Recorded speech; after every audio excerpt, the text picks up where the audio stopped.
This motion that is moved by the Chairperson, Departmental Committee on Trade, Industry and Cooperatives, that is the Ikolomani Member of Parliament, Honorable Bernard Shinali, is coming up for continuation or a resumption of that particular debate. The committee on this particular motion is urging the House to adopt this particular report, or recommends that the House approves that particular ratification of the Comprehensive Economic Partnership Agreement between the Republic of Kenya and that of the United Arab Emirates. This is a report that was forwarded or submitted to the committee for its consideration. And as provided for in the Section 8, Paragraph 4 of the Treaty Making and Ratification Act, it indicates that the National Assembly may approve the ratification of a treaty with or without reservations to specific provisions of the treaty. And in this particular report, or in this particular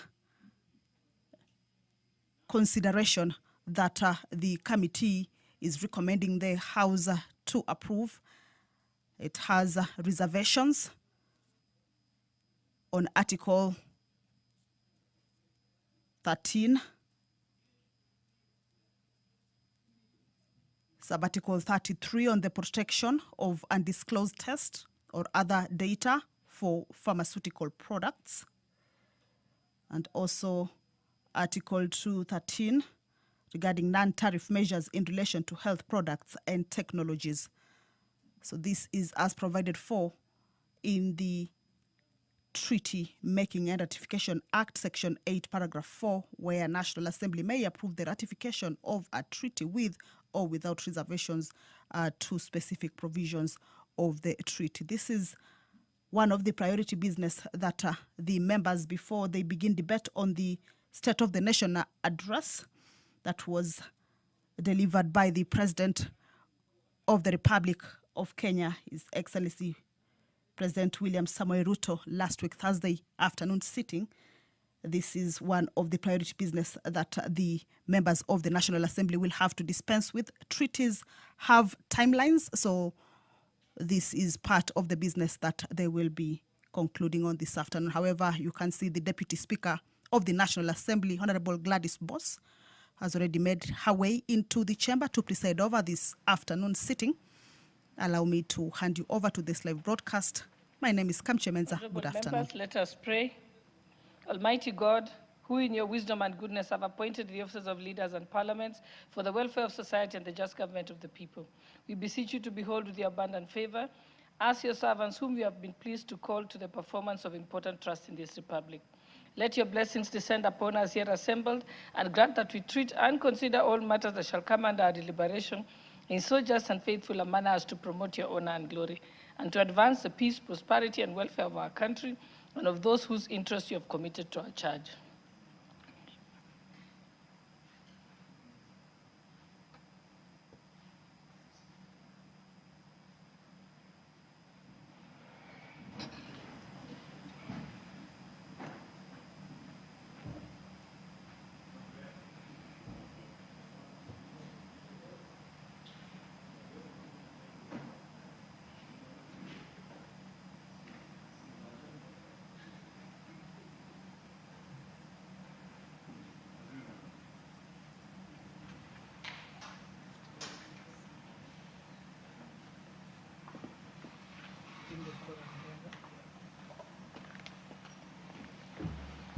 Sergeant at Arms, ring the quorum bell for 10 minutes.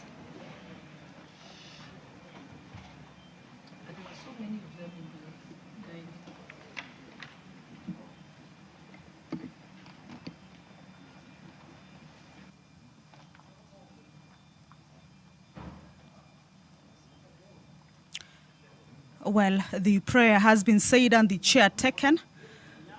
However, the House cannot yet commence its sitting, or the House cannot yet commence owing to a quorum hitch that is currently facing the House. The Speaker has directed that the quorum bell be rung for 10 minutes. Of course, this is as provided for in the House Standing Order number 34, paragraph 1, that at the commencement of the House, if the quorum is not present, then that particular quorum bell shall be rung. This is to alert the members of the National Assembly that the House is yet to commence. However, that quorum hitch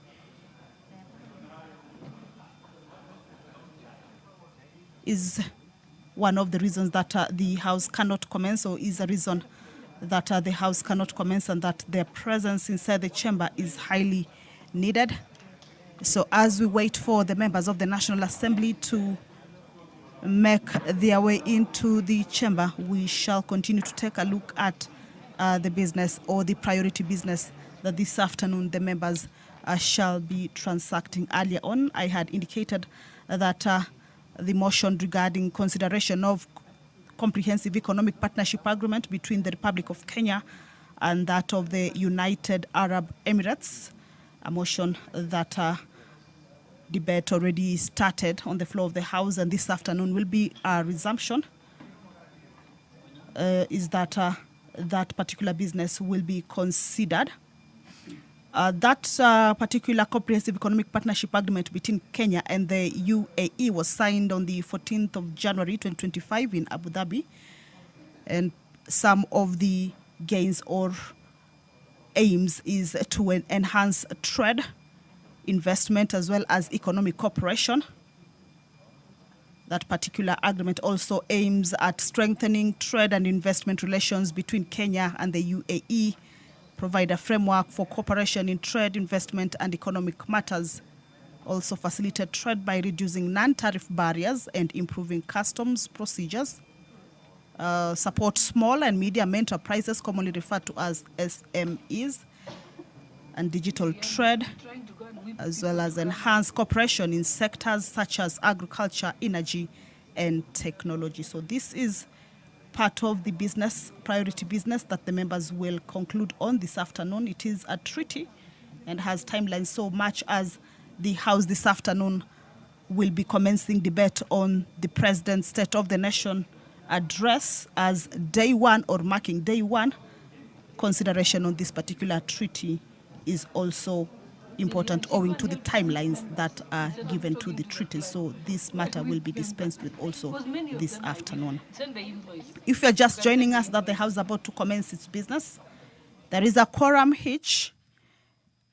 The Speaker has directed that the quorum bell be rung for 10 minutes, of course, to give room to the members of Parliament or members of National Assembly who are yet to make their way into the chamber, perhaps running late, to be able to hasten their steps and join their colleagues inside the chamber, and also, most importantly, enable the House raise that much needed quorum for it to be able to commence. Remember, at the lapse of the first 10-minute quorum bell, if the quorum will not have been raised, a further 5-minute quorum bell will be on.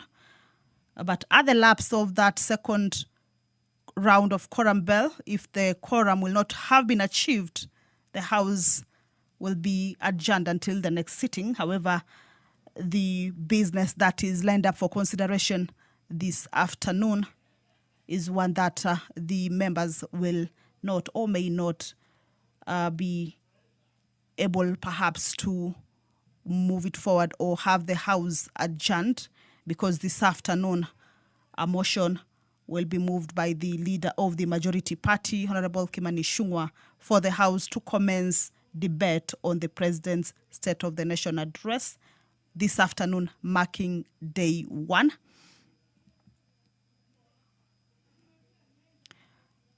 And there are reports that were submitted to Parliament. Remember, it was a bicameral sitting, or a joint sitting. There were reports that were submitted to Parliament.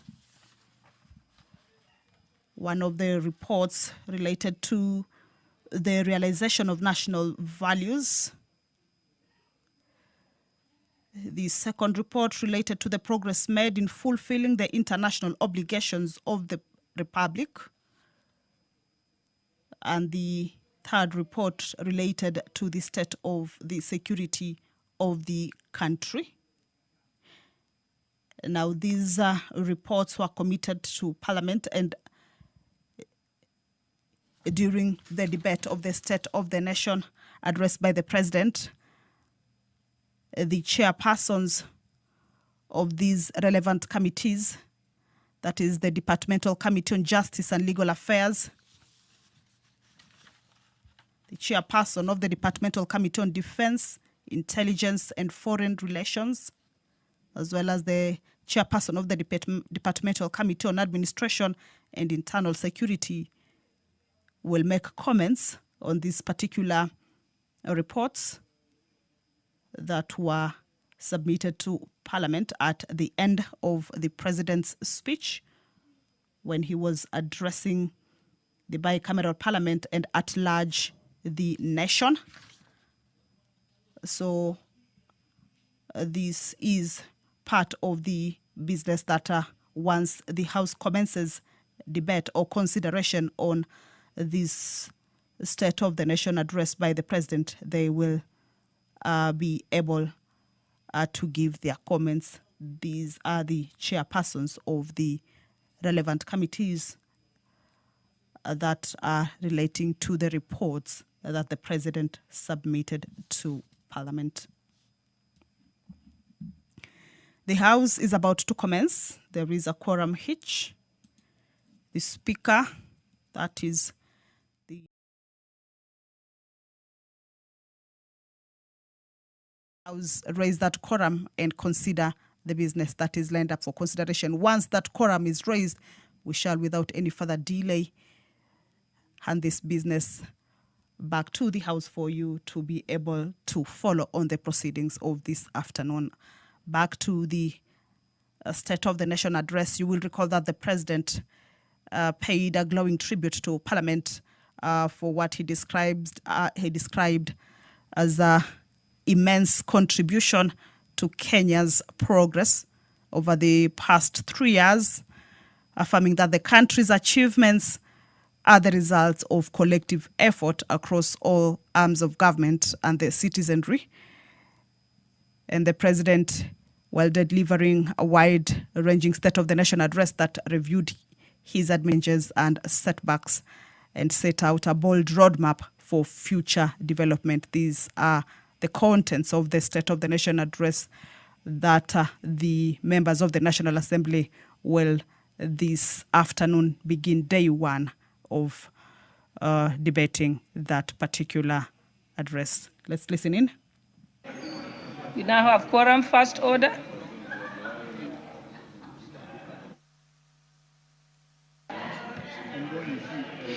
Order number 1, administration of oath. Order number 2, communication from the chair.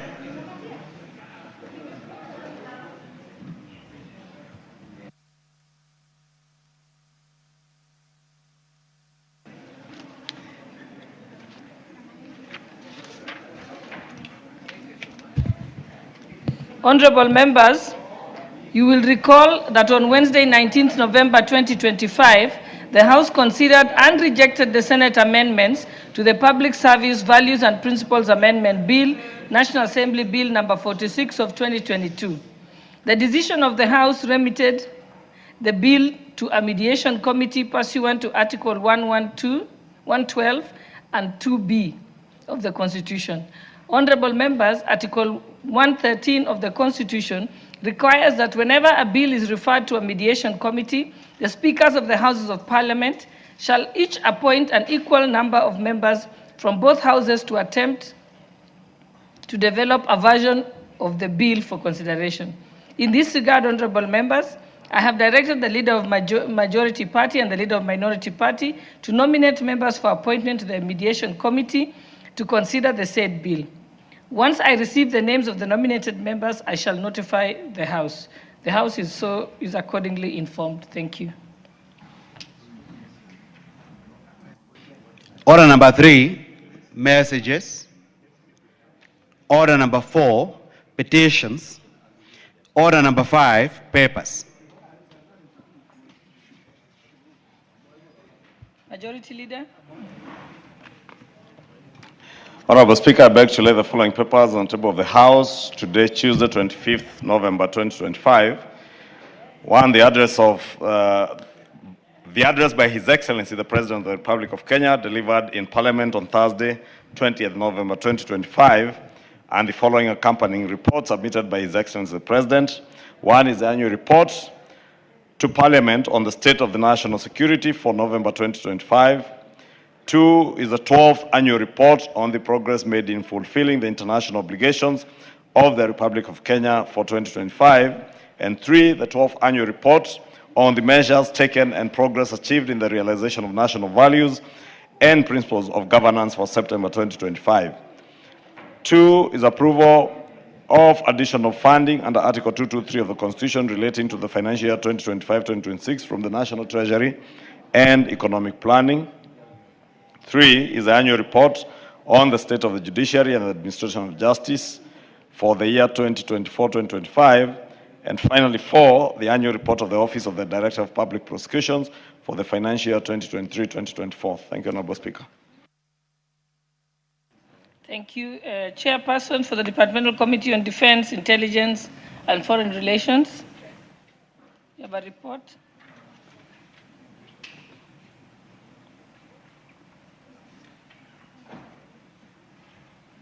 Honorable Russell, are you standing in for?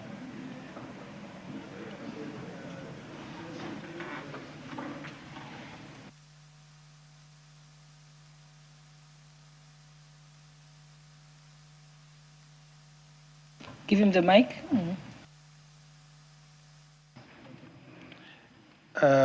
Maybe, Madam Speaker, the Leader of Majority could be best positioned to respond to that.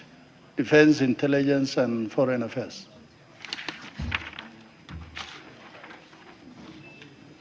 I think I saw the file. It was, that report was actually, I approved it this morning. So maybe it's not made its way here. We can skip that and then we'll come back to it. Honorable members. So we can move to the next order. Order number 6, notices of motion.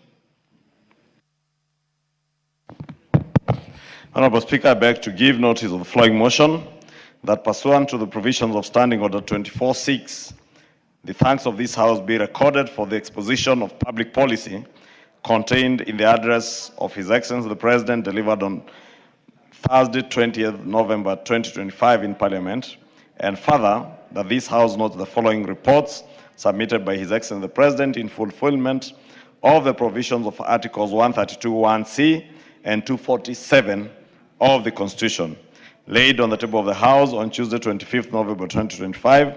One is a 12th annual report on the measures taken and progress achieved in the realization of national values and principles of governance. Two is a 12th annual report on the progress made in fulfilling the international obligations of the Republic of Kenya. And three, the annual report to Parliament on the state of national security. Thank you, Honorable Speaker.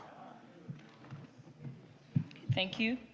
I'm informed that the representative of the person holding brief for the chairperson of the Departmental Committee on Defense, Intelligence, and Foreign Affairs Relations is here. Honorable Kandiye? Yes. So you can lay the paper and then give the notice of motion. Thank you, Madam Speaker. I beg to lay the following paper on the table of the House today, Tuesday, 25th November 2025. Report of the Departmental Committee on Defense, Intelligence, and Foreign Relations regarding its inquiry into the conduct of the British Army Training Unit in Kenya, Patuk. Thank you, Madam Speaker. Thank you. You may proceed to give the notice of motion. Thank you, Madam Speaker. I beg to give notice of the following motion that this House adopts the report of the Departmental Committee on Defense, Intelligence and Foreign Relations on its inquiry into the conduct of the British Army Training Unit in Kenya, partook, laid on the table of the House on Tuesday, 25th November 2025. Thank you, Madam Speaker. Thank you, honorable members, and with your permission, I request that we defer order number 7 and order number 8 to a later date so that we can go straight to the next motion. So, next order. Order number 9, motion, debate on the President's address, day 1.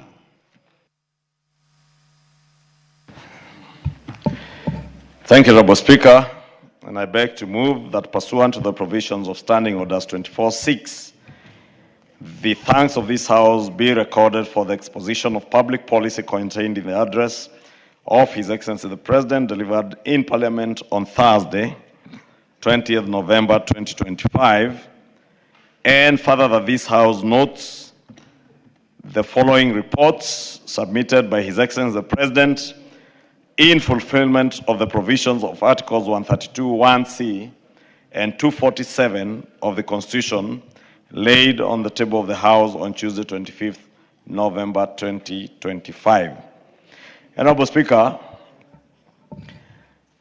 as the motion says, Honorable Speaker, the State of the Nation address is an annual obligation by the President, a constitutional obligation that the President is obligated by the Constitution, our 2010 Constitution, under Articles 132(1)(c) and 247, to at least once every year address the nation through in Parliament or address the nation through their elected representatives of the people and submit also reports on the measures that the government or the executive has taken and progress achieved in the realization of our national values and principles of governance. 2, to also report on progress made in fulfilling the international obligations of the Republic of Kenya. And 3, to report to Parliament on the state of our national security. And indeed, Honorable Speaker, many members will agree with me that the President's address last Thursday afternoon was not just any other ordinary address, but it was an update to the nation through the elected representatives and through our live transmission to the rest of the country on where our country was in terms of fulfillment of our international obligations, including our debt repayment, because those are also part of our international obligations. And the President, as he said, when he addressed the House in his first State of the Nation address as President, following the 2022 general elections, he said he had a vision to sell to the people of Kenya. But he came back now in his third address with a story to Kenyans, a story of resilience, a story of how we have stabilized our country amidst a very uncertain and a world full of uncertainty in terms of economic management of around the globe, of countries around the globe. And a story, Honorable Speaker, of how far we have come through periods of drought in this country where people had no food, a story of where we had come back in 2022 when the country had no fuel and Kenyans had to queue along roads leading to fuel stations trying to access fuel. And it's not because there was no fuel being produced in the world, but because it was impossible to get foreign exchange or get dollars to be able to purchase crude oil or even refined oil for use by the country. Honorable Speaker, it's sad that within the region and around the world, there are countries that still are in that state. But the President had a story to tell on how we work together as Kenyans to resolve the issues and the problems that we had then, to ensure that we not only have a stable foreign exchange. At a time the dollar was trading at a high of almost 162 to 167, to now stabilize to the region of 128 to 129 within a very short period, Honorable Speaker, is indeed a story of resilience and the commitment that we have walked. That, Honorable Speaker, amidst the economic pressure that was there back in 2022, the global uncertainty following the COVID-19 pandemic, and the global supply chain challenges that followed the COVID-19 pandemic around the world, that amidst all these challenges, Honorable Speaker, we have had a very steady rebuilding of our nation, Honorable Speaker. And in his address, Honorable Speaker, this address, Honorable Speaker, as I said, was not just pursuant to a constitutional obligation or the President fulfilling his constitutional mandate, but it was a profound articulation of resilience. The resilience not just of his administration, but the people of Kenya. The resilience that have seen us walk through, as I said, periods of drought, periods of global economic uncertainty and economic pressures, in a way that our nation has emerged stronger. And you remember the President expounding how much many people and many pundits and many skeptics expected that our own economy would not survive beyond 6 months after the 2022 elections. Indeed, Honorable Speaker, it is said there is a leader who convened a meeting in somewhere in Ongata, Rongai, or around Rongai, political leader, and prophesied that there would be an election in Kenya in a period not exceeding 6 months, because this country was going to collapse and the economy was going to collapse. And indeed, that is a dire situation that we were in. You remember, even as clueless as the former Deputy President was, during the handover of government, at least he had to say it, that we have found empty coffers as much as today he lies otherwise. But he said it as it was then, that the coffers were not just empty, they were completely empty. And you heard the President expound how in 2022 our foreign exchange reserves had fallen to the lowest they had ever fallen since the founding of our nation. And today, almost doubled the reserves that we had. That we have been able to stabilize our foreign exchange, Honorable Speaker, to the region of 128 to 129. That amidst all those economic pressures and the global uncertainties that were there, Honorable Speaker, with peers in our region and across Africa defaulting on their public debt obligations, Kenya stood firm, and we continue to meet our public debt obligations, even with difficulty, but we meet our public debt obligations, Honorable Speaker. And this story, Honorable Speaker, of resilience, this story of a responsible administration that is focused on not only achieving our national ambitions, is also a story that was told of where our country is and where it is moving towards, Honorable Speaker.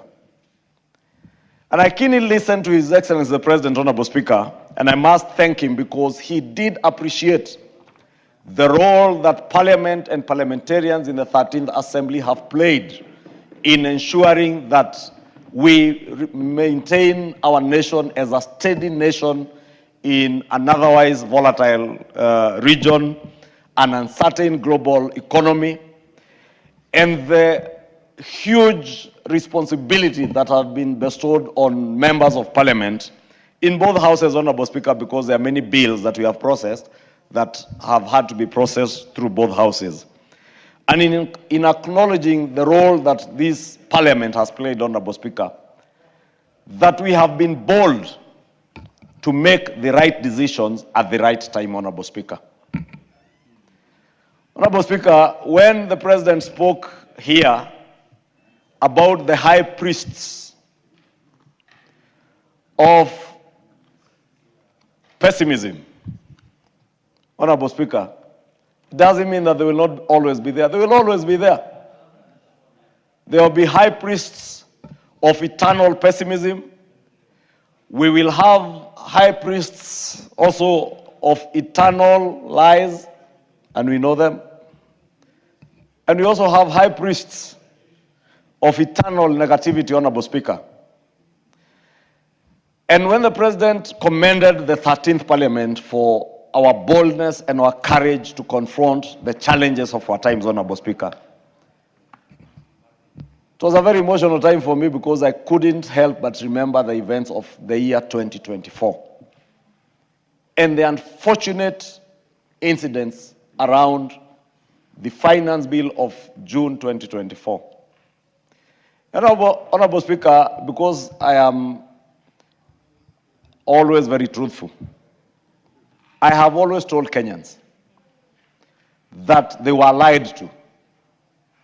And because lies always travel faster than the truth, it is said, Honorable Speaker, by the time the truth wakes up, the lies have traveled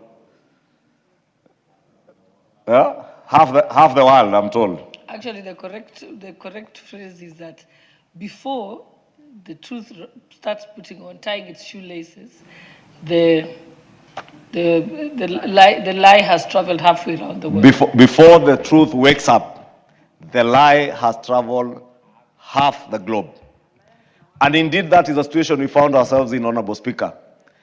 That by the time we were going out to tell the Kenyan people the truth of the provisions of the Finance Bill of 2024, the lies had completely whitewashed the truth. I had an incident this Sunday, Honorable Speaker, where a young man from Kino approached me on Sunday after church. And I showed him messages he had sent me during that period, and he had come to me for help. And I asked him, tell me what was your problem with the Finance Bill 2024. He could not articulate a single thing. He only told me I was opposed to the 18% increase of VAT. I went to the bill, I told him, please show me where that 18% VAT was being increased. And he couldn't find it. But that is the tragedy of misinformation and disinformation that our country suffers today. And I'm saying this, Honorable Speaker, because these members suffered insults, were vilified for taking bold steps to do what was right. And I remember saying on this podium, Honorable Speaker, that it is not necessarily true that what is popular is right. And not all that is right is popular.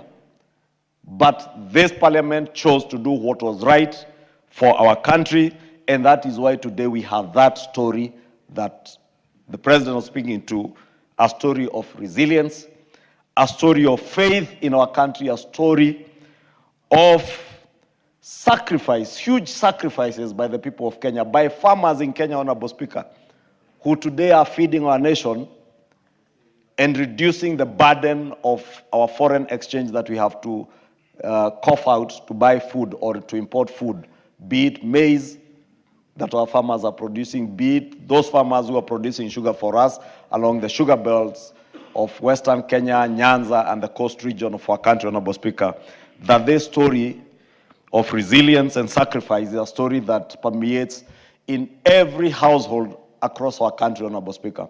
And that is not to say we are there yet, Honorable Speaker.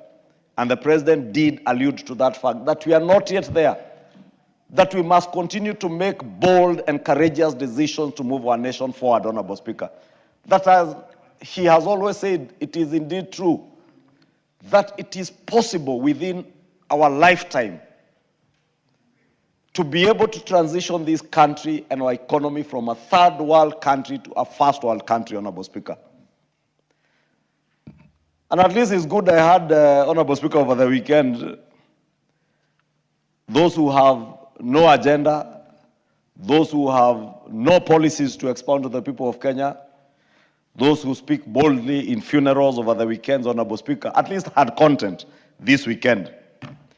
But I was waiting to hear, since the President has intent and the will and the determination to move our country from being a third world to a first world country, and he clearly stipulated what we need to do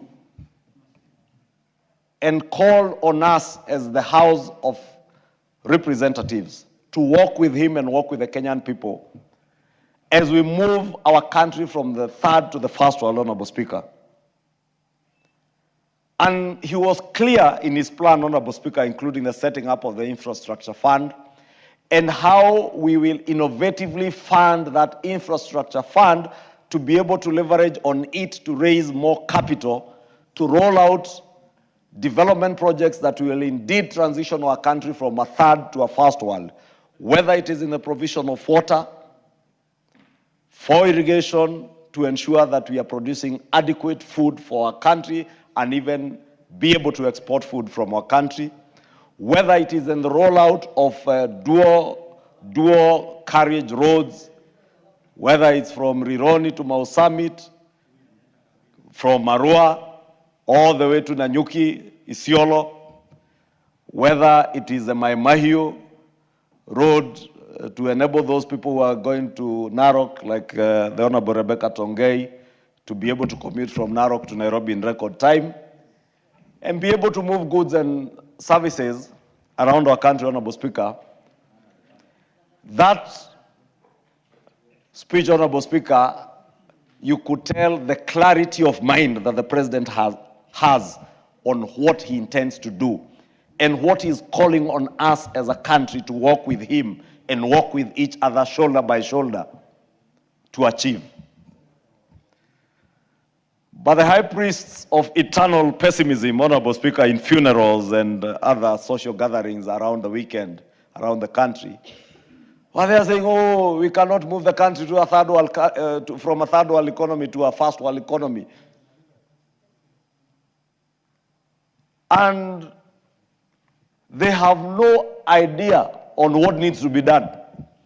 How I wish these high priests of eternal pessimism, as shameless as they are, Honorable Speaker, they would at least give an alternative ideas on what needs to be done.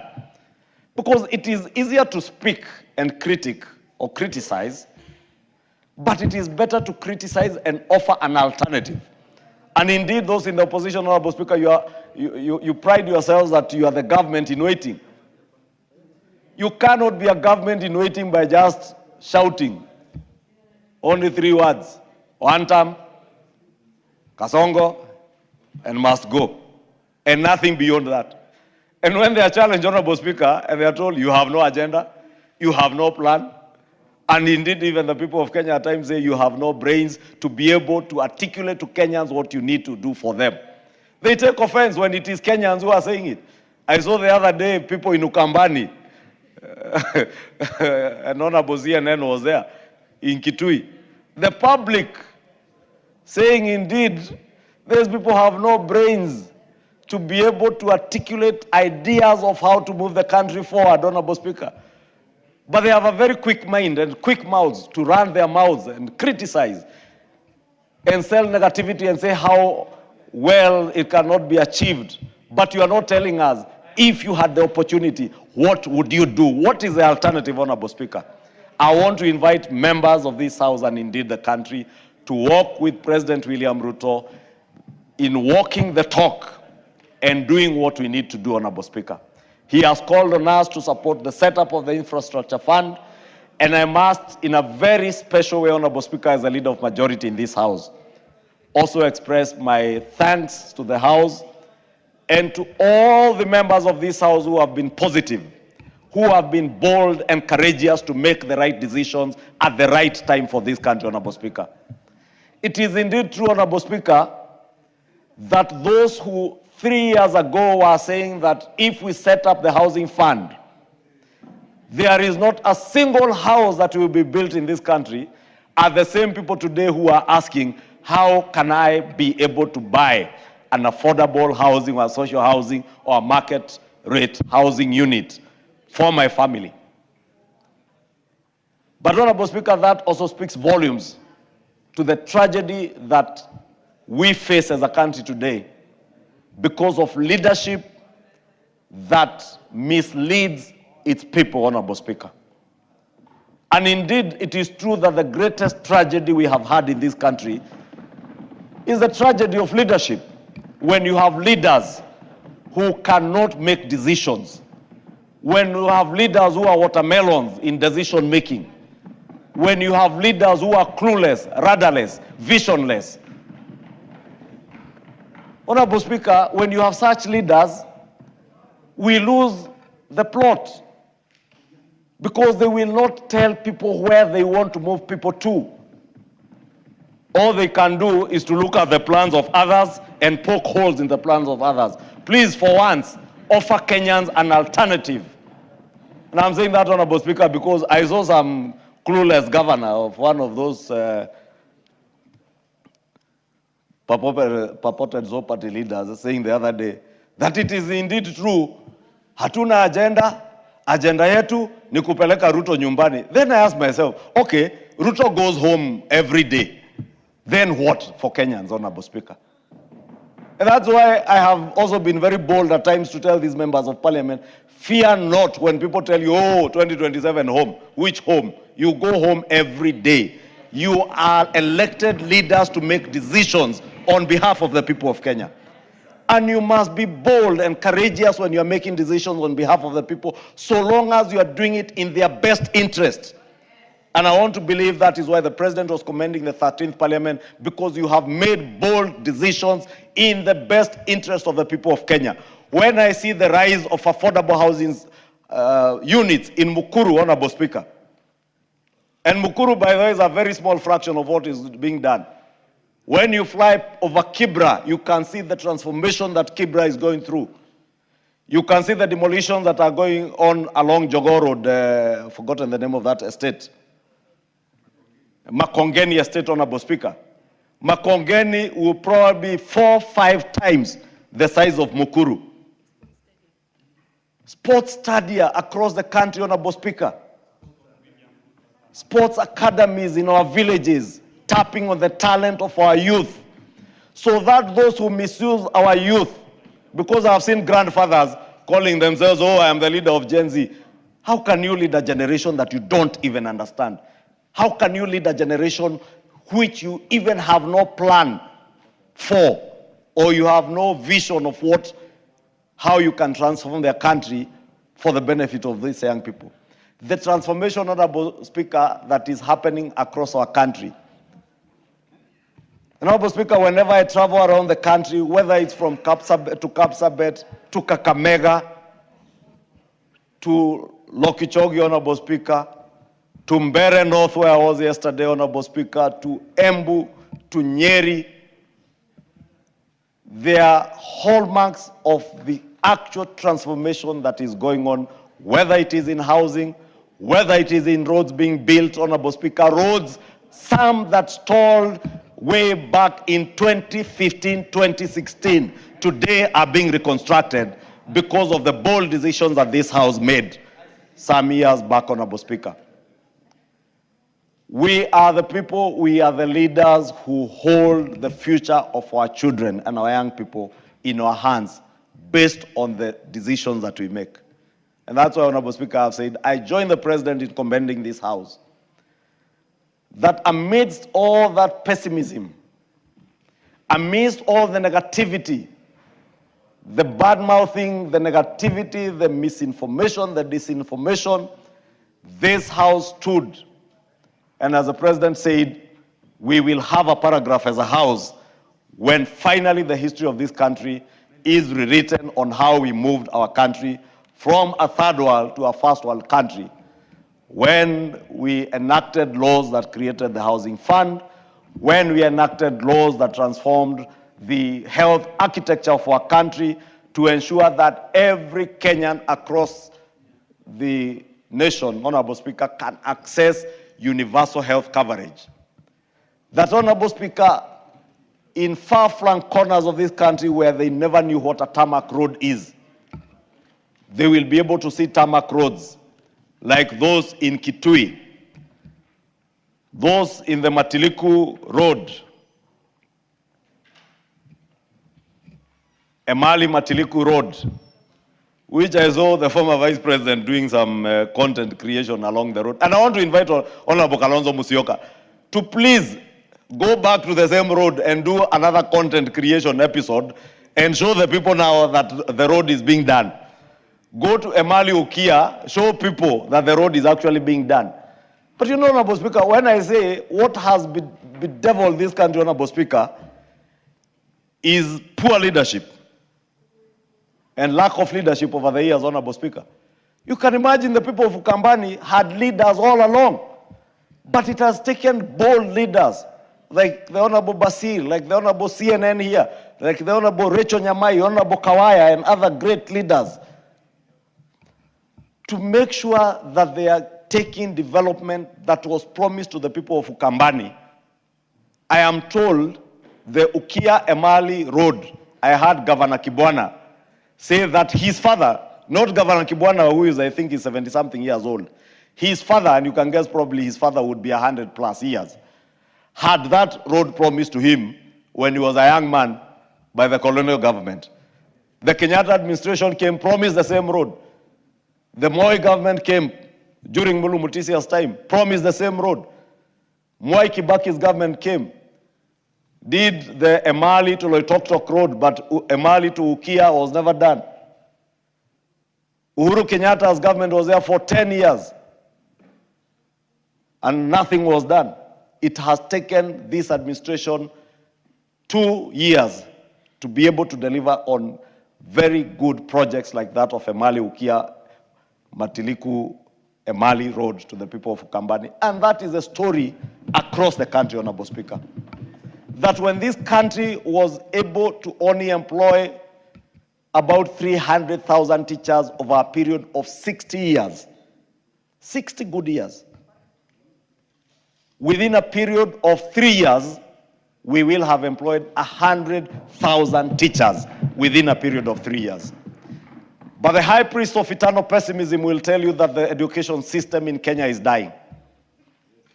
And they will not remind Kenyans that only a short 2.5 years ago in 2022, parents did not know whether their children would finish grade 6 and move to secondary schools or move to junior secondary in primary schools, how the CBC program, which is now CBE, would be transitioned from the old 844, parents were unclear. The high priest of internal pessimism will want Kenyans to forget that a short 2.5 years ago, our young men and women in our universities had their universities being closed down because of debts. But courtesy of the new funding program, Honorable Speaker, today our public universities are standing on their own and on the path to recovery. It has not been a painless journey, Honorable Speaker, but at least there is progress being made, and that is the optimism, Honorable Speaker, that we must continue injecting to Kenyans, not injecting pessimism, negativity, bad-mouthing, and misinformation and disinformation, Honorable Speaker. Honorable Speaker, you know I could speak on and on and on and on. But this speech, Honorable Speaker, gives the people of Kenya hope that indeed, as the President challenges us to reject small thinking, let us reject small thinking of 1 terms, 2 terms, 4 terms, 5 terms. It is possible today that the nations we envy, the Singapores, the South Koreas, the Malaysias, whose Prime Minister was here the other day, it is possible for Kenya to rise like those countries. But those countries rose because their leaders were bold when others feared. They were decisive when others, like those of our leaders in this country in the past, hesitated. And they were visionary when others settled for less. We must continue being visionaries. We must continue being bold, being courageous, and we must not settle for less. Let us walk the talk. And I invite this House, Honorable Speaker, to continue exhibiting the courage and the boldness that we have exhibited over the last 2.5, almost 3 years, Honorable Speaker, in making the right decisions for the people of Kenya. I know at times it's very good for us, Honorable Speaker, as politicians, to say the things that we know are going to excite the masses out there. But when the masses discover you're only talking for the sake of talking to excite them, they will punish you. So fear not when people tell you that you will go home. You will go home to find a happy people if you made the right decisions for them. Be bold, be courageous in making decisions. And Honorable Speaker, allow me in conclusion, as I conclude, to take this opportunity to, in a very special way, to welcome our brother and colleague, the member for Mosop, the Honorable Abraham Kirwa, who, Honorable Speaker, was unwell, and through the prayers of the people of Mosop and many Kenyans, God has seen him through to get back to the house and continue making the bold decisions I'm talking about and working in the best interest of the people of Mosop and the country. Honorable Kirwa, welcome back to the house.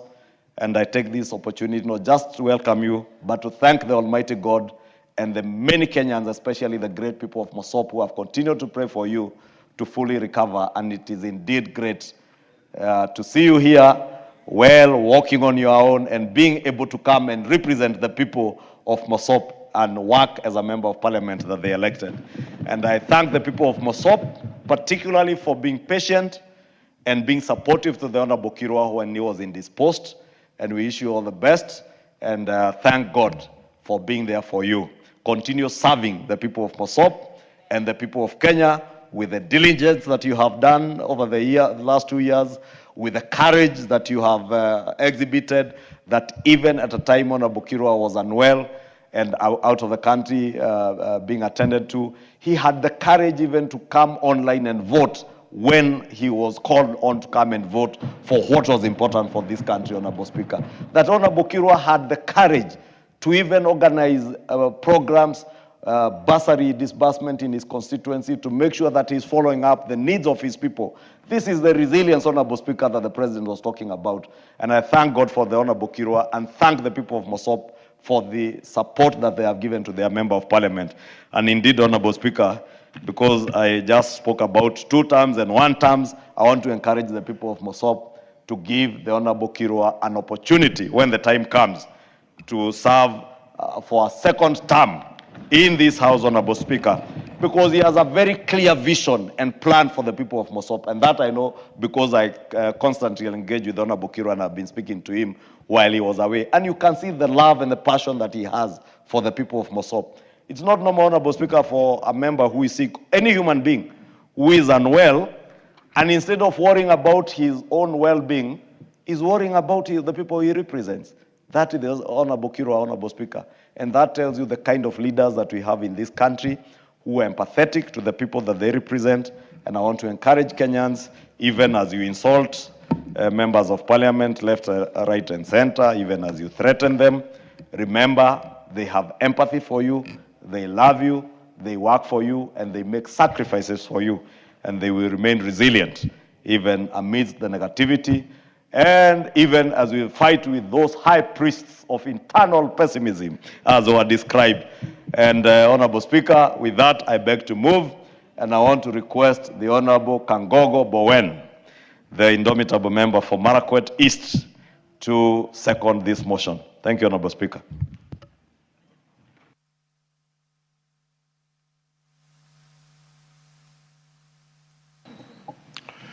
Thank you, Honorable Speaker.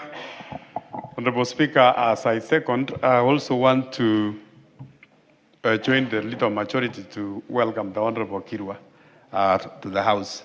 And Mr. Speaker, and Madam Speaker, we really want to pray and to thank God because we've seen our fellow colleague back in his feet and able to represent his people, Mosop, in the House. Madam Speaker, I beg to second.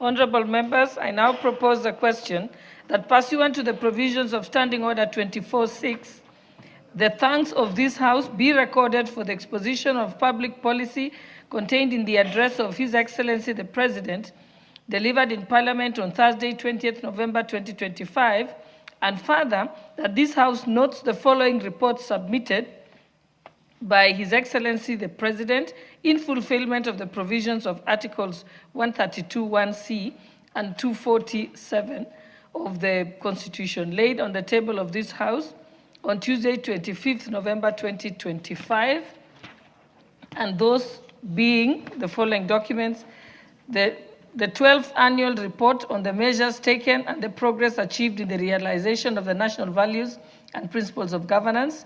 2, the 12th Annual Report on the progress made in fulfilling the international obligations of the Republic of Kenya. And 3, the Annual Report to Parliament on the state of national security.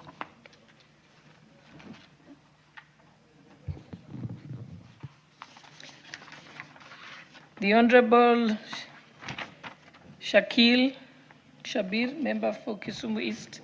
Thank you, Madam Speaker. Madam Speaker, I stand to thank President Ruto and to recognize that was one of the best State of Nation speeches that I have heard. I know that earlier he spoke about vision, and now he was coming on the third one to talk about the story of where we are. Honorable Speaker, we must accentuate the positive at all times. Honorable Speaker, all these countries we have spoken about, Singapore, Malaysia, and others, and China had vision. Vision without implementation, Madam Speaker, is hallucination. We now have a president who has vision, and he's trying to implement it. Not everything that he has said will have been done. But, Madam Speaker, we need a visionary. We need a leader. I have been sitting in this House under President Kibaki, President Kenyatta for 2 terms, and now President Ruto. It is I am not seen to be a sycophant, but I can say one thing for a fact, that I have been watching and listening to vision. And now we are seeing what is happening. I was in Ghana not long ago. Ghana was independent in 1957. And guys like us who are all the time criticizing Kenya should go to Ghana and some other countries. 1957. And the sort of activities that we are seeing here are some things we have not seen. Madam Speaker, for 15 years, through President Kibaki, through President Ruto, and now President Uhuru, and now President Ruto, I have been crying and requesting and crying for the tarmacking of Chiga-Robo Road. Do you know, Madam Speaker, it is only being now finalized, 12 kilometers. I have also been looking at many other respects, the Mamboleo Road. It has been sitting and sitting and sitting, but now it is being done. What I do not find very pleasing is people who are sitting on the sidelines are always criticizing. Criticism is good as long as it's positive and constructive criticism. Madam Speaker, one thing that hurts me, as I said, I've been here now for nearly 20 years. We do not disrespect our president under any circumstances. Go and try and disrespect your president in other countries, and you will see what happens. The fact that we have democracy here, if you go to Uganda, disrespect the president, you will see what happens. How come people call him, what was the name? I don't even know how to, I don't even know the thing, what they call him. And it is a sad thing that you can call president names. He's the president of a company and the leader of your country. The vision that he has, and the implementation that's taken place in the last 2 years are a great achievement. If this is what he will do in the next 2 years, we will be far. Madam Speaker, we wish and our vision is to be in the first world. We shall transit through the second world to get to the first world. Mr. Speaker, I want to thank the President. If you go to Kisumu, we are seeing now affordable houses. I have never seen, I was the mayor of Kisumu, so many multi-stories there. Madam Speaker, I can tell you for one, I purchased one myself. Now we are talking about something that's happening. SHA is working, Madam Speaker. It is working. This morning I got a call from somebody whose wife was in the hospital and he had 35,000. He said SHA paid 25,000. Now that is working. Now these things about criticism, we are not going to criticize. Me, I'm an independent member of parliament. I will appreciate. Even Moses was not appreciated. Even Jesus was not appreciated. But we are appreciating our president and we hope that he will go on the way he has. Thank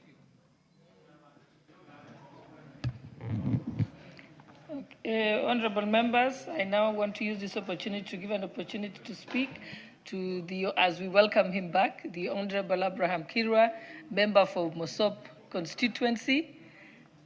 Karibu and welcome back to Parliament. Thank you. And we thank God for you.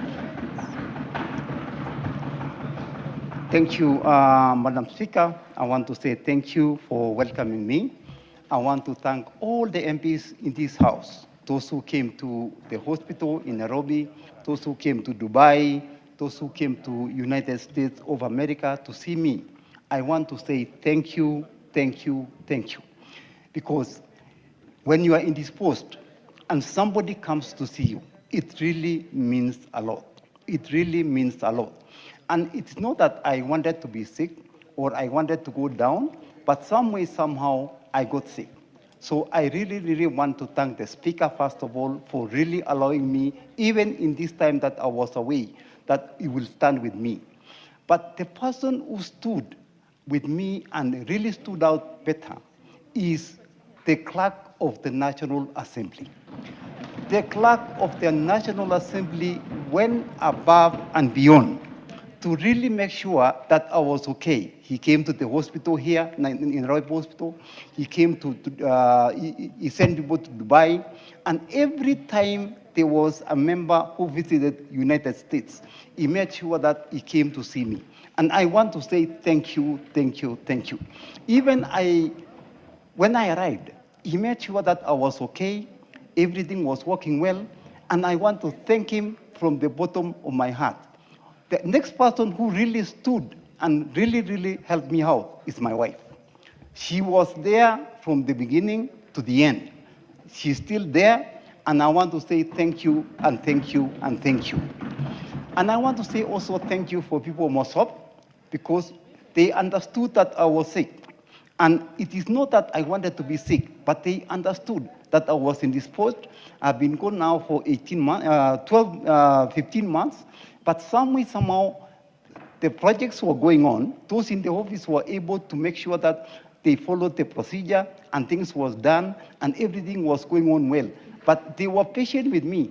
And I want to thank the majority leader, Kimani Ichung'wah, for making sure that I was able to vote, I was able to participate in online voting, I was able to be welcomed back in style, and he was able also to make sure that I'm comfortable as I was sick, and now I am back to the house. I want to say thank you, thank you, thank you. And as a member, I want to mention something about healthcare. I am so happy that the president was able to just give the state of the nation. I know he has given before, and he gave a few days ago. I want to support his speech. He was very, very, very, very, very straightforward. He's a very ambitious person. He talked about the roads that he is going to do some dual carriaging. For every nation to succeed and to move from that world to a first world, we have to have roads. We have to have experiences. We have to have roads that open up to cities, to centers, and even to the rest of the country. And so for the president to really want to do a dual carriage in most of the country, I want to just commend him and to say thank you, thank you, thank you. Another thing that this president has done is to make sure healthcare is done right. Healthcare is done right. That is why I was even sick. When I went to Nairobi Hospital, of course, my wife knew that I had a stroke. We even asked the doctor to really give me the medicine called a TPA, which would have stopped the heart attack at its roots. But some way, somehow, the doctor said, no, Mheshimiwa will be okay, and he will go home.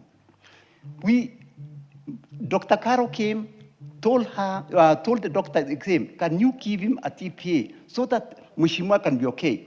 The doctors at Nairobi refused to give me the medicine. At 2 o'clock, they told me I can go home. My wife told them, okay, before you go home, can we even do the checkup of his blood? It's when they did the blood work, and they gave me the paperwork, and they told me to go home. On my way home, before we went home, my wife asked them, did you read exactly what the paper says? And then she said, let me take to the doctor. When the doctor saw, they were now running everywhere to make sure that I get a bed. So I was there for 18 days. My heart was going down and down. When I was admitted at Nairobi Hospital, I was at 25% ejection fraction. It went down to 22, it went down to 20, it went down to 18, and it went to below 18%. In a week's time, I was going to die. But some way, somehow, God saw it, that I went to Dubai Hospital, and they told me, and this is something that I want to say. I know that it's very controversial. The Poisons and Control Board, I really want them to look at the medicine of this country. They told me to make sure that I leave all the medicine that I was given in Kenya, and they were going to give me their medicine. They gave me exactly the same medicine that I was given in Nairobi. But some way, somehow, my heart now started going up from below 18% to 20, from 20 to 22, from 22 to 20 to 30, and I was now stable and ready to go. And I asked the doctor, why is it that the medicine that you gave me was able to work, but I was going to die in a week in Nairobi? They told me, you need to look at the medication that you have in Kenya. Most of the medication, they have a problem. And I'm asking the Poisons Control Board, because if they can actually give me the medicine that was not working, so many people who have been taken to that hospital have died. Because they tell you that, of course, their service is okay. They bring you tea, they bring you whatever, but their medicine, I want to ask the government and the Poison Control Board to look at it. Because if it's the same medicine, I would have gotten better here in Nairobi. But some way, somehow, the pharmacy and the Poison Control Board needs to be checked and needs to be checked right. So I want to say thank you, and I want to ask to invest a lot of money in healthcare, because a healthy nation is a nation which is productive. It is so productive. And I'm asking the president to continue what he's doing in the healthcare. SHA is working. I want to tell you, SHA is working. Wait until you are sick, and then you will realize that really SHA is working. So many people in my constituency, they go to the hospital and they get treated because of SHA. So I want to ask the Kenyans to make sure they enroll in SHA. But I want to ask the doctors also to be held accountable. Because if you go to the hospital and you tell the doctor, can you really check me out, what is the problem? They tell you it is malaria. They tell you you are sick for this or you are sick. But before they check you, they look at you and they decide you have this disease. I really want to ask that there must be a board that is holding them liable so that you can ask the questions to the doctor. Otherwise, they will continue, and so many of our sisters and brothers and our parents are going to die. With that, I want to say thank you, and may God bless you so much. Thank you so much. Thank you. Thank you very much. Honorable Mary Kaitan. Honorable Speaker, thank you for giving me this opportunity to contribute to the presidential address. But before that, Honorable Speaker, allow me to also join our majority leader in welcoming Honorable Kirwa back to the country, back to the House, as he continues to serve his people, the people of Mosop.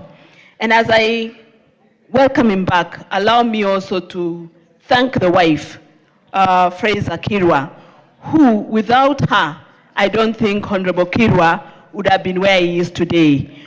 Fraser has really given it all. And by the way, Fraser Kirwa comes from Honorable Ishungwa's constituency, but she's now our daughter in Mosop.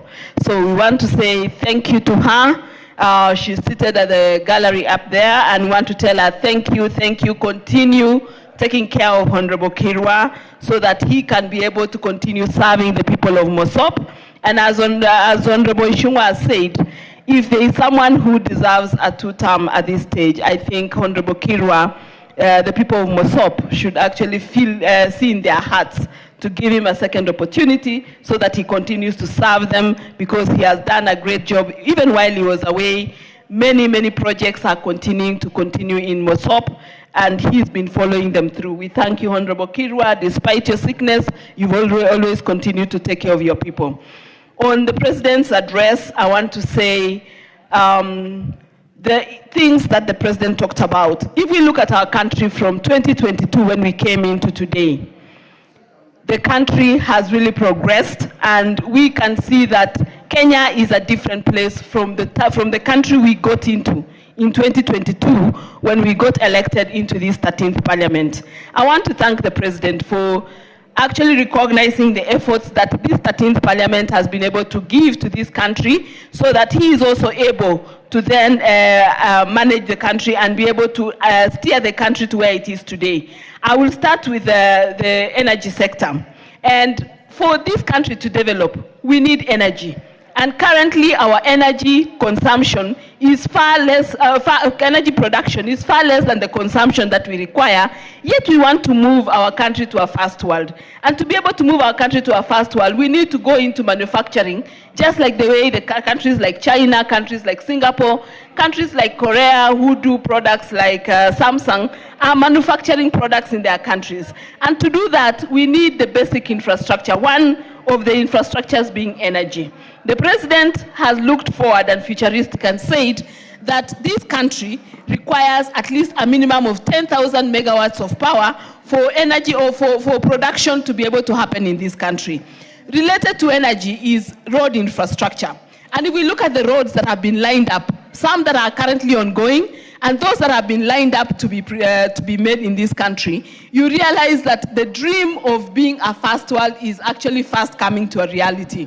If you look at the road, the expressway from Rironi to Mau Summit and all the way to Malaba, it will allow goods, it will allow that corridor, northern corridor, which is our business hub, to prosper and therefore be able to feed countries like Uganda, Rwanda, Congo, and the rest from the port of Mombasa. And if that happens, we make our port of Mombasa one of the busiest ports, and as well as get our goods internally from Kenya into the outside countries, and we are able then to grow our economy. If we look at issues like the housing and the markets, for us to be able to say we are growing our economy, we also need decent housing. Because some of the basic needs, we were taught in primary school that the basic needs that you require are food, shelter, clothing.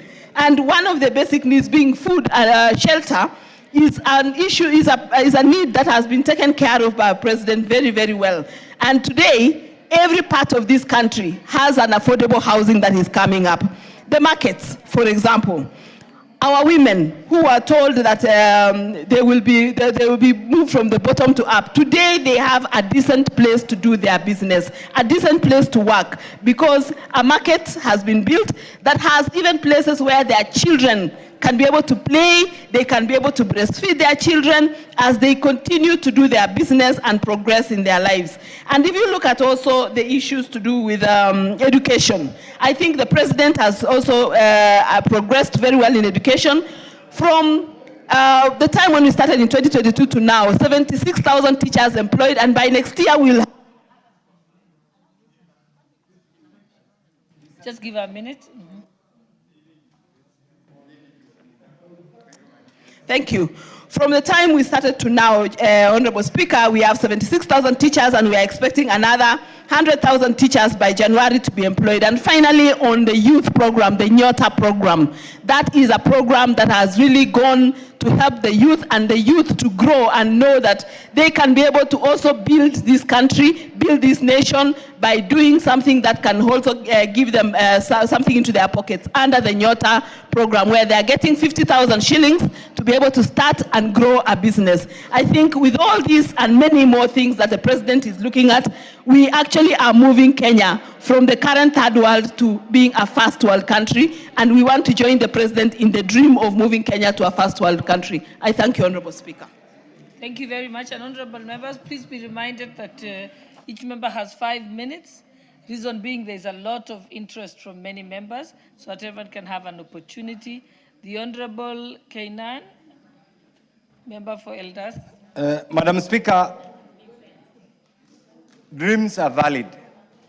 The State of the Nation address by the President has a number of positive issues that will add value to the well-being of the Republic of Kenya, Madam Speaker, starting from the issue of microeconomic reforms, national issues pertaining to national stability, the issues on food security, issues on housing and urban development, issues on digital transformation, issues on youth empowerment, issues on livestock sector, issues on healthcare outreach, issue on education access, issue of transport and logistics, issue of digital connectivity, in particular to the new frontier, issues of financial inclusion, Madam Speaker. Madam Speaker, there are critical things that we as the people of Northern Kenya, and in particular the pastoral communities, when His Excellency was making the speech, a number of us were greatly concerned, and I must say this. But having gone through the report, word for word, Madam Speaker, I have seen the issue of the high groundfall dam along the Dawa River, and that will cover Mandera, along the Ethiopian-Kenya border, Madam Speaker.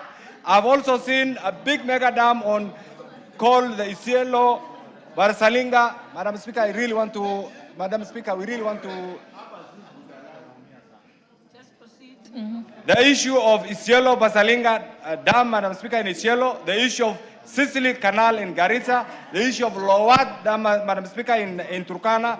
Madam Speaker, we also wanted to hear the issue of the Isiolo, Modogash, Habaswein, Samatar, Wajir, Tarbach, Kutulo, Elwak, Wergadut, Ramo, Mandera, Madam Speaker, because this is in our heart. The fact that these were not mentioned, we were so discouraged. Madam Speaker, but that doesn't take away our rights as a group. Madam Speaker, I've also seen the issue of dwelling of many roads, over 28,000 kilometers. We expected also those roads to be dwelled, Madam Speaker, to have included the road from Thika, Mwingi, Garissa, all the way, even the one that's about to be tarmac, Madam Speaker. We also expected the same to include the road from Lamu, Ijara, Garissa, Isiolo, all the way to Ethiopia, Madam Speaker, because these roads are sentimental, Madam Speaker. But I also do know this report is not final. It can be improved further on, Madam Speaker. We also expected the issue of expansion of the national grid from Garissa. Madam Speaker, sadly, as I speak today, Wajir town is in the darkness, Madam Speaker. We have struggled. We expected also a Marshall Plan, a complete nationally choreographed energy program for the people of Northern Kenya. Madam Speaker, I want to really appeal to the President. This President has done so well. For those of us who have been around, we need to credit him. Dreams are valid, but there are issues that also need to be particularly tailor-made for certain communities that have been left behind. Madam Speaker, I know as a seasoned lawyer, as a lecturer, You know this thing called Sessional Paper number 10 of 1965. That paper excluded the people of Northern Kenya from the affairs, the management of the Republic of Kenya, Madam Speaker. Whenever we miss our names, we see has somebody, a technocrat, the Mandarins excluded this. Madam Speaker, countries that have moved, countries that have leaped forward, have had a senior leader who has understood the aspirations, the thinking, the expectations of his people, Madam Speaker, to have moved to another level. Madam Speaker, we as Kenyans, we must appreciate what the President has done. We must also positively criticize what is to be done. Madam Speaker, I want to join the leader of majority. For those who are in the streets, condemning the President, every morning, every lunchtime, every evening, allow the President to do his work. When the time comes for election in 2027, you will have an opportunity to interrogate what he has done and come up with your alternative platform, Madam Speaker. Madam Speaker, 2 more minutes or 3 more minutes as the father, I'm sure. Just 1 minute, but I won't be giving any more extra time because it's not fair on the other members. Thank you, Madam Speaker, for your kindness. Madam Speaker, the reality is we have a country. We must start from somewhere. This President has started from somewhere. I want to appeal to the naysayers. Criticize the President and his government positively. Bring alternative solutions. The alternative solutions is what will take our country forward. Madam Speaker, I want to also join my colleagues in welcoming our brother, the Honorable Kirwa. I know as human beings, challenges come. Welcome back to the people of Mosop. Welcome back to the 13th Parliament. And we pray to the Almighty God that you will have recovered and you will get an opportunity. And I also want to appeal to the people of Mosop, give this great young man an opportunity to further serve the people. Madam Speaker, in conclusion, what I want to say is this. There comes a time when the national interest must supersede every other petty partisan interest.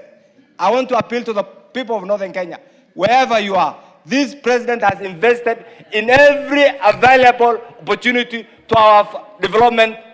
He has attempted to remove marginalization. He has attempted to bring equity. He has attempted to deal with the issue of access, educational access. Issues remaining, let's discuss them in the boardroom. Issues remaining, let's fix an appointment with the President. And I said on record the other day that we as the people of Wajir, we are seeking an urgent appointment to find a solution to the power crisis in Wajir. Madam Speaker, this morning, allow me 1 more second. This morning, we have had a meeting with the World Bank, the Ministry of Transport, and the entire players for the Horn of Africa. Madam Speaker, sadly, and I want to say this on record, that project is being sabotaged by technocrats. Technocrats who are hell-bent.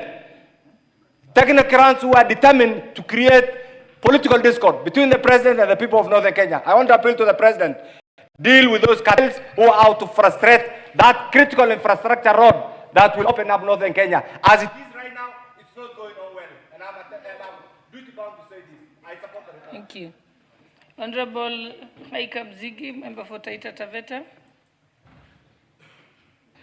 Asante sana Bispika na mimi kunipatia hii fursa niungane na wenzangu kuweza kujadili hotuba hii ya Mheshimiwa Rais ambaye ni moja ya hotuba bora zaidi ambazo mimi nimewahi sikia, na ilikuwa hotuba ambayo ilikuwa ni ya kuleta imani na matumaini kwa Wakenya, kwa sababu Mheshimiwa Rais alitangulia kwa kutueleza ya kwamba wakati wa awali alivyotembelea hapa bungeni alikuja kutuambia mambo ya ndoto ama maono, lakini inatia moyo sana na inafurahisha ya kwamba msimu huu ama wakati huu alivyotembelea bunge hili la kitaifa, Mheshimiwa Rais hakuja tena kwa mambo ya ndoto ama maono, bali alikuja kwa mambo ya vitendo na mambo ambayo ni ya kuonekana kabisa katika nchi yetu. Kuna mengi ambayo aliweza kuyataja ambayo yalikuwa ni ndoto, lakini kwa sasa yamekuwa ni matendo, ni maendeleo yanaonekana. Na Bispika, mimi leo nataka kuchukua fursa niangazie ile kaunti yangu ya Taita Taveta kwa mambo ambayo kabisa mimi nimeyaona yakifanyika na mambo ambayo pia vile vile yanafanyika katika nchi nzima. Kuna mambo ambayo Mheshimiwa Rais alizungumzia, mipango ya mambo ya barabara. Na nikiangazia kule Taita Taveta, zipo barabara ambazo zilikuwa ni ndoto. Ni barabara ambazo zimezungumziwa kwa miaka mingi. Ni barabara watu waliziota mpaka wakaona kwamba hazitawahi fanyika ama hazitawahi kuwa. Lakini kwa sasa barabara zile zinaendelea kufanyika, barabara zile zinafanywa kazi.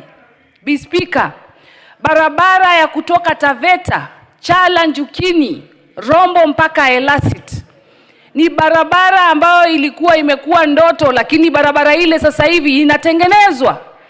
Punde tu barabara ile itakuwa imeisha, barabara ya lami, watu wa Kenya wataweza kuitumia, watu wa Taita Taveta, watu wa Kajiado na watu wote, itafungua uchumi upande ule.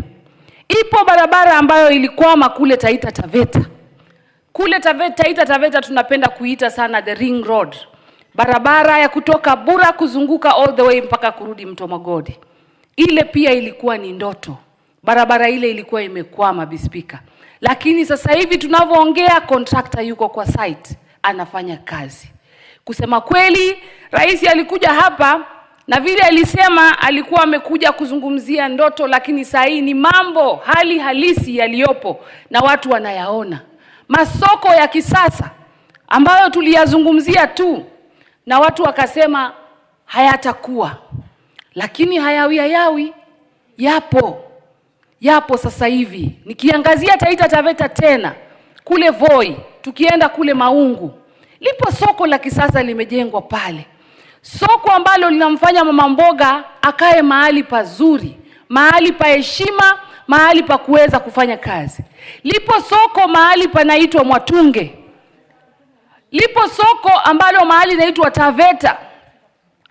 Yapo masoko Kenya nzima ambayo Mheshimiwa Rais anajenga. Mradi wa manyumba watu walisema itakuwaje, haitakuwa. Manyumba sasa watu wanayaona kwa macho. Wengine wameshapata fursa hata ya kukaa kwa majumba yale. Kwa hivyo Mheshimiwa Rais tunataka kumpongeza kwa ile hotuba yake, kwa sababu alikuja kutuzungumzia mambo ambayo yanafanyika katika nchi yetu. Masuala ya elimu. Hatujawahi kuona walimu wameandikwa kazi wengi kama hii serikali ya Mheshimiwa Rais William Samoei Ruto. Walimu 76,000 kwa wakati mmoja. Ulisikia wapi?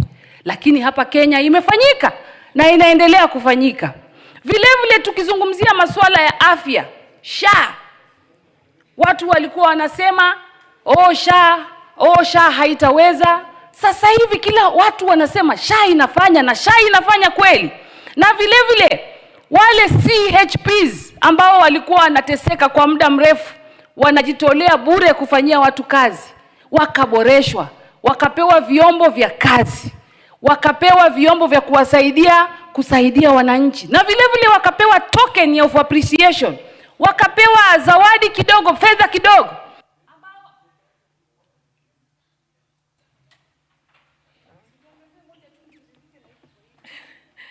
Member for Funyula, Honorable Oundo.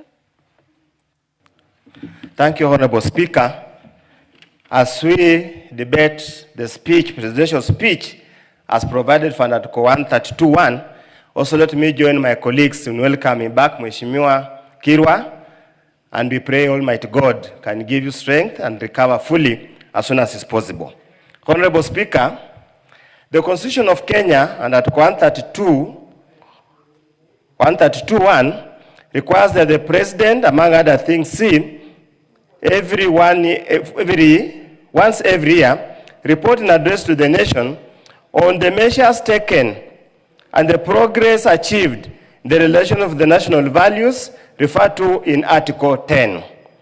Published in Kenya Gazette, the details of the measures and progress under subgraph 1, and submit a report for debate to the National Assembly on the progress made in fulfilling international obligations of the Republic of Kenya. Honorable Speaker, I have read the President's speech, and since time is limited, allow me to pick items that came out very clear And as a honest country, we need to be very honest with each other and tell each other the brutal truth. And truth, but nothing else will set us free. Honorable Speaker, in paragraph 6, the President is very clear. He says he has come, first time he came with a vision. Now he has come to tell a story. I don't know which story that story is being told, whether it's provided for in the Constitution, but that's besides the point. But in paragraph 6, Honorable Speaker, he clearly says, evidence of promises made and promises kept. And that's where the crunch of the matter starts. When the President was looking for votes, when the President came to address this house the first time, he sold to us the manifesto, the plan of Kenya Kwanza UDA. And it's a document that's easily accessible, and it's a document that has been translated in quite a number, transmitted into a number of government policies that we are pursuing now, popularly called as better. Honorable Speaker, one of the promises the President made to this country was to address retrogressive taxation and regulatory compliance. Whether that has been achieved, the jury is outside there. But for the record of Kenyans, this is now the taxation, the number of taxes that Kenyans are subjected to pay every single day or every single year. Payee now ranges between 10 to 35%, depending on the salary band. Now there is SHIF, 2.7%. There's affordable housing levy, 1.5%. Corporate taxes are 30%. VAT are 16%. Capital gains tax are 15%. Rental income tax are 7.5%. NSSF is at 6%. Honorable Speaker, I do not know whether we have achieved addressing retrogressive taxation. Secondly, on the issue of regulatory compliance, the country, the newspapers, is inundated with members of this country who have hanged themselves, who have committed suicide because of the retrogressive compliance regime perpetuated by this regime. Honorable Speaker, the second promise was to improve reliability and bring down the cost of electricity. Honorable Speaker, records available indicate that electricity cost in Kenya is USD 0.221 compared to African average. Africa, I'm not talking about any other countries, 0.134. That means Kenya's electricity rates is much, much higher, even the average African country, the poorest continent that we have here. Honorable Speaker, we were promised capacity to improve their secondary schools, to guarantee access to quality education and reduce the cost of education. As we stand here today, Honorable Speaker, capitation has reduced from 22 to 16,000, yet now making education more expensive than it was. Honorable Speaker, then in paragraph 25, time might not allow, the President states the inflation stood at 9.6 in 2022, is now at 4.6 in 20 in this month, bringing much needed relief to households. The households are not relieved, Honorable Speaker. The cost of living is much higher. When you look at the CPE, that's Consumer Price Index for this particular year, is much, much higher at 146.84 points compared to 111.886 points in the year 2022. Honorable Speaker, we might try to massage or cover or coil the dead horse, but the horse is dead. The Honorable Member for Keyo North. Thank you very much, Madam Speaker, for this opportunity. And before I give my comment on presidential address, I want also to join my colleagues in welcoming Honorable Kirwa back to the House of Parliament. Honorable Kirwa, we have really missed you. And also, I would want to request the constituents of Masop to give Honorable Kirwa another chance, because this is one person that, despite the fact that he had health challenges, he kept on focusing on his constituents. Back to the presidential debate, Madam Speaker. Madam Speaker, I must say that William Samoei Ruto is the only president, if not the second president, who has been harshly charged. Madam Speaker, most people are only reading one side of the story. They only concentrate so much on the negativity. But Honorable Speaker, this is the only president or this is the president who assumed office in a very difficult situation. When the president came into power, the cost of living was so high because the previous regimes had concentrated so much on consumption. But when he came in with a policy of subsidizing fertilizer, we are seeing that most Kenyans at the moment are enjoying life because the cost of food has come down drastically. Madam Speaker, I come from a region where we are producing maize. And when you compare this year and previous years, there is huge production of maize courtesy of subsidized fertilizer. Madam Speaker, Kenya today is a happy country because our students in school are equipped by human capital through employment of teachers. At the moment, the president has employed more than 76,000 teachers. And even we saw the advert this morning whereby Teacher Service Commission is going to employ more teachers. Madam Speaker, we have all read about the inflation from 9% to a level now that we are around 3.9% inflation rate. This is a government which is deliberate in ensuring that Kenyans get value for their money.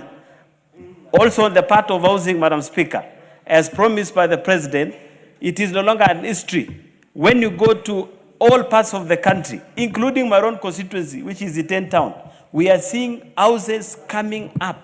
And this is something that had been mentioned by previous governments long ago. But at the moment, houses that are being built in Kibra and the entire country is something that most Kenyans are witnessing. Madam Speaker, the president shared his plan on constructing dams.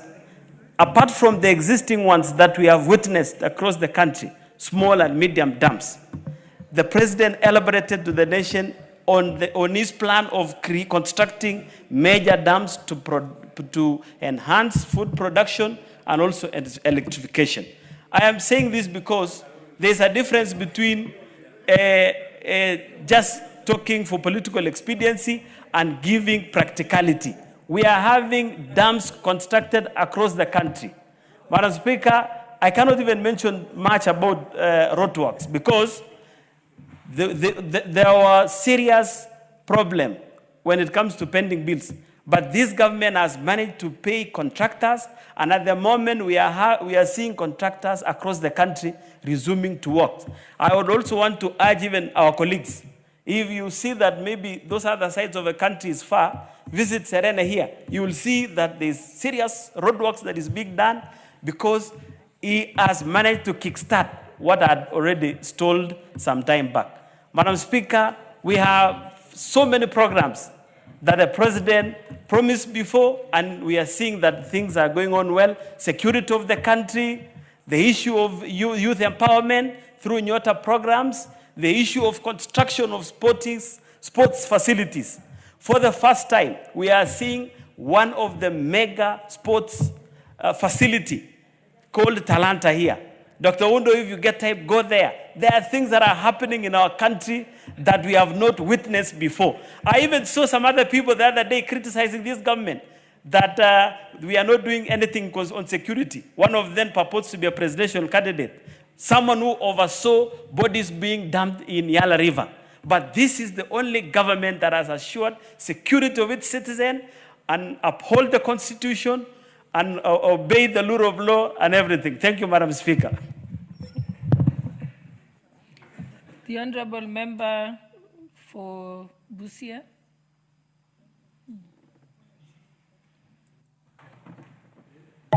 Thank you, Madam Speaker. First of all, I want to welcome back Honorable Kirwa. The devil is always a liar. Keep fighting the good fight, because you still have a lot ahead of you, and God bless you. Back to the President's speech.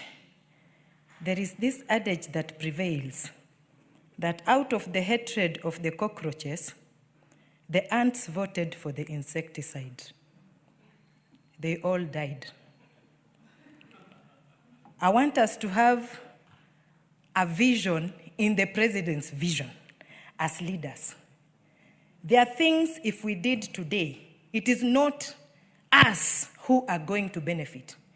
it is the 4th generation from now that we are building for. Today, if I build a house or an apartment, it's not mine. It is something for my future generation. And we have to somehow start today. The president has started something. It might look like a very big shoe to wear for all Kenyans, but he is a very good dealer in hope. Today, if you came to a place in Busia County called Lunyofu, no one could have even known that it existed. But the president, through his vision, has put it on the map. If you Google, you will know that Sports Academy, a standardized one, good quality stadium, is coming up in that area. There is another area also called Igara. Who could have known Igara in Kenya?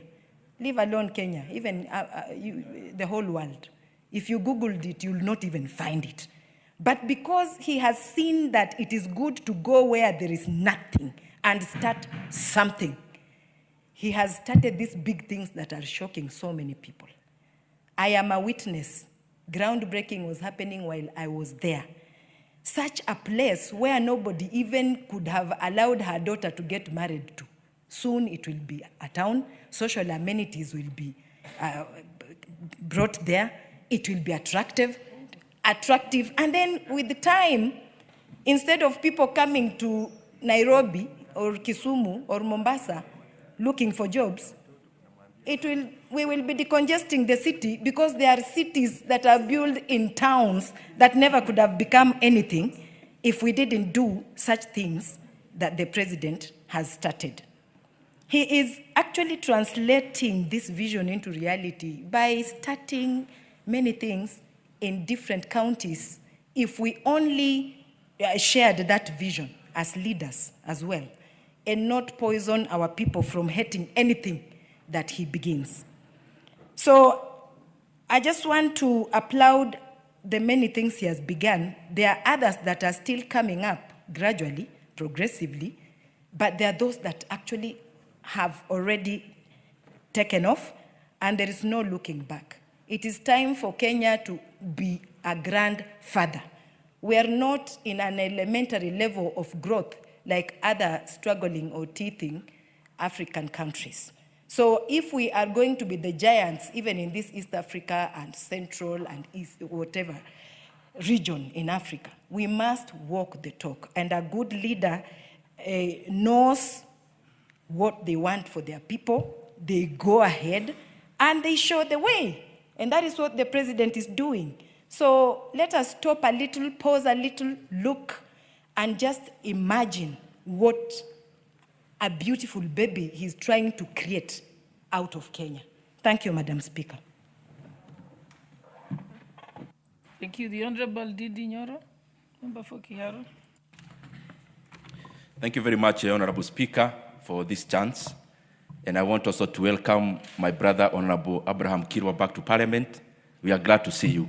Na karibu sana. Honorable Speaker, I'll be direct to the point. One is that when we have such a situation where we are listening to the State of the Nation address, Honorable Speaker, data should speak more than words. Honorable Speaker, I say so because when you want to invest in a company, for example, you want to invest in a bank, you look at their financial statements, knowing that the Nairobi Securities Exchange and regulators like CMA and the Central Bank of Kenya have done their bit. And therefore you do it knowing that the data you are reading is believable. Honorable Speaker, I say so because some of the data I saw presented last week, I don't know exactly whether it is the Kenya National Bureau of Statistics that is wrong, or it is the speech, and especially the people who made the speech who didn't have the correct data, Honorable Speaker. The first thing I want to cite is the exchange rate. We have been talking here in Parliament and especially giving a narration that we have made the exchange rate to climb down. Honorable Speaker, in the day of elections in Kenya, the exchange rate to the USD was 118 shillings. The exchange rate during the swearing day, Honorable Speaker, was 120 shillings. The exchange rate reached 159 actually in 2023 when we were still around, Honorable Speaker. And therefore, Honorable Speaker, the exchange rate has actually depreciated by 8.5% from August of 2022, Honorable Speaker. And it is in an era where the USD itself globally has depreciated by 10%. And therefore, Honorable Speaker, there, I don't know which data is actually correct. The other issue, Honorable Speaker, is the performance of the Nairobi Securities Exchange. The truth of the matter, and Honorable Speaker, it is usually said that when you have a lion, you just need to unleash it. You don't need to defend it. It defends itself. And that is how facts are, Honorable Speaker. You release them, they defend themselves. The Nairobi Securities Exchange, just like all the other stock exchanges in the world, they are not measured by market capitalization. They are measured by indices. And there are two indices in the NSE, Honorable Speaker. One is called the Nairobi Security or Share Index. The other one is called the 20 Share Index. Honorable Speaker, the highest you have seen, and I say so because in the speech, I saw that the Nairobi Securities Exchange is in its all-time high. Honorable Speaker, that is incorrect. The Nairobi Securities Exchange, even citing the last 5 years, Honorable Speaker, only, or even the last 10 years, its all-time high in the recent past was actually 2017. But the very much all-time high, Honorable Speaker, was actually around 2007. The Nairobi, the NASI, which is the OSHA Index, Honorable Speaker, the all-time high of NASI was actually in 2017, not as it was being given in the speech. And the Honorable Speaker, even the data on construction, if you read the Kenya National Bureau of Statistics, the construction sector in Kenya in the 2024 year, Honorable Speaker, it actually contracted by 2%. The consumption of cement was down by 7.9%. Consumption of steel was down at a level where we are doing housing projects. Honorable Speaker, I say so because for us to move forward, we have to be very deliberate and factual on where we are. And that is why, after all is said and done, data always speaks for itself. Because if you compare, Honorable Speaker, Kenya, compare the last 3 regimes for the first 3 years, the regime of President Mwai Kibaki, the regime of President Uhuru Kenyatta, and the current. The first 3 years, President Uhuru Kenyatta took the GDP of Kenya when it was $19 billion. In the first 3 years, it was $26 billion.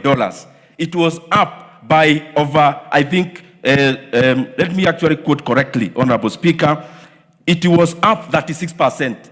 The first 3 years of President Uhuru Kenyatta, it was 21% growth in the GDP. The current situation, Honorable Speaker, the first 3 years, the economy has only grew by around 14%. If you grade using NEC, you times by 2, Kibaki gets 72%, President Uhuru Kenyatta gets 42%, President Kibaki gets 72%, Uhuru Kenyatta 42%, the current one is at 29%. You can use NEC to grade, Honorable Speaker. Honorable Speaker, the other issue I want to cite is even the regional dominance of Kenya. In the year 2024, Honorable Speaker, Kenya was actually last in terms of growth in the region. Uganda grew by 6%.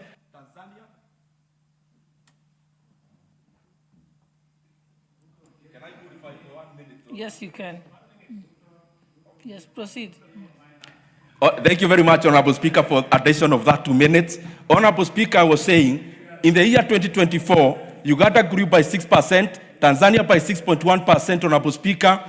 Rwanda grew by over 8%, Kenya grew by 4.7%. Honorable Speaker, also as I said, facts are like lion, you release them, you don't defend them, they defend themselves.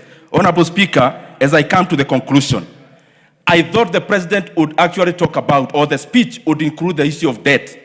Kenya is currently borrowing 3.5 billion shillings every day, unprecedented. And besides that, we are borrowing also illegally, in the name of securitization, in the name of Talanta Board, and the rest. I thought that is a monumental issue that would have been highlighted. But lastly, Honorable Speaker, also, Honorable Speaker, I thought the speech would include the issue of education.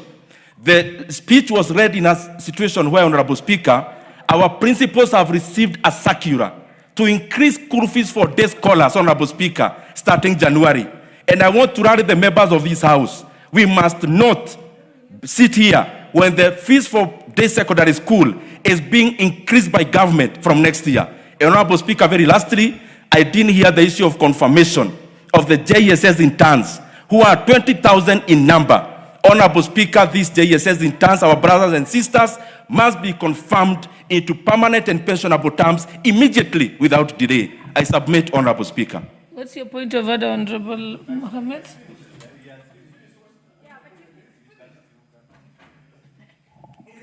Madam Speaker, though he has already finished, the honorable member was on the floor. As a concerned Kenyan, he has just indicated that Kenya is borrowing some billions every single day. I would like him to tell me today, how did we borrow? Which bank, which institution borrowed us? Because when you are speaking here, we need to tell Wananchi the truth, not just lying. You know, that's a story that can burn a country. When you hear your country is borrowing every day, I beseech you to ask him to give me evidence as a Kenyan. How much have we borrowed today? From which institution? Who signed? Where is the money? Please make this clear to us as Wananchi wants to know on their behalf as a Migori member of parliament. Yes, you've made your point. Honorable Dindo, I'll give you 1 minute. Honorable Speaker, I don't know how to respond because it's hard to respond to such kind of an issue. Honorable Speaker, just advise the member that the data of Kenya is readily available even now in the Central Bank of Kenya. And it is difficult for me to do your job. Currently, as it is, Honorable Speaker, when this government came in, that is how it is, Honorable Member, the debt of Kenya was 8.7 trillion Kenya shillings. As we talk today, the debt of Kenya is over 12.5 trillion Kenya shillings. And therefore, we have borrowed over 3.5 trillion Kenya shillings in a span of less than 3 years. And therefore, if you divide that by the number of days, I have actually given a discount. We are borrowing more than 3.5 billion every single day, and that is unpalatable. You have clarified. Thank you. Honorable Didi Rose, I think Honorable Fatuma, everyone is entitled to their opinion. No, everybody is entitled to give their opinion. Honorable Raso, proceed. You're next. You can speak, and you have 10 minutes because you're speaking on behalf of the chairperson of the Committee of Defense and Foreign Relations. Committee of Administration and Internal Security.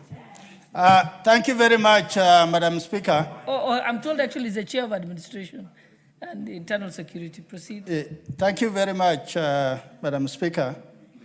Madam Speaker, I want to welcome Honorable Kirwa back to the House, and we thank God for restoring his health, and we hope you will be back on your feet. Madam Speaker, let me thank the President for this very important address he made to the nation from the floor of this House. It is important for us to say the truth as it is.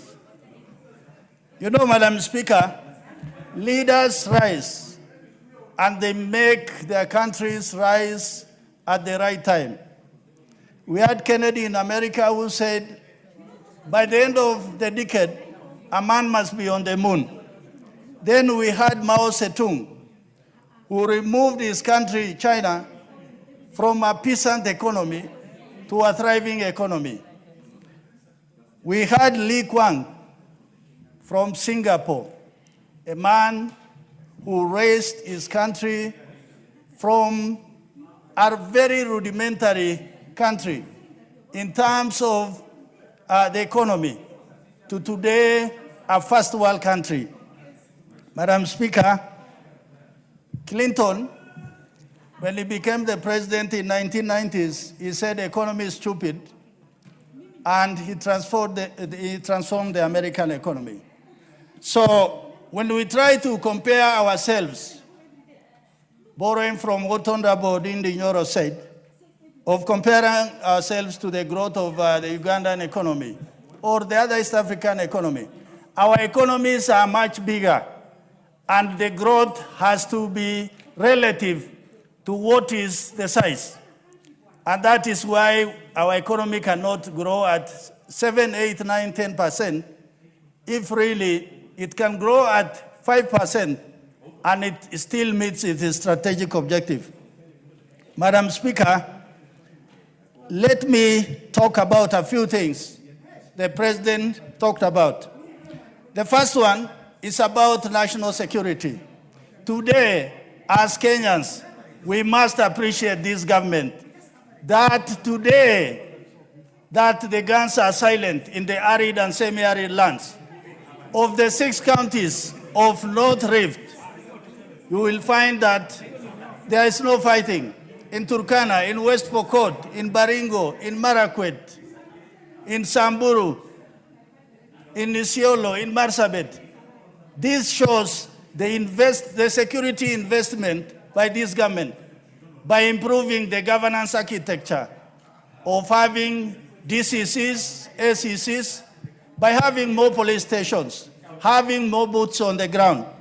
Madam Speaker, this government is on record that today we are recruiting 10,000 policemen. That has not happened before in the previous administration. It is good to say when it works and when it is positive. We cannot always be prophets of doom. Madam Speaker, on agriculture and food security, at the beginning of his leadership, the president said, we are not going to subsidize consumption, we are going to subsidize production. Today, when you go to supermarket and you find that food is relatively more affordable than at the beginning in 2022, then it means the agriculture sector is working.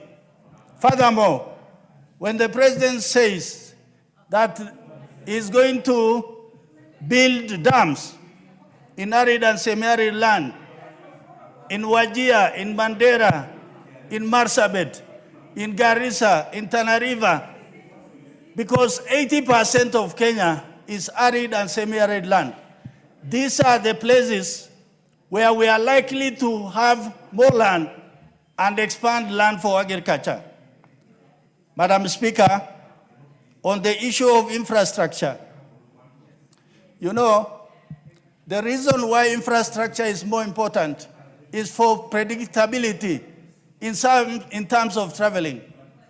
Today, if I leave Marsabit at 8 in the morning, I know by 4 I'll be in Nairobi.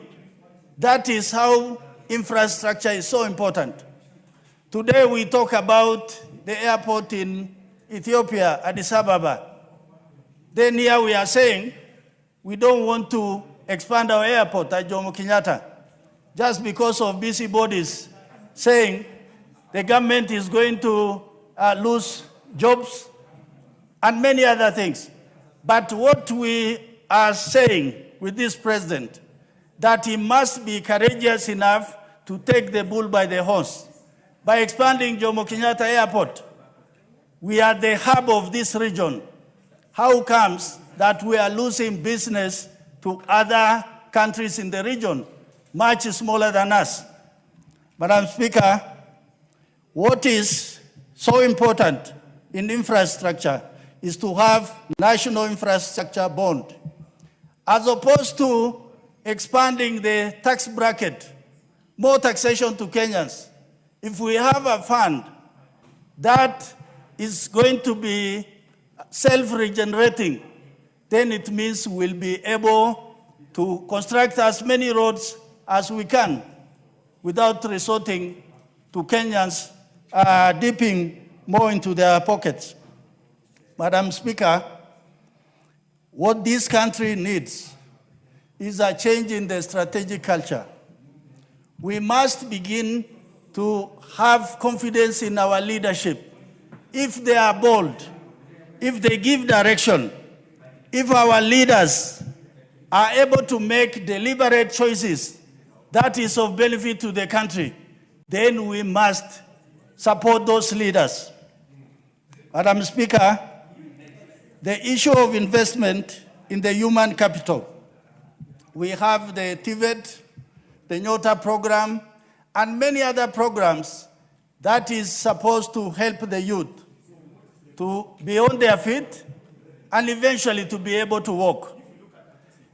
For these programs to be successful, then it means Kenya must generate enough resources for this particular task.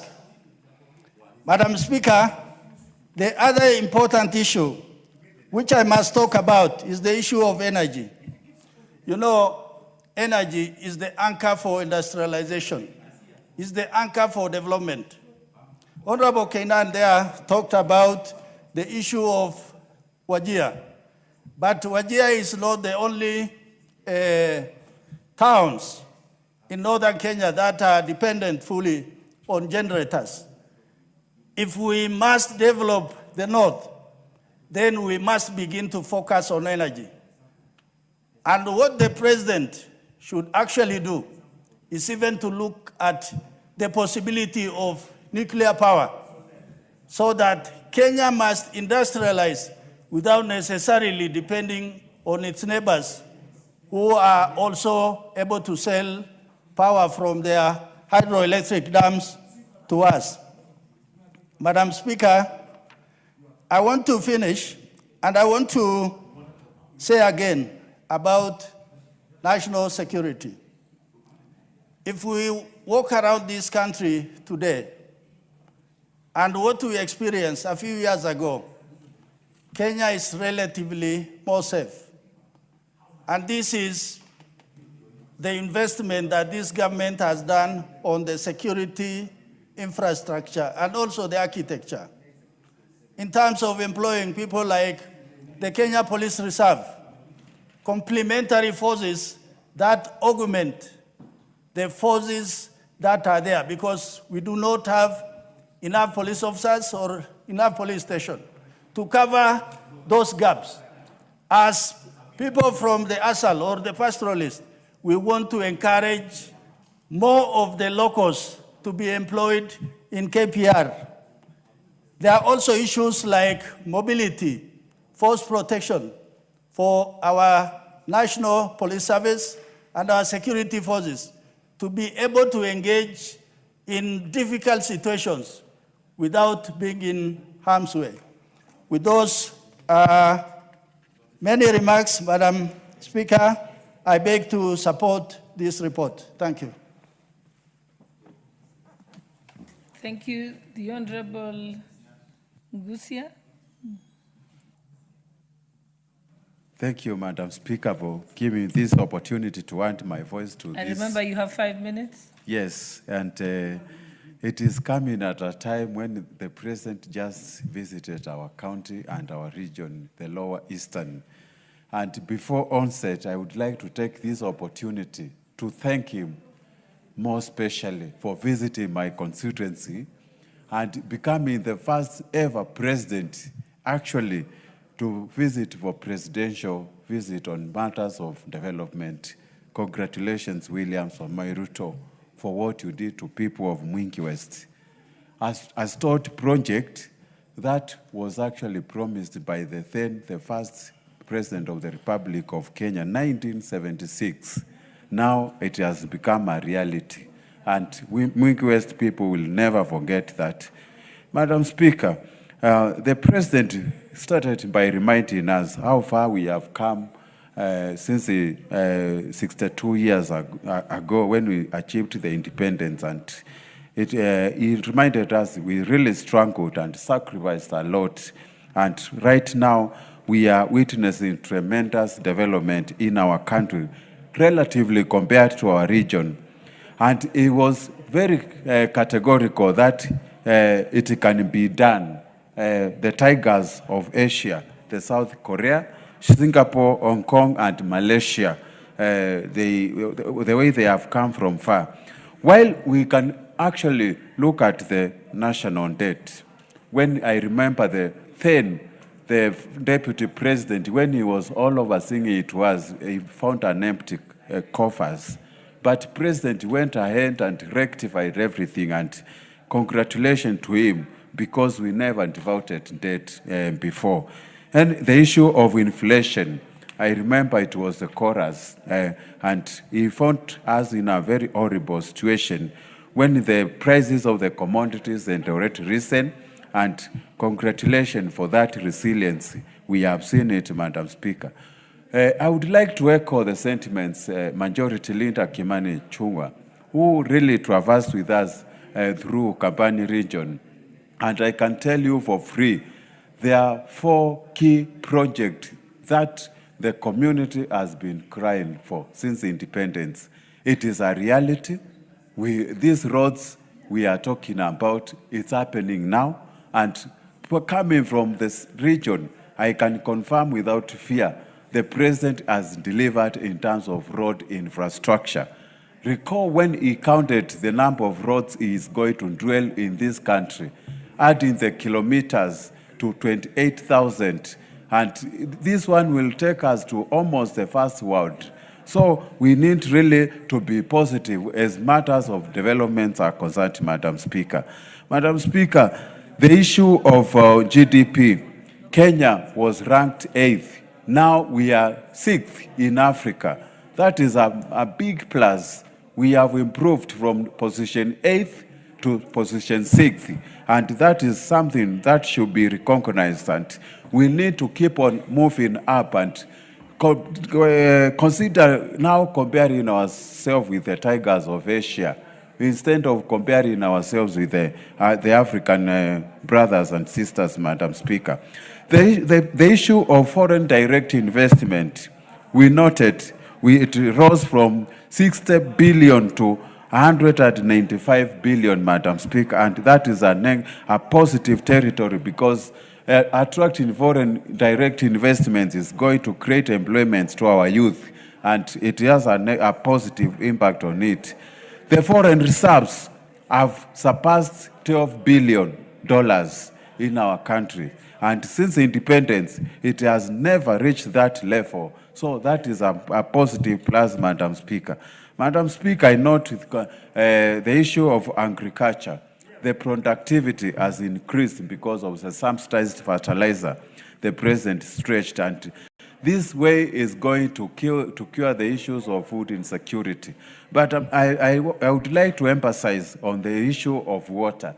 We need to move from relying from rain-fed agriculture to at least construct several dams, the ones he mentioned. If it can be actualized and regionally distributed, we are going to cure this issue of food insecurity in our country, Madam Speaker.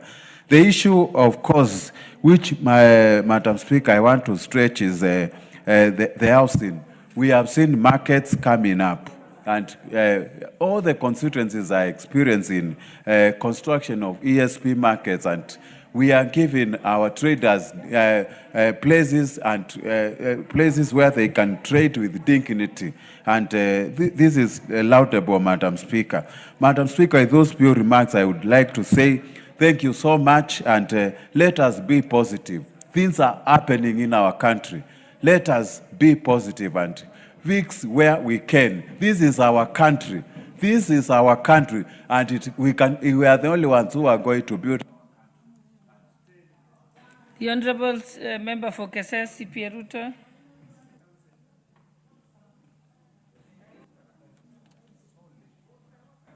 Thank you so much, Madam Speaker, for this opportunity given me to weigh my comments on the speech that was made by the President on the State of the Nation address. But first, in his absentia, I want to commend Honorable Kirwa for the faith and the strength that he has taken through his health treatment and recovery process, and that today he has appeared here. I would have also wished to make a comment to his dear wife, Frashan, for the good work she did to ensure that she gave the right support to the husband.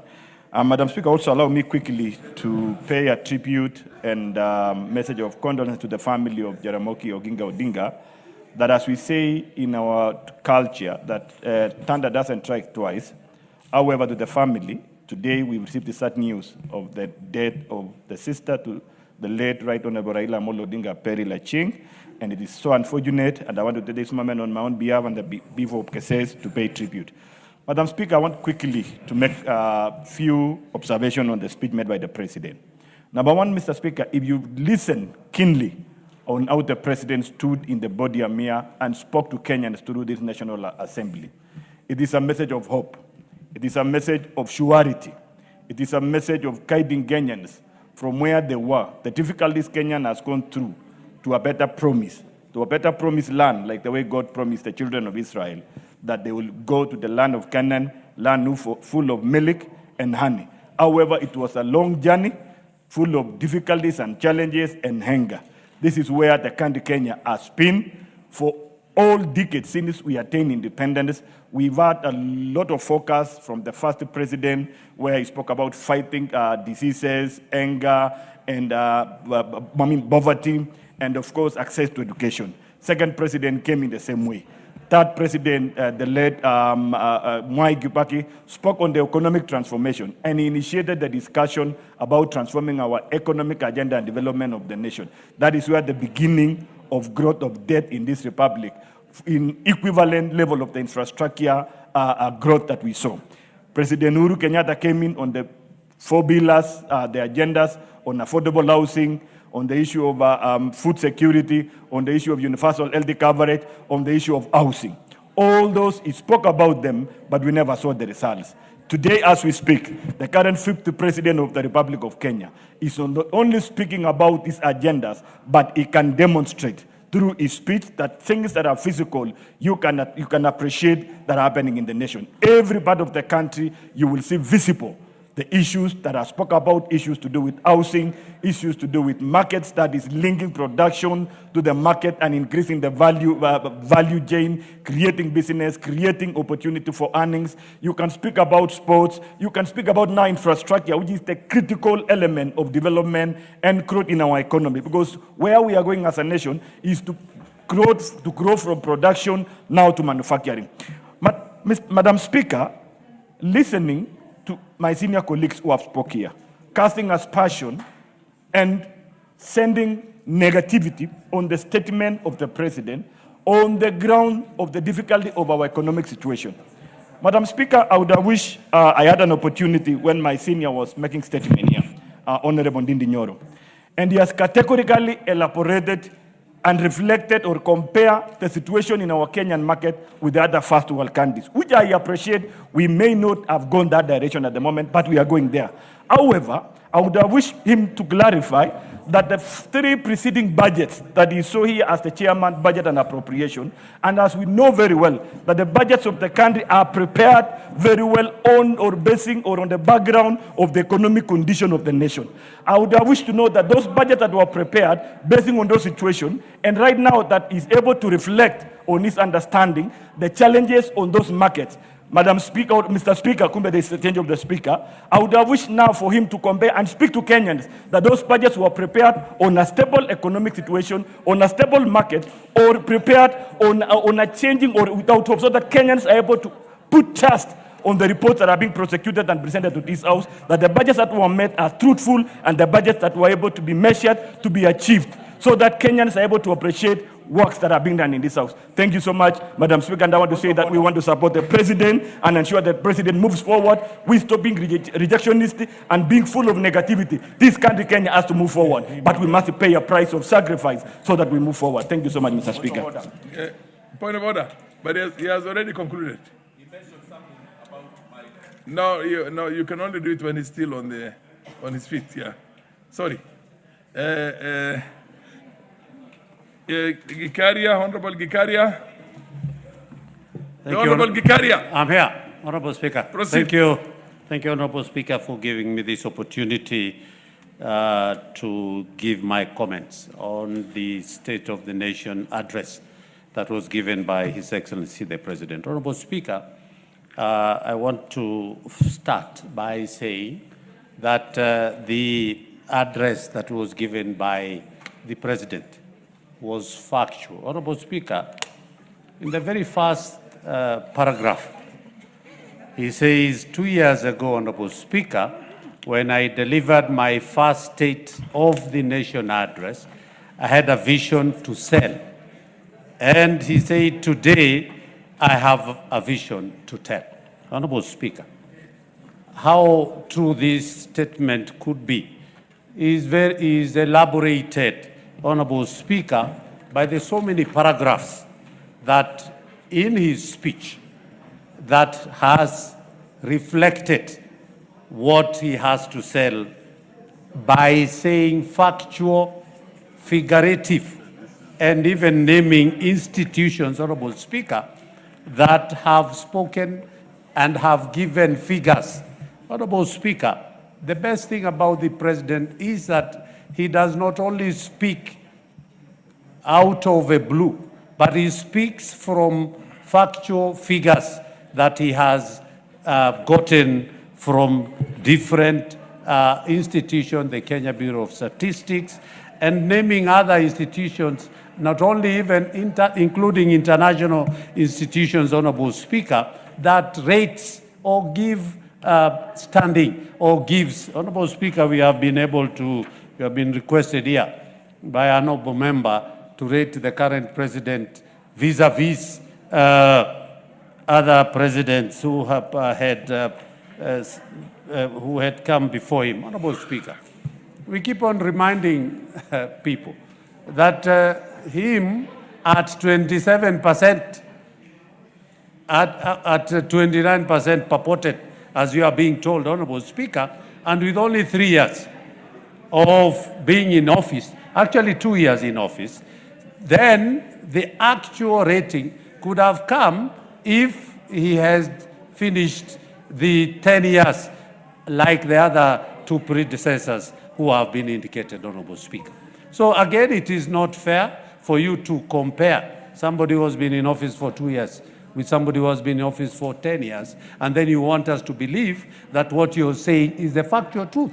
Honorable Speaker, that is not a proper comparative figures that you can be able to. But that said and done, Honorable Speaker,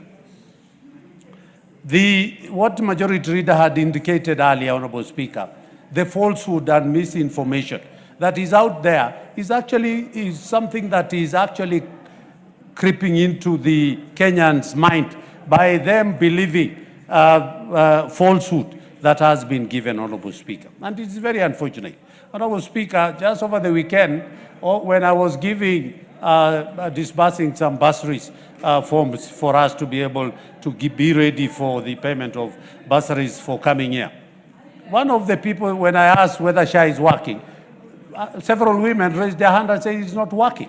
When I challenged them that after that cassation that we've had, I will pick them to go to the hospitals that they had attended, and SHA was not working.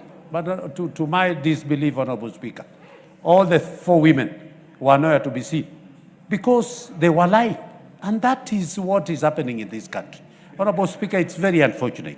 I would want to say that the President did give, and if you look at the 10-point agenda, I mean, there's so many issues that he has indicated, Honorable Speaker. It is true that the farm input, the harvest has increased, Honorable Speaker. The housing units, Honorable Speaker. Also, we are seeing so many in my constituency. For example, Honorable Speaker, we are having over 3,000 affordable housing that is ongoing. Honorable, that is the truth that is about the jobs that he promised these young Kenyans, Honorable Speaker.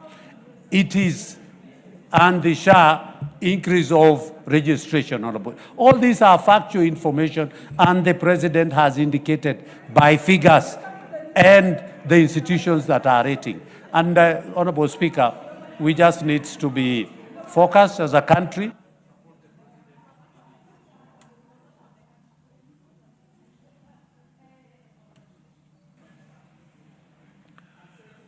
Honorable Sarah Korere.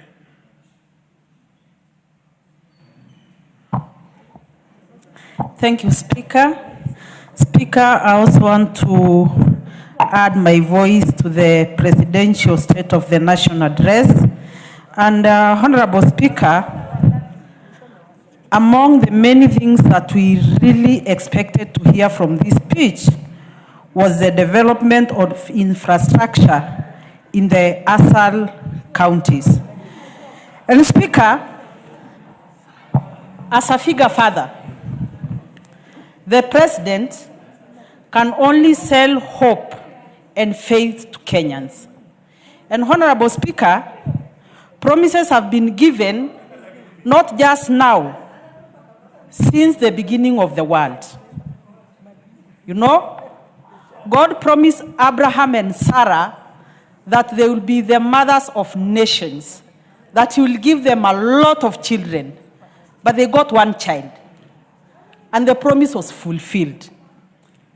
Speaker, God promised the children of Israel that he will deliver them to a land called Canaan, and it took them 40 years to reach Canaan, and the promise was fulfilled.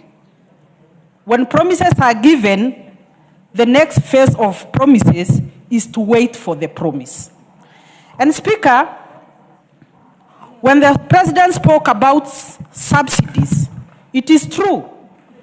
Before 2022, subsidies were given to fuel, to unga, not production, but consumables. And Speaker, these subsidies were enriching the ones who are already rich to the detriment of the poor Kenyans. But when the President subsidized fertilizer, the price of unga, which is a common meal to almost every table in this country, has reasonably gone down from the 250 in 2022 to 130, 120, depending on where you come from. But Mr. Speaker, those of us who are in Jubilee,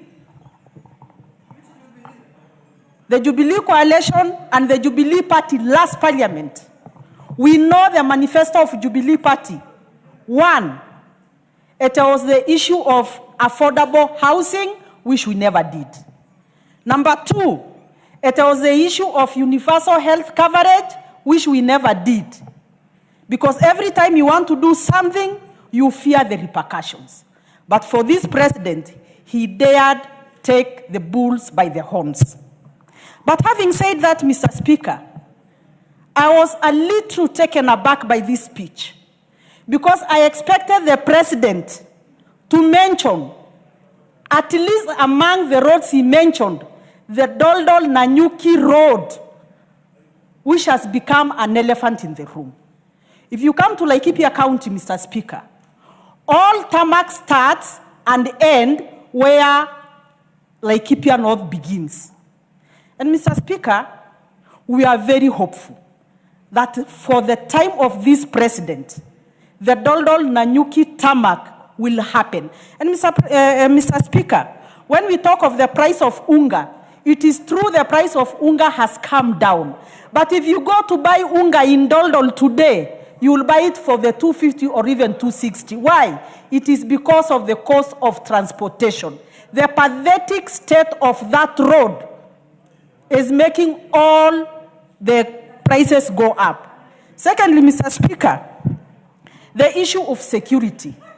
There is no president who have done much in security like the current president.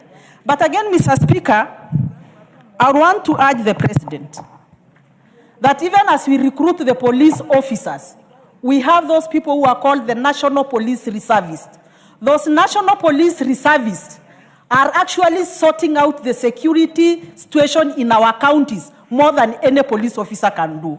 And my humble appeal is, at least these National Police Reservists should be kitted, should be at least well enumerated, should, if nothing else, at least SHA should be paid for all of them, so that as they put their life in line because of the citizens, because of us, and our cattle and our camels and our goats, at least somebody is. Yeah, Janda, Shahir, Zahir.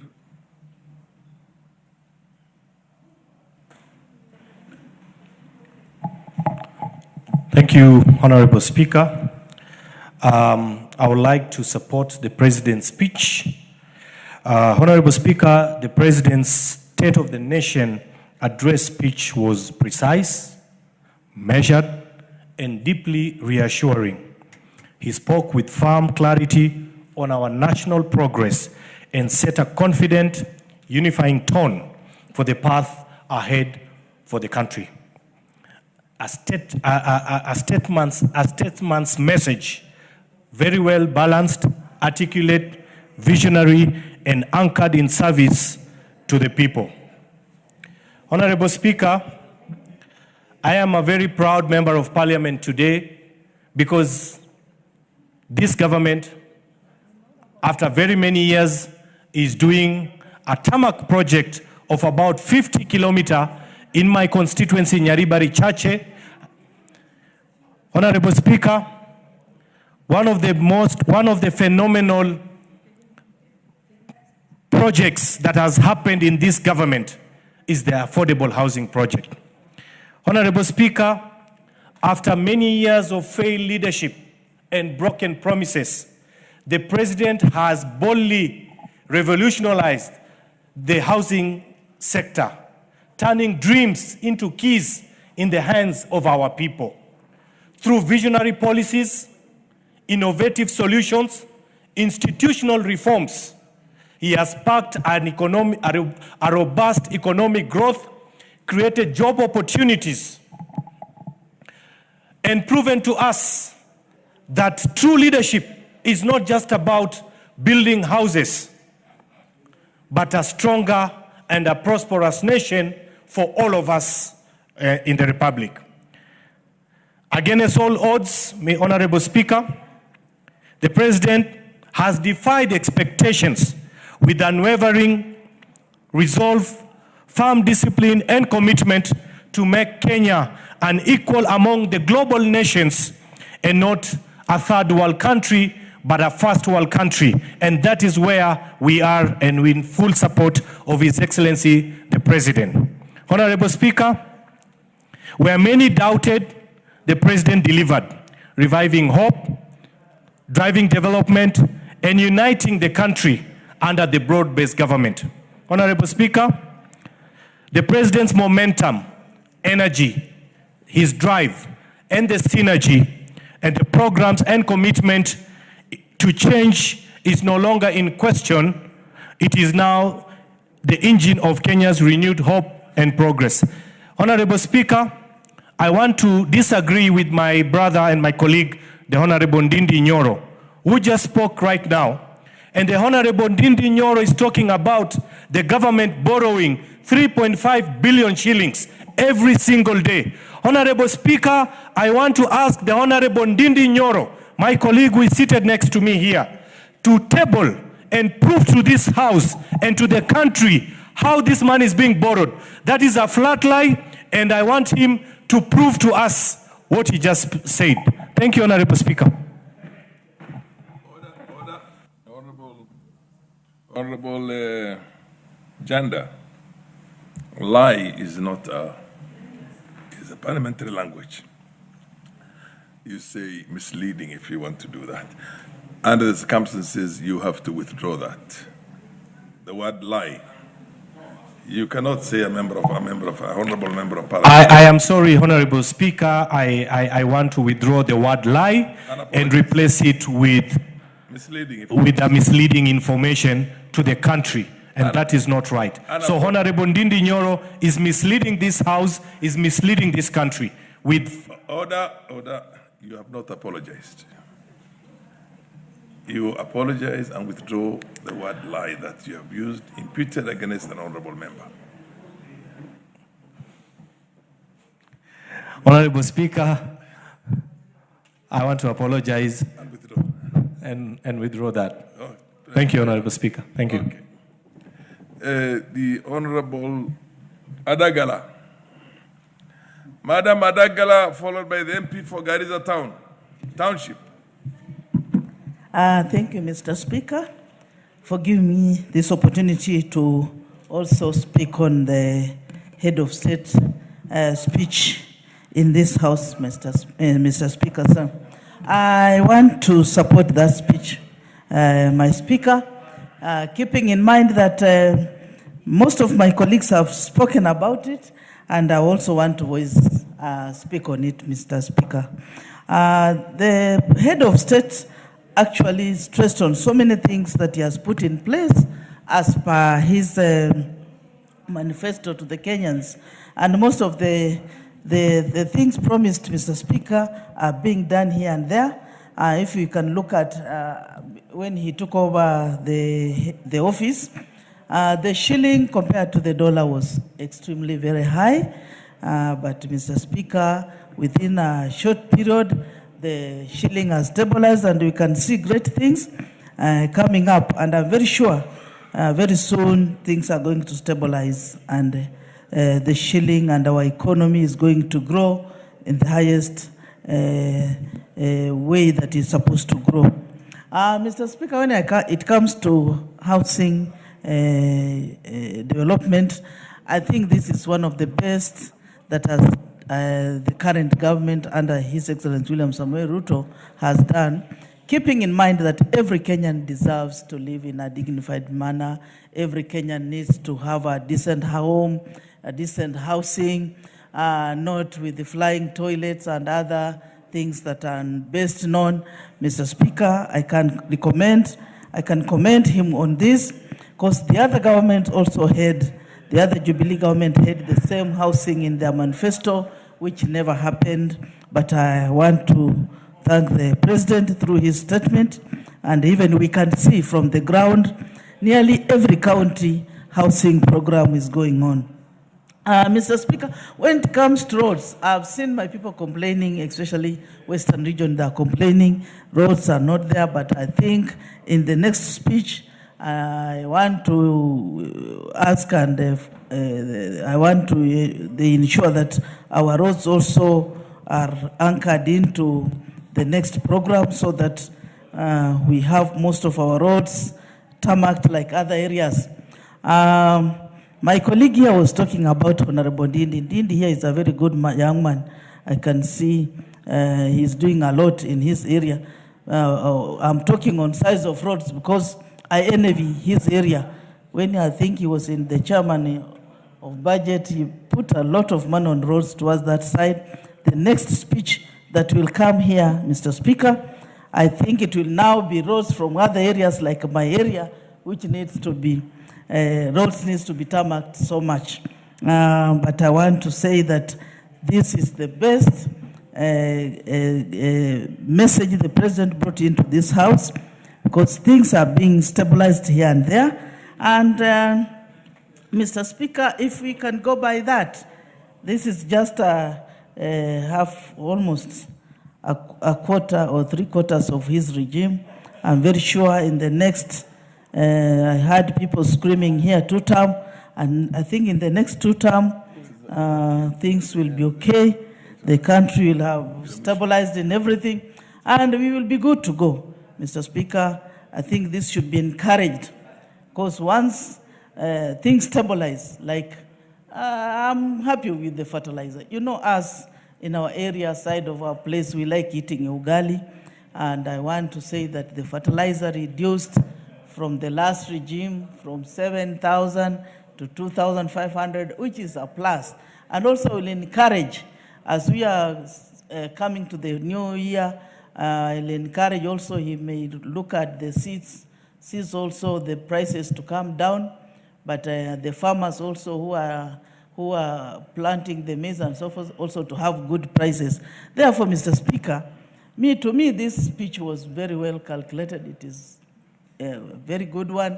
We need to encourage this, but now we want to ask the President to keep on pushing for more and also fight the demon that is called corruption. I'm sure once corruption is fought, this country, we are going to be among the best, as he is desiring Kenya to be like Singapore and other developed nations.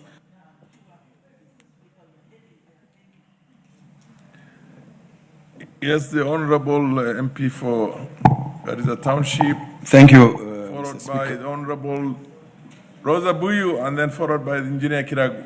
Thank you, Mr. Speaker. In that order, and then followed by Omondi Karoli. Proceed. After me, okay. Thank you, Mr. Speaker, also for giving me this opportunity.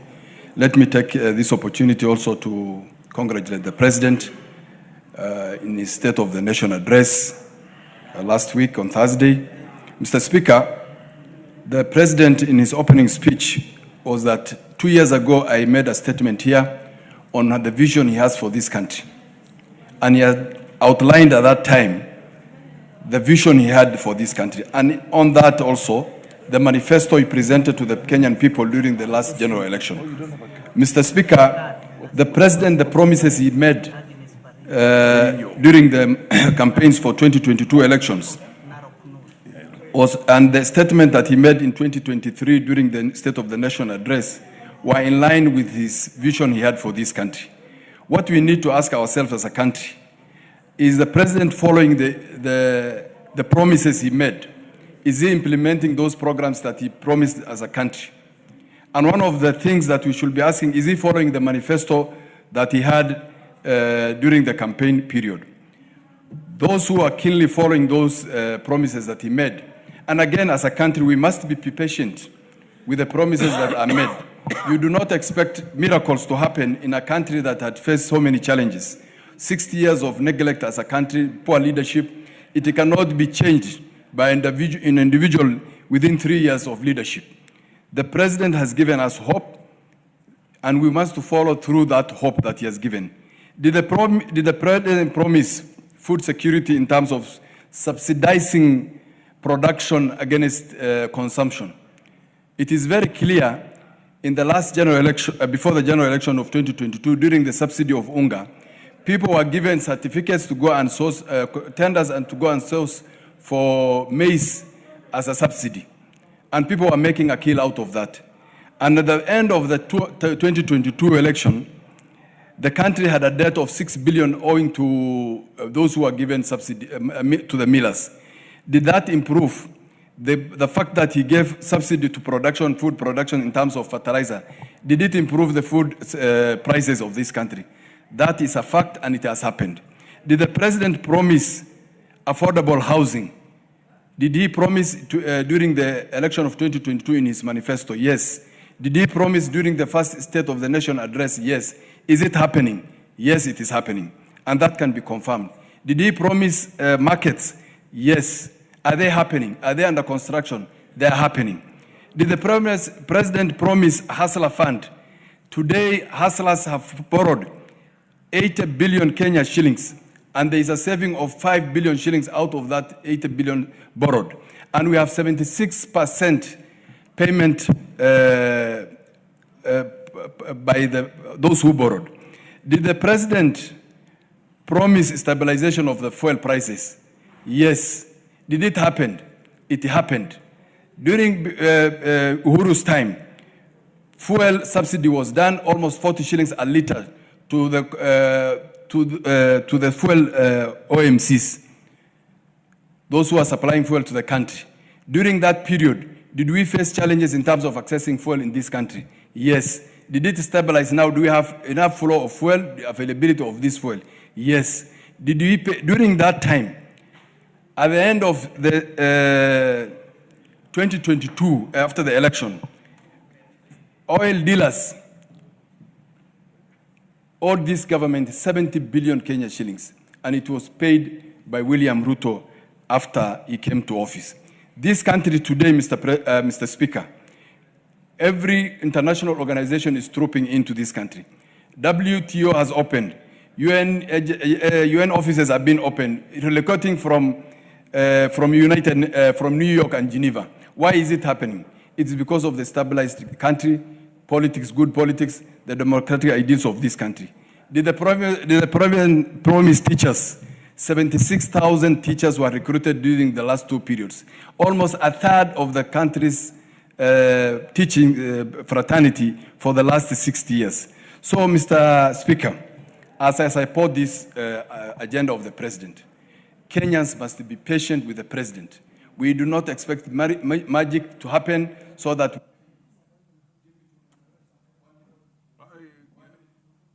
Give him an additional 1 minute. Mr. Speaker, the president mentions a number of roads in this that he intends to construct.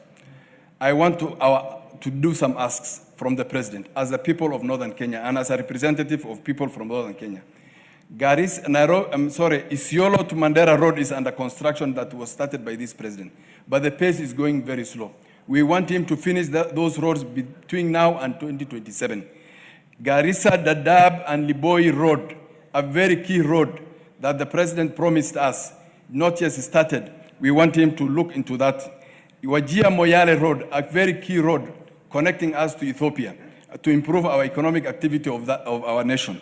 Mr. Speaker, let me say that we ask the president to take up those issues, the new roads we are asking as a people of Northern Kenya, and he's on right track. Those who are against his ideas are not factual.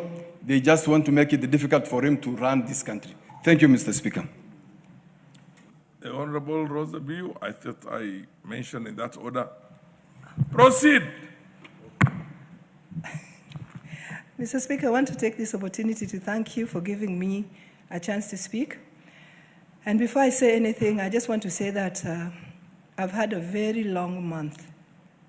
But God is gracious, and we are back on our feet, and the country will move on. Mr. Speaker, the biggest gift that the Constitution has for Kenyans is devolution. Because devolution dictates that every part of this country gets something or gets developed in equal measures like the other part.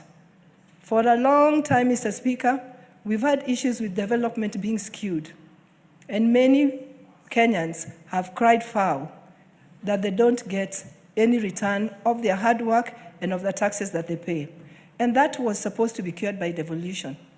Mr. Speaker, when the President did speak to us last week, I'd hoped that he'd tackle the issue of devolution and the challenges that devolution is facing and what the government hopes and plans to do to meet or to effect, to answer to those challenges. But that did not come through very clearly. Mr. Speaker, I also expected the President to speak on corruption. We know that corruption ails many sectors in this country, and we know that not enough has been done to mitigate corruption. I also expected the President to talk about that. But having said that, Mr. Speaker, the greatest thing that the President demonstrated was the fact that in his reign and the few years that he's been on that throne, the distribution of development in all parts of Kenya is top of his agenda.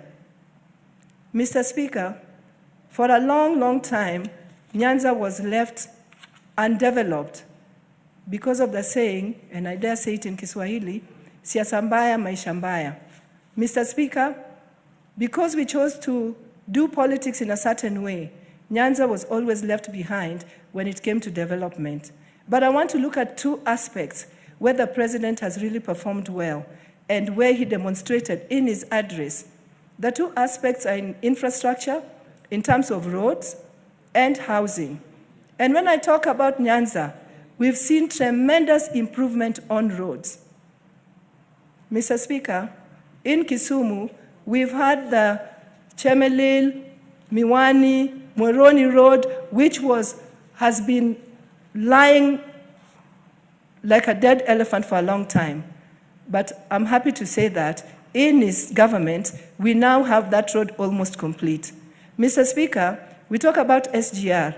SGR was a thing that was always in the other government, but SGR is now going to be effected, and it will run up to Malaba, Mr. Speaker. Mr. Speaker, I want to look at South Nyanza and talk about the Lake Victoria Ring Road. We know that when that is done, it will open up places and it will ease transport and open up economic opportunities for the people. And the reason why I'm saying this is in his address and in his government, we are seeing that areas that were underdeveloped or long forgotten, despite the fact that they did not vote for the government and other people chose to call them non-shareholding areas, he has turned a blind eye to that non-shareholding nonsense and is actually looking at Kenya as Kenya as a whole and developing Kenya as one nation. Mr. Speaker, I come from Kisumu West. We have one tarmac road, but guess what? Hololela is also going to be tarmacked, and it's in this budget, in an area where nobody ever thought that we would have a security road by the name of Hololela. And I want to thank the President for all the effort that he's putting and ensuring that Kenya moves as one. Because when development is skewed, there'll be no peace in this country. But when you spread out development and every Kenyan feels like they're taken care of, Kenya will remain peaceful. So I want to thank the President for the effort that he's put. Thank you, Mr. Speaker. Thank you once again. Engineer Kiragu. Thank you, Honorable Speaker, for giving me an opportunity to comment on the presidential speech. One, I want to thank the President for a speech that gave us the history of this country and also gave us the direction and the hope as to how we can move this country forward. I also want to take note of the fact that he has fulfilled that obligation that is in our constitution to come to this house to give a state of the nation. Mr. Speaker, for us to grow this economy, we will need to be people who are not fearful, people who will make decisions and follow them through. We have been mentioning many countries like Singapore, Malaysia, China, Japan, and many others. Mr. Speaker, those countries made very, very difficult decisions for them to be who they are. And this country, for us to solve some of the major problems we have of unemployment of our youth, we have to make very difficult decisions. Mr. Speaker, we have a challenge of making this country competitive to enable people to come to this country to invest so that we can create employment. One of the key things that the President mentioned is to bring down the cost of power in this country. And I am happy myself as an engineer when he mentioned about nuclear energy. Many people fear this nuclear energy generation. But most of the countries that have made it, they have actually utilized the nuclear energy to make their power generation more efficient and affordable. So for us to move on is to stabilize our education system, to make sure that we emphasize research and development. I know, Mr. Speaker, one time I was the engineer in charge of Nyayo Car. And when we finished the testing and we were to do commercial, there was argument, and I want to respect my friend, Honorable Member of Dede Nyoro of Keharu. I had many such economists give figures and data, and all of them, they were negative. What we lost as a country is an opportunity to be a car manufacturer, because they argued you are not many in the country. And I was there seated saying, what about Sweden? They are only 7 million with their car like Saab and Volvo, and they were doing well. But Mahindra, the one of India, they made that decision at that time. And today, Mahindra is a vehicle manufacturing company. So this opportunity we have today as Kenyans to move this country forward will require us to make sure that the route we will take, we will develop the infrastructure, we will skill our people up so that they have a challenge for this century. And I believe in the infrastructure, the ICT network that we have, lowering our power generation, we can improve this country so that it becomes competitive. Speaker, on Friday, I welcome all the members of this House and the public to come and witness a historical event when we are launching the Mau Summit Kamadora project. Many people will talk about figures and scare us, but this is a reality. That road between Limuru and Naivasha, we have had many people who have died. As a country, we have lost over 4,000 people in a motor vehicle accident. What about the time we lose in our highways? I wish somebody can quantify that when they are giving the data. As a country, we are ready to improve infrastructure in this country. And Mr. Speaker, unless we do some of this very heavy lifting, this country will not be able to be taken to where we are. We cannot compare ourselves with our neighbors.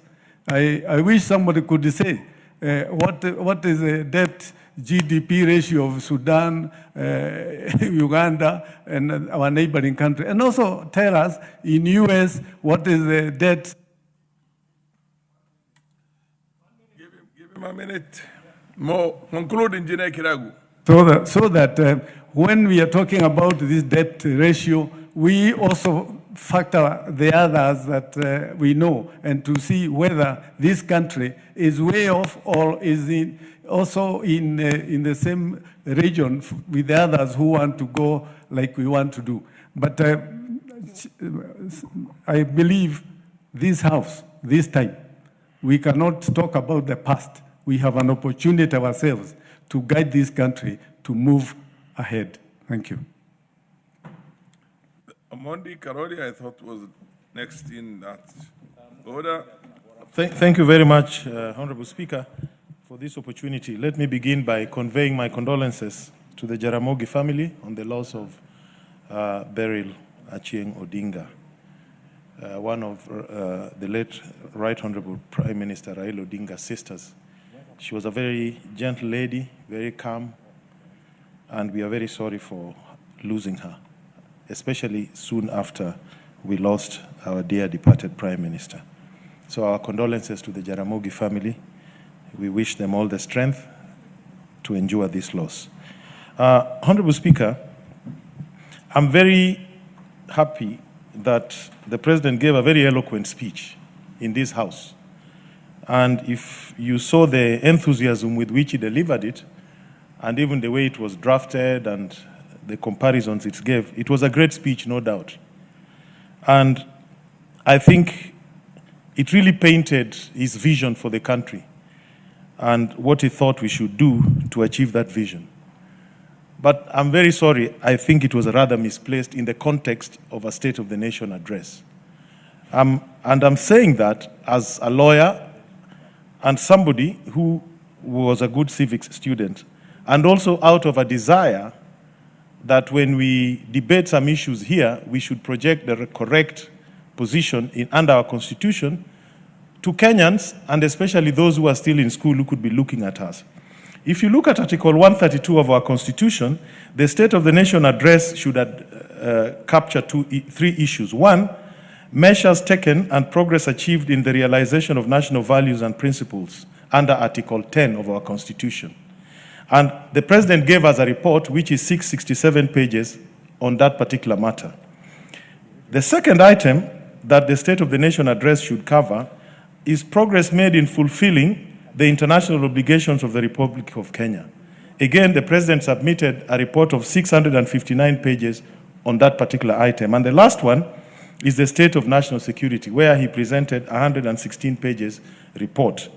But if you look at his speech, there's a disconnect. He did not talk to these reports. So we could be confusing wananchi that the President's speech, which in my view would have been a great pre-budget statement or a very great statement at the launch of a party manifesto, is what the State of the Nation address should be.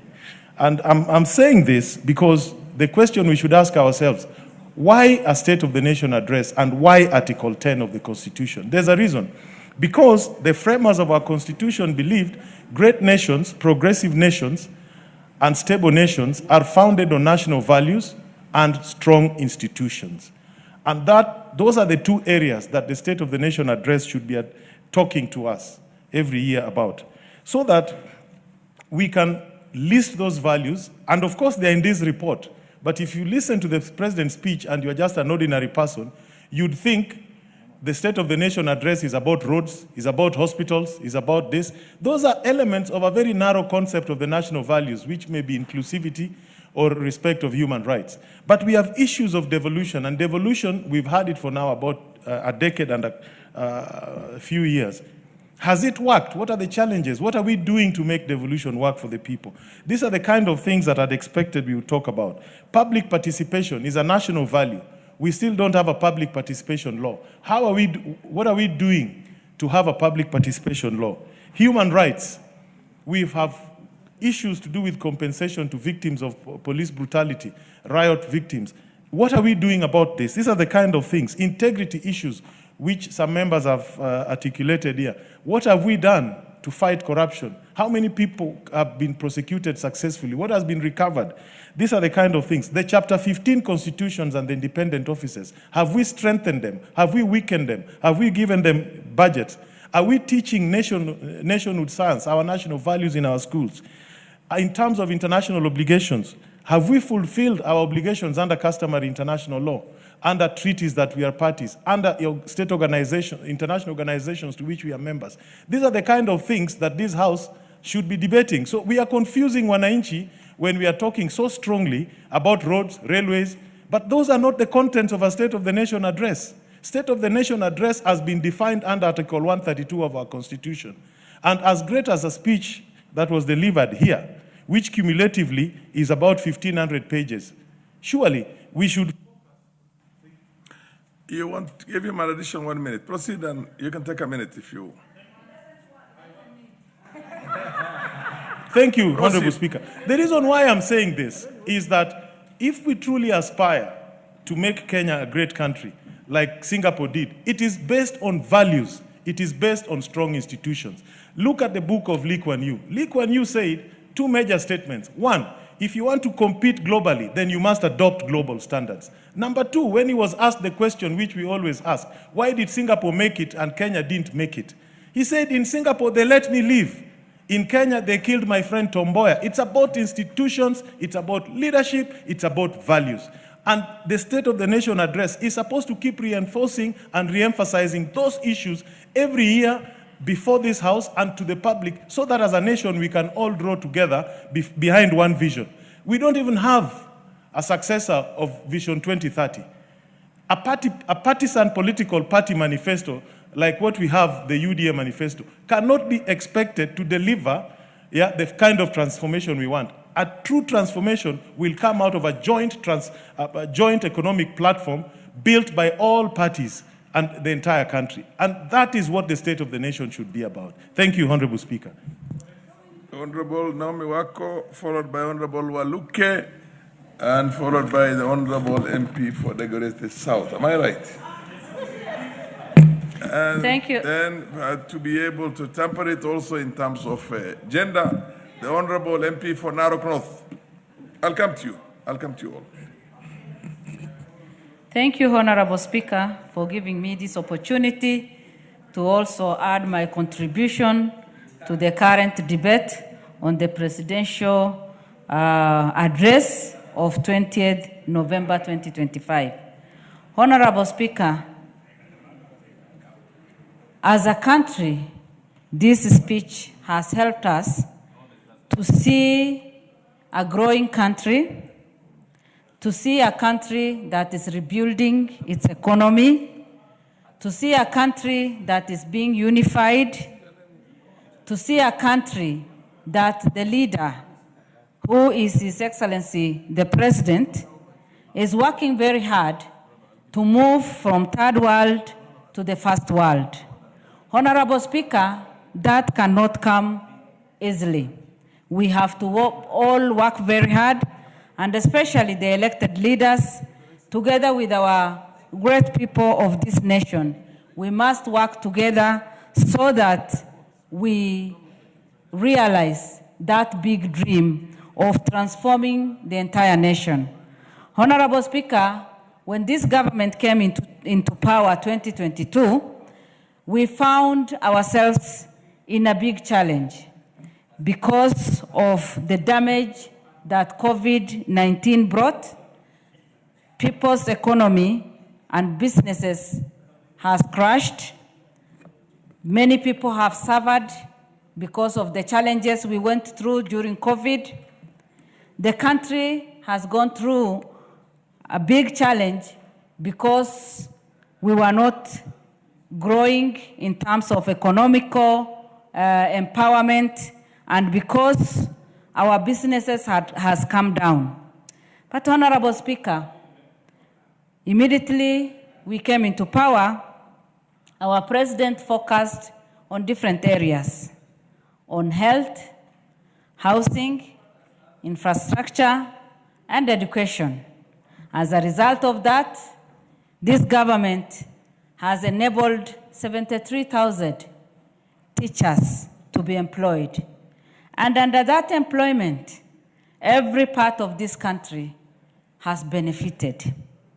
One good thing that our president has done is serving this country and bringing all of us together, and also exercising equality.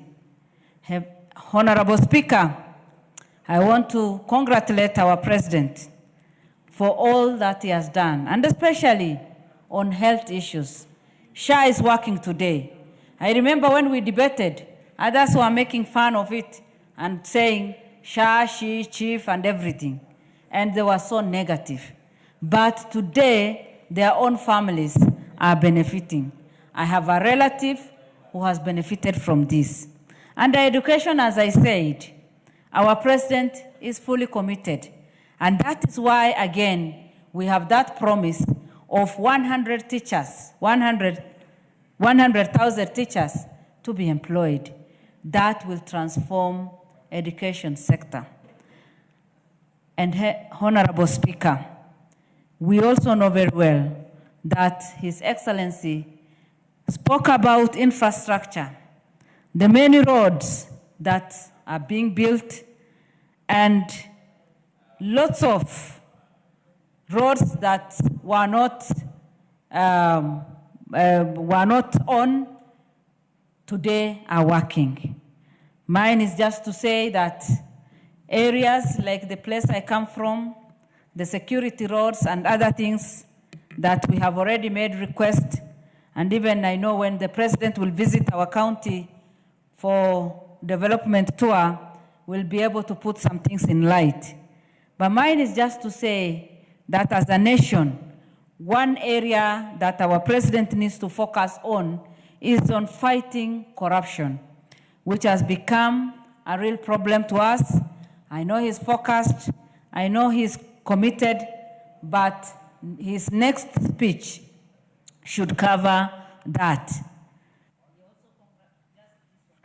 Give her a minute, an additional minute.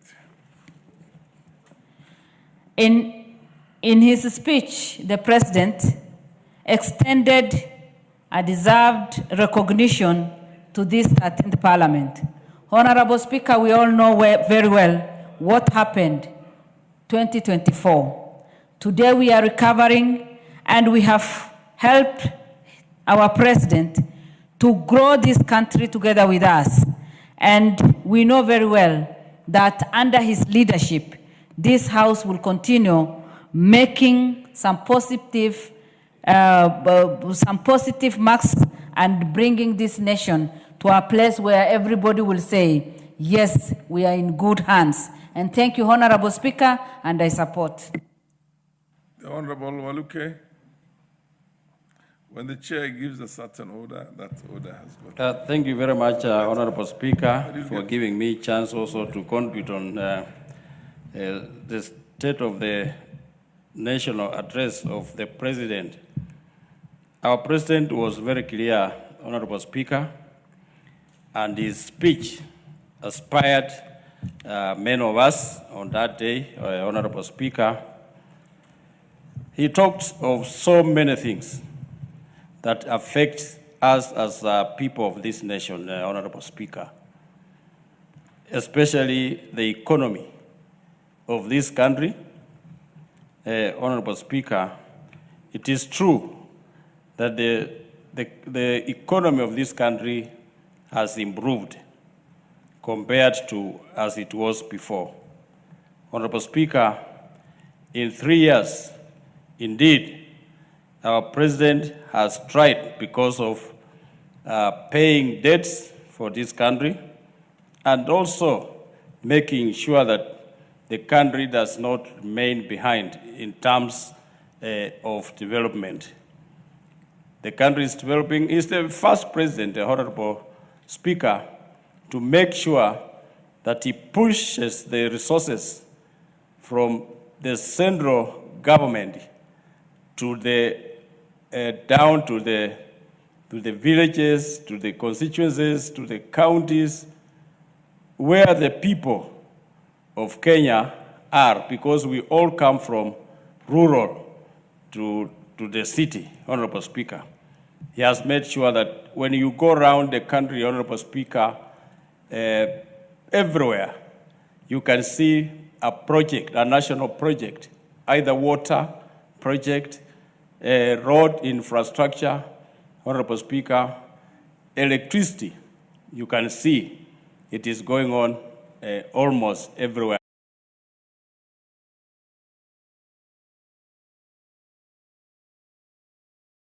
Development, Honorable Speaker. Honorable Speaker, as we speak, the inflation has come down. You saw 2 years ago, politicians were wearing sufurias on their heads because of lack of food. They incited the country. Honorable Speaker, our young people joined them. But now, there is plenty of food because of the prices of fertilizer came down from 7 to 2,500. And that is what we were lacking. And the GDP, Honorable Speaker, is growing from 115 to now billion to now 136, which is showing that at least Kenya is growing economically. Honorable Speaker, if all Kenyans support the president, he is out to make sure that he moves this country to another level, which is our desire, Honorable Speaker. The latest that I saw was about Nyota, to make sure that the youth of this country can also join others to do business so that they grow together with other businessmen and women of this country, Honorable Speaker.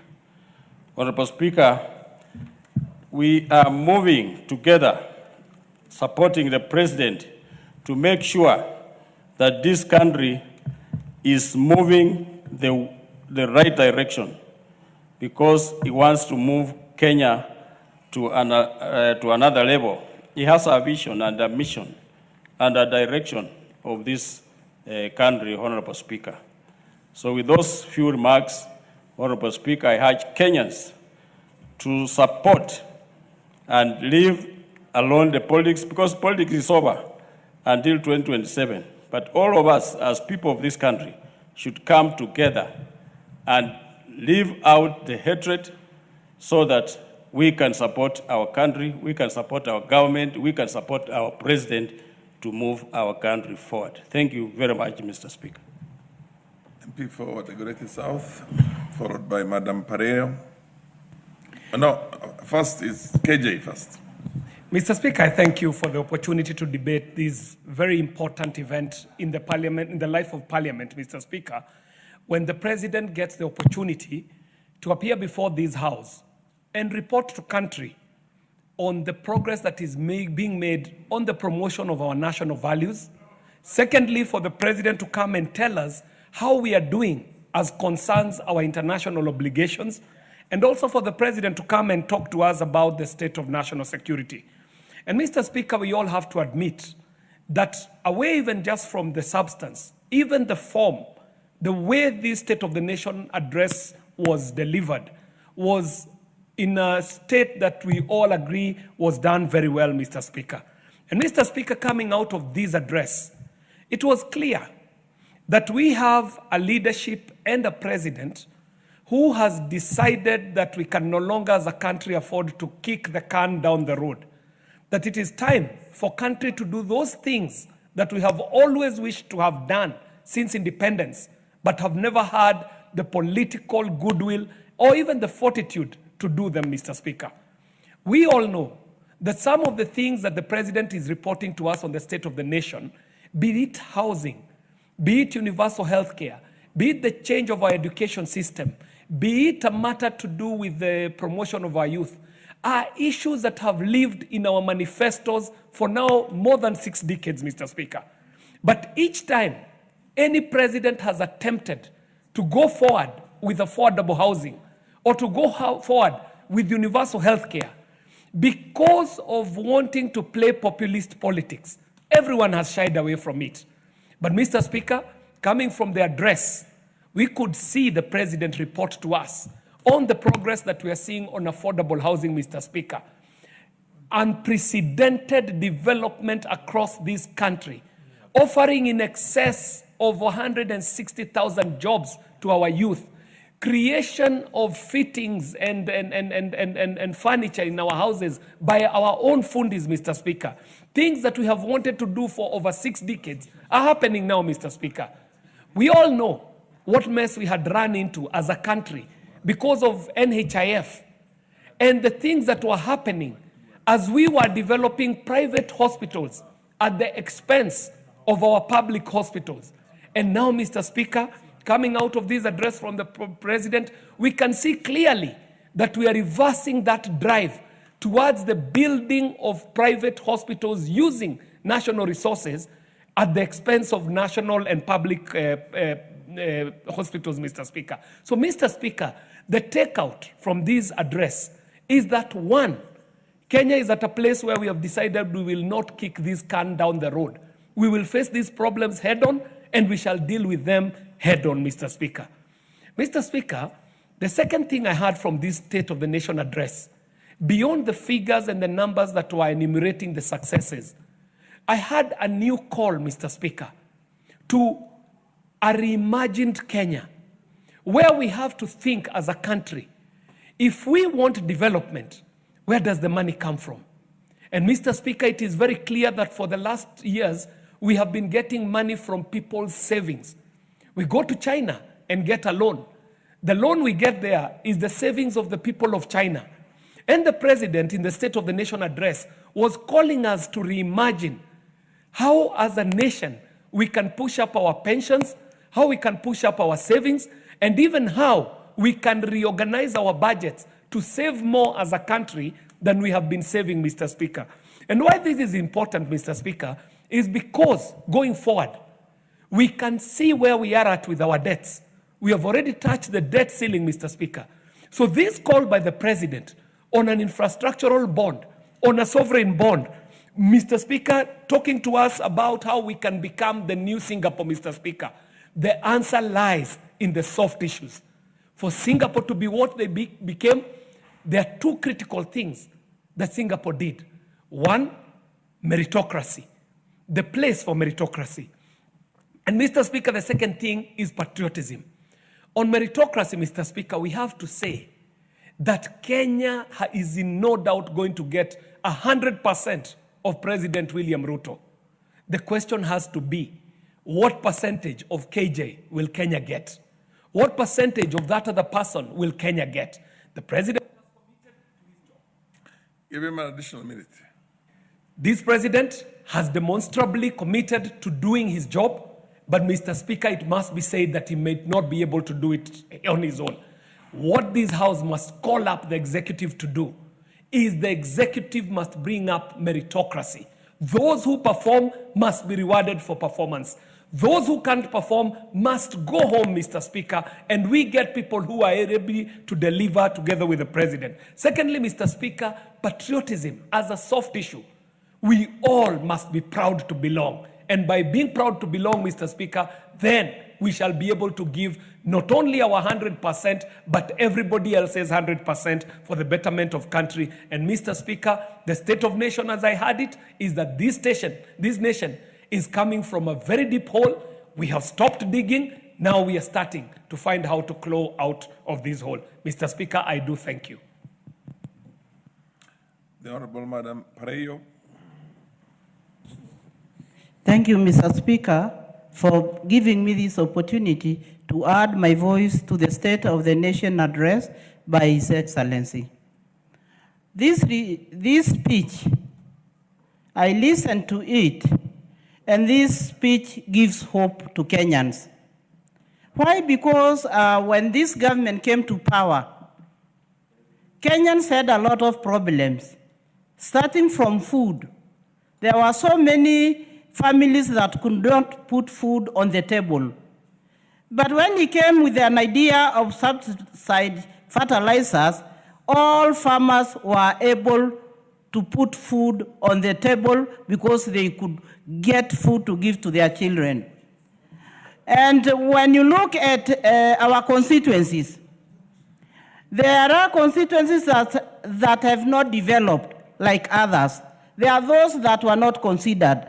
But these days we see the president making sure that we equally get what other constituencies are getting. When he came to power, you look at my constituency, when I went to him to see him on electricity, definitely he was able, and we were given an affirmative action funds to make sure that we come to the level of where other constituencies are. That means that all the development agendas are in every constituency, not like those days when there were people who are considered leaving other people behind. So we are now moving at the same path, and we are proud to say that in our constituencies, we see projects coming up. Like in my constituency, we have a road that they have already tendered, and that is going to be a tarmac road that will be done in an area where we do wheat. And some of my people are farmers, others are pastoralists who look after the animals, but we have no roads. But we see the president now coming out, considering these constituencies like other constituencies. So this speech gives us hope and gives us a direction of where we are coming from and where he wants to go. I know that he had to make very hard decisions when he came to power because almost there was nothing moving. And everybody was annoyed because we were all complaining of fuel, we were complaining of food, and we were not seeing what was going on. And there were people demonstrating, putting the sufurias on top of their heads because that was a demonstration to say that they have no food to put on the tables. But these days, we have more than enough. We have food that we eat, and we have food that we keep in our stores for tomorrow. So for that reason, again, when you talk about health, people are wondering what will happen now that NHIF was not there. What is this that they call SHA? But today, I'm proud to say that even my people know what SHA is. When they come to me, they say, yes, I have a patient in the hospital, but SHA was able to cover the bill for my patient. So I see SHA working. So when I listen to him talking, as much as people think that he was not articulate to what he was telling Kenyans, to some of us who have been behind and who have been left behind, we see improvement in his leadership, and he gives us hope. And when you look at his speech, we get hope, and we feel Kenyans like everybody else. Thank you. The Honorable Christine Ombaka, followed by the Honorable Basil.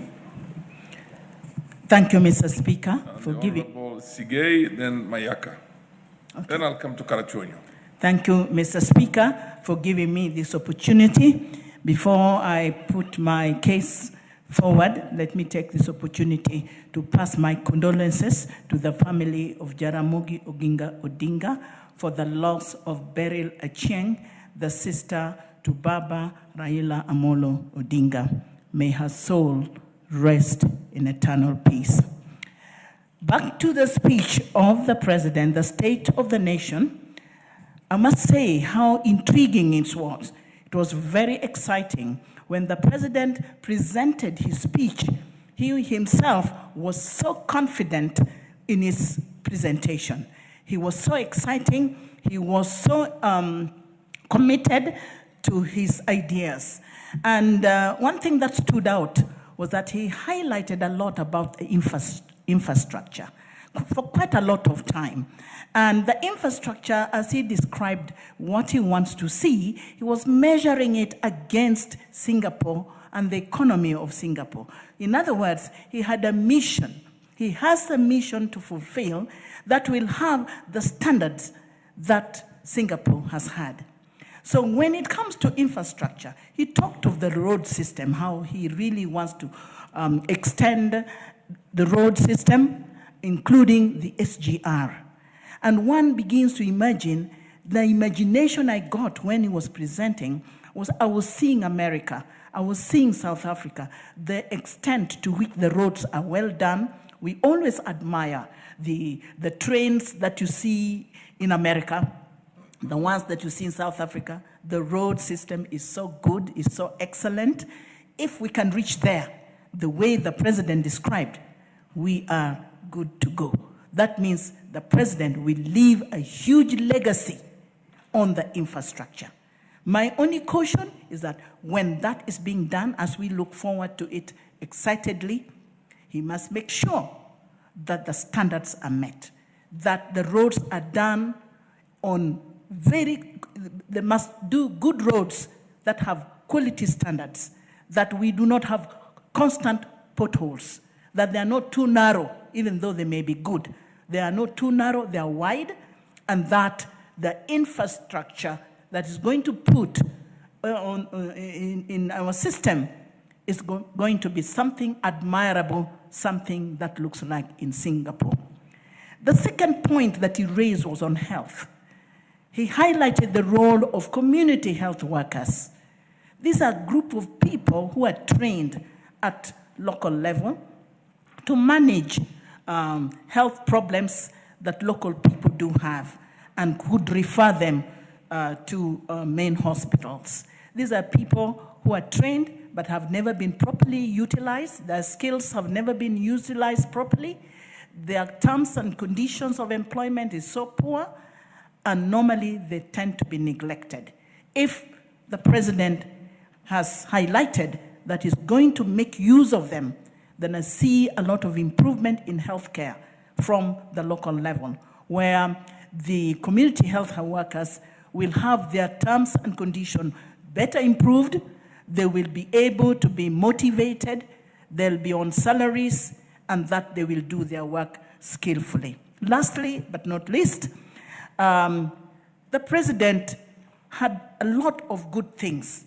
The hope that we all look forward to seeing at his time when he's the president. Whether he's going to be there for 2 terms, I can see that he's going to leave this country a better place than the way we thought he would leave it. He also introduced an issue of economic empowerment for young people, that is Nyota, but we should not forget that he had already introduced one called Hustler.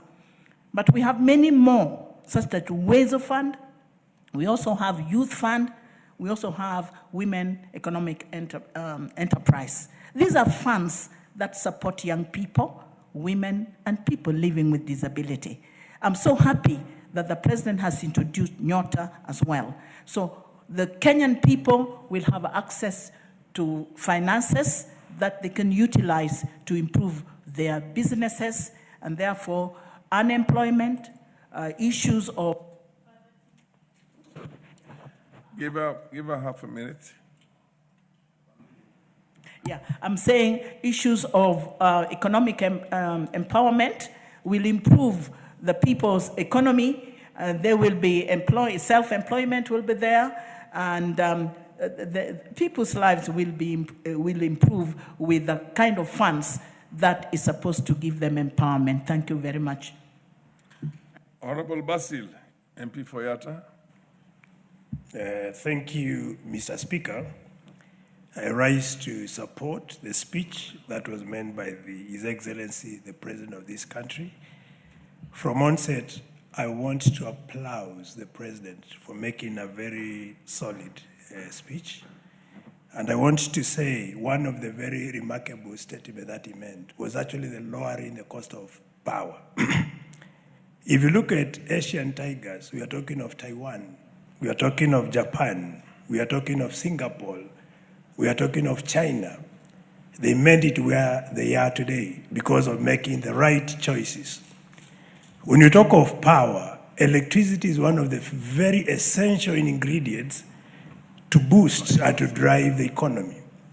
And if you lower cost of power in Kenya, you're going to attract many investors.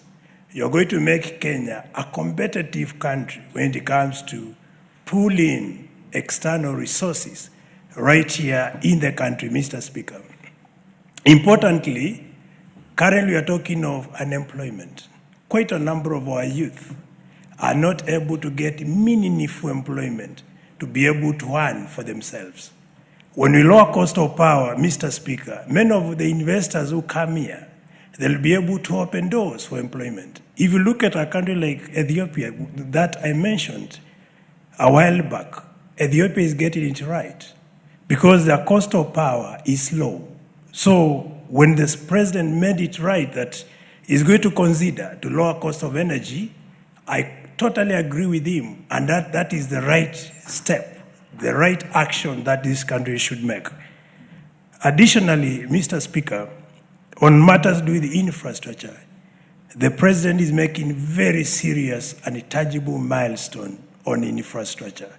I'm talking of bitumen standard roads.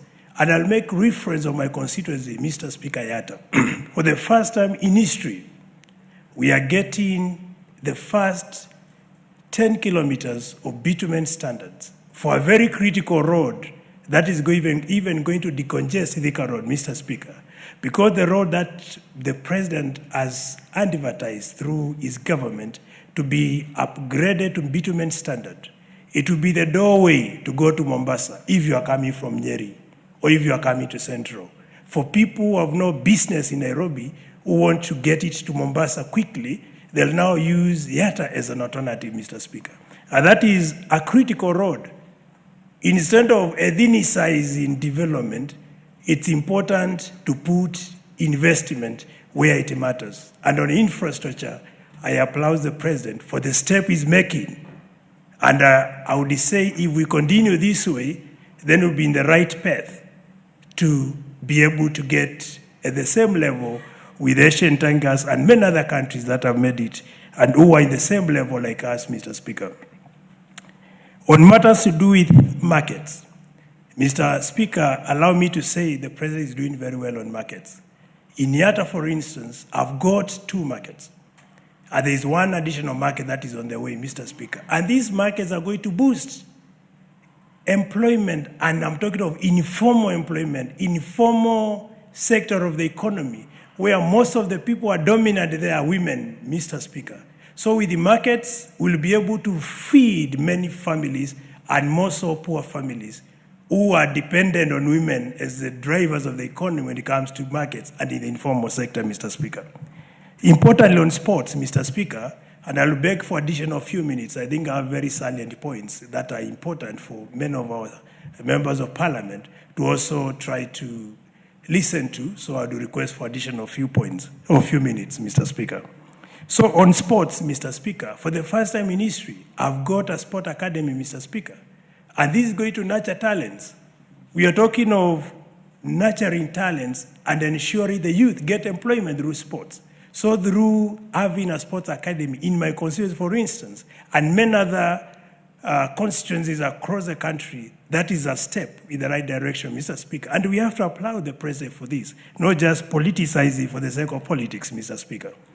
And then when it comes to water, water is an essential factor, is an element that you can't ignore when it comes to food security, Mr. Speaker. In my constituency, for instance, I have irrigation schemes that have been started and which are all almost to completion, Mr. Speaker. And I also want to remind... Give him an additional 2 minutes. When it comes to my constituency, we also have mega dams. And His Excellency the President, Mr. Speaker, he did mention of mega dams, including Yatta Dam, which is centralized in Yatta constituency, Mr. Speaker. If this dam eventually be constructed, it will be a game changer on food security in my constituency and its environs, Mr. Speaker. We are talking of Thika East, we are talking of Muranga, and many other constituencies, that is Gatanga and others, that are bordering Yatta constituency, who are going to benefit from Yatta Dam, Mr. Speaker. And then lastly, technology.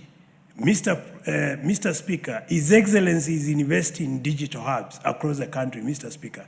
And some are in my constituency, another constituency, Mr. Speaker. The digital hub is a key drive when it comes to technology. We are talking of what we call exponential age, technology age that we are talking about in the country today. We can't be able to move if we don't get it right on technology. And I do applaud the president for focusing on digital hubs, among other technology investments. So it's important we give credit where it's due. And then finally, it's about research. That's an area we need to put more resources into to be able to put our country at the same level with the countries like China and many others that are embracing themselves with research through, that is technology through research. So thank you, Mr. Speaker, and I support the speech. Thank you. The Honorable, who was next? I had said Honorable MP for Sotik. Then followed by the MP for Karachuonyo. No, for Mayaka, Karachuonyo, and then Abdistrat Khalif. And then, of course, we'll come to you, Kimei. Mr. Speaker, sir, I want to also stand here to support the very excellent and eloquent speech given by His Excellency the President last week on Thursday. Mr. Speaker, I want to join my colleagues in applauding the President for making such a visionary, bold, honest, and a speech with a lot of hope for Kenyans. Mr. Speaker, when I saw the President making a speech there, I could see a confident President. But the catchword, Mr. Speaker, in his speech was about moving this country from third world country to a first world country. And Mr. Speaker, he gave us a roadmap in which it has never been given. But Mr. Speaker, you can understand people who are not believing in the President.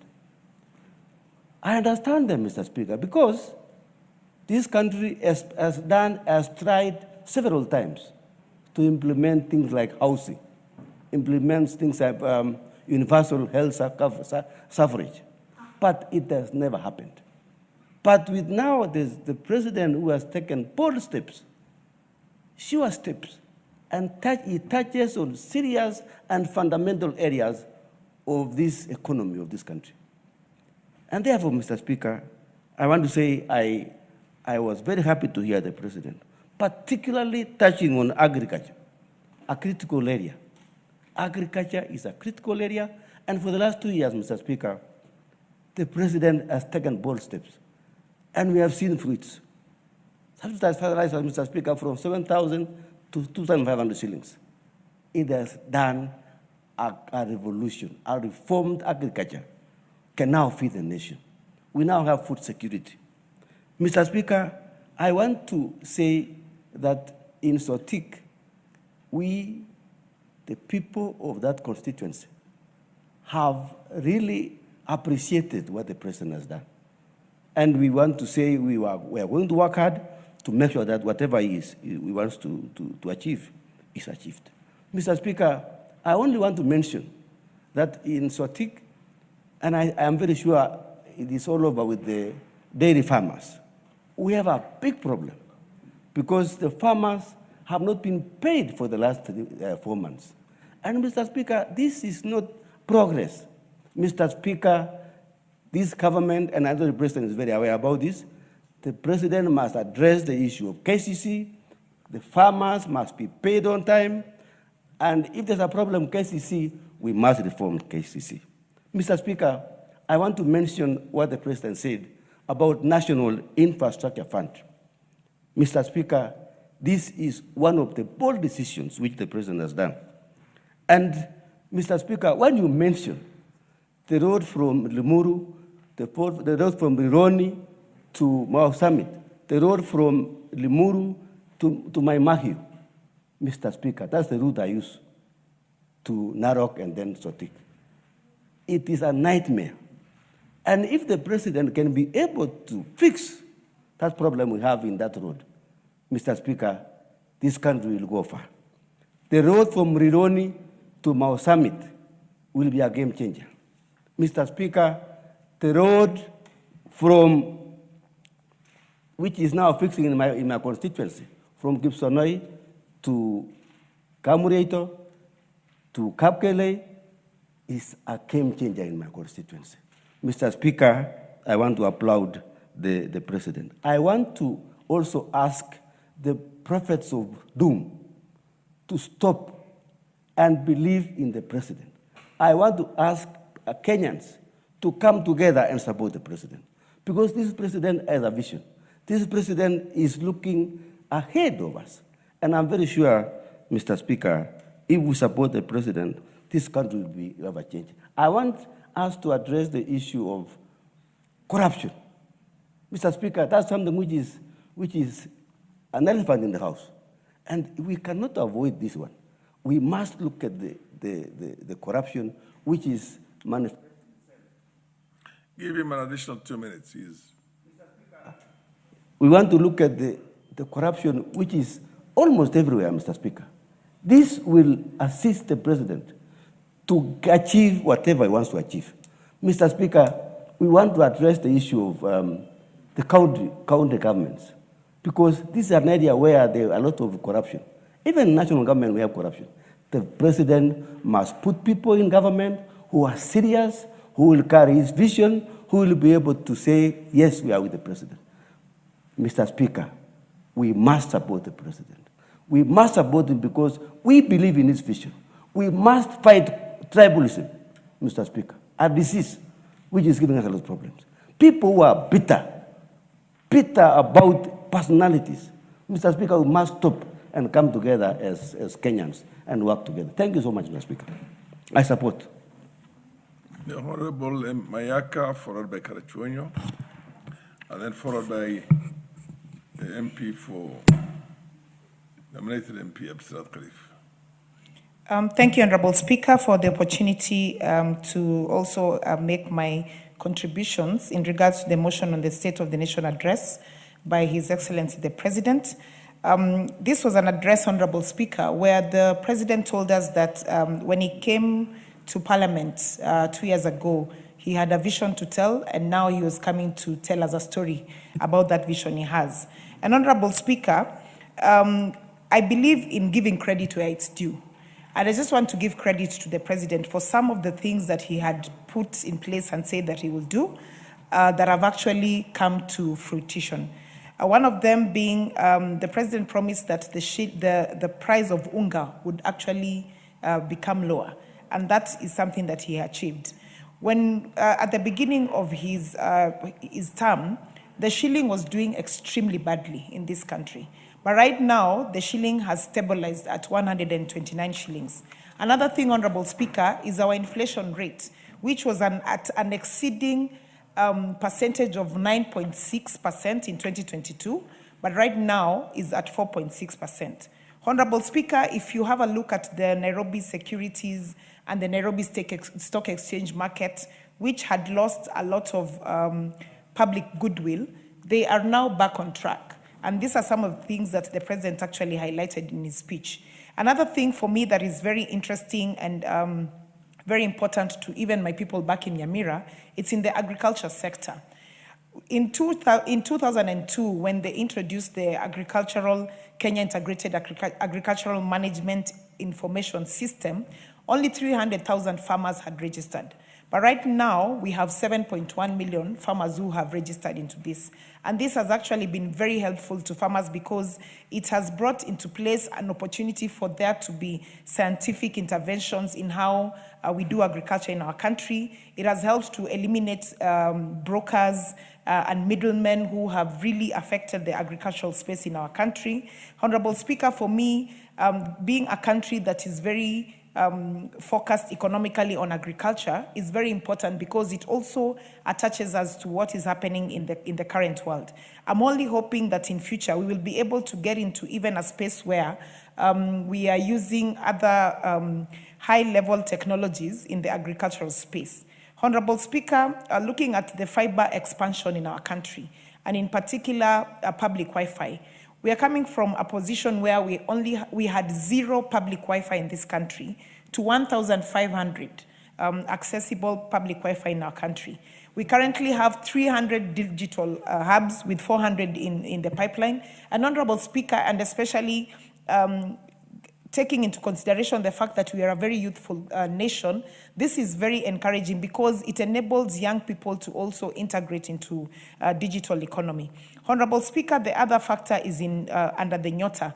And for me, what was very exciting is the fact that myself and Honorable Crystal Asige have co-sponsored a bill called the Startup Bill, which speaks a lot into matters involving the young people and enablers for the young people to be able to be their own employers, to be able to have entrepreneurs, to have an environment where they're able to actually get capacity build in terms of the digital marketing, to be capacity build in terms of copyright association. And I like the fact that the Nyota program has all this into consideration.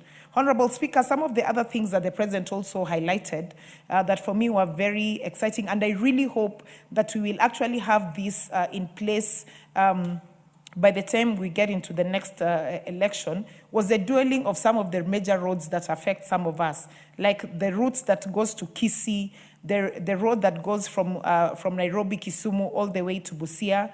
And Honorable Speaker, as I finish, I also want to touch on the matter of moving from a third world to a first world.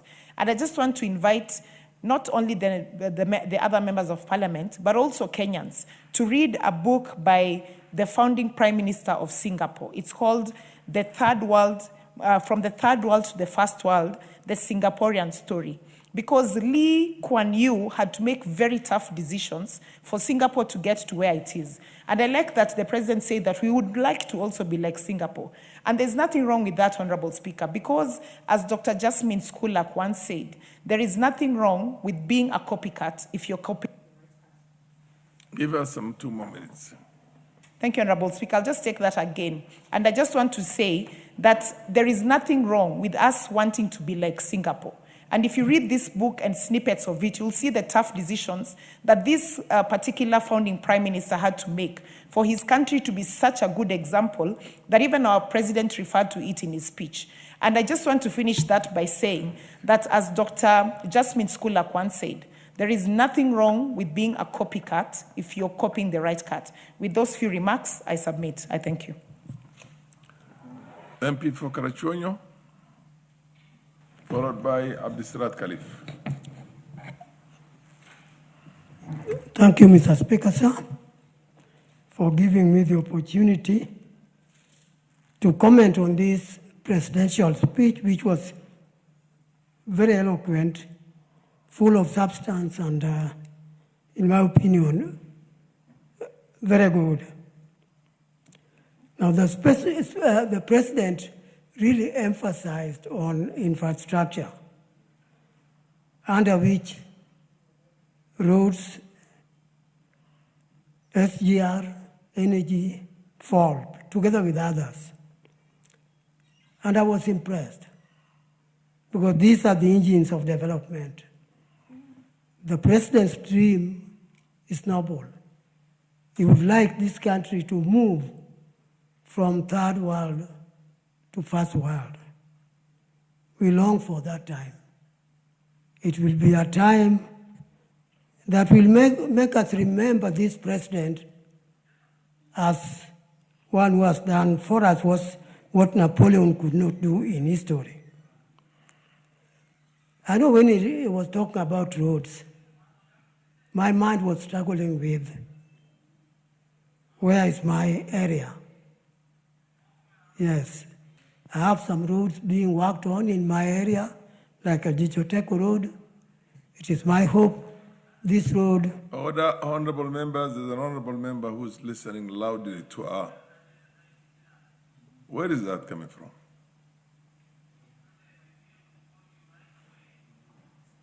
Huh? Where is that?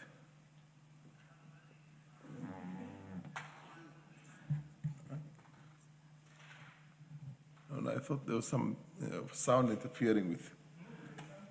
Who is interfering with? Honorable members, don't put on your phones, your mobile phones, when there's a session in Parliament here. Proceed, MP for Karachuonyo. Thank you. Mr. Speaker.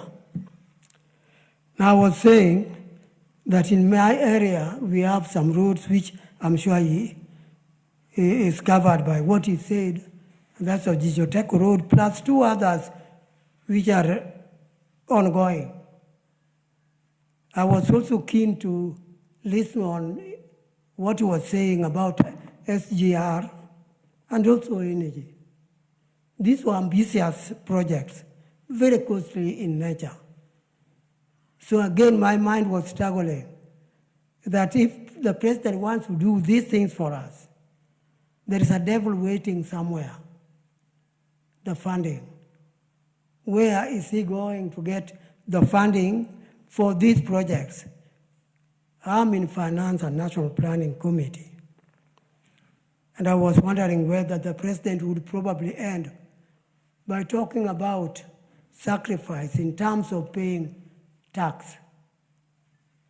But the president is aware of what I also know, and all of us know, that Kenyans are crying our taxation is very high, and therefore we hoped he was not going to touch about that. So the president went on to talk about PPP. I support this. That's the only way out that would help us in funding these ambitious projects the president had. Because if we do tax Kenyans, we will find problems with the Kenyan people, because we'll be adding what is already a burden. And I would be very reluctant to see that being done. So it is my happiness that the president did not talk about any taxation based on what he was telling us. It is my hope that the president will be able to find good partners who would sign with us good agreements that can help the implementation of PPP. Because if that's done, I'm sure the president will be able to fund his ambition for third world level, for first world level, without too much of a burden on Kenyans. Give him an additional 1 minute. Yeah, I was just concluding saying that let us help the president implement these things. It is my hope that this will be done at the lowest possible cost without hurting the projects themselves. Thank you, Mr. Speaker. Honorable Abdisrat Khalif.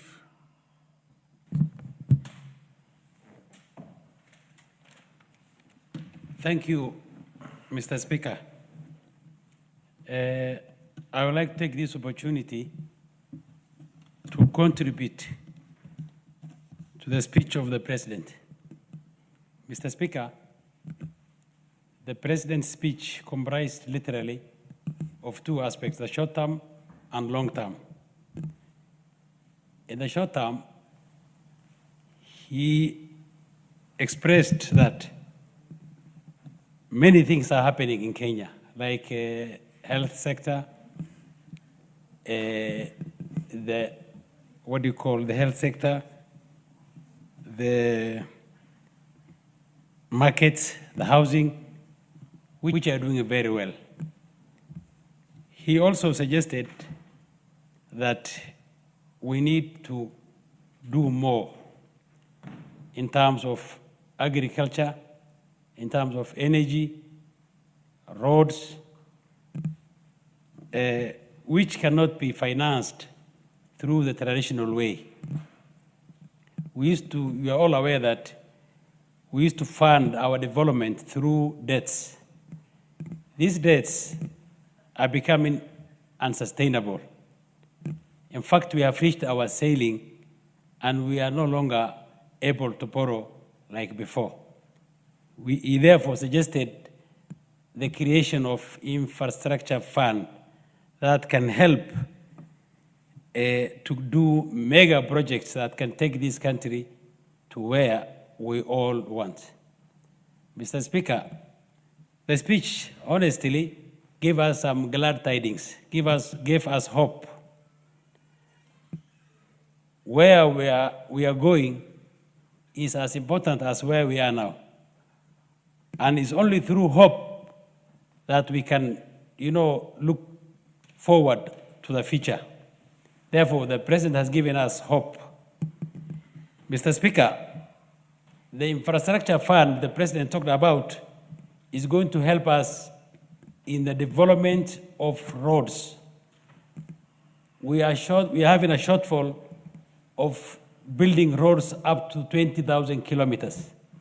Where we come from, the northern Kenya, literally we have no tarmac roads.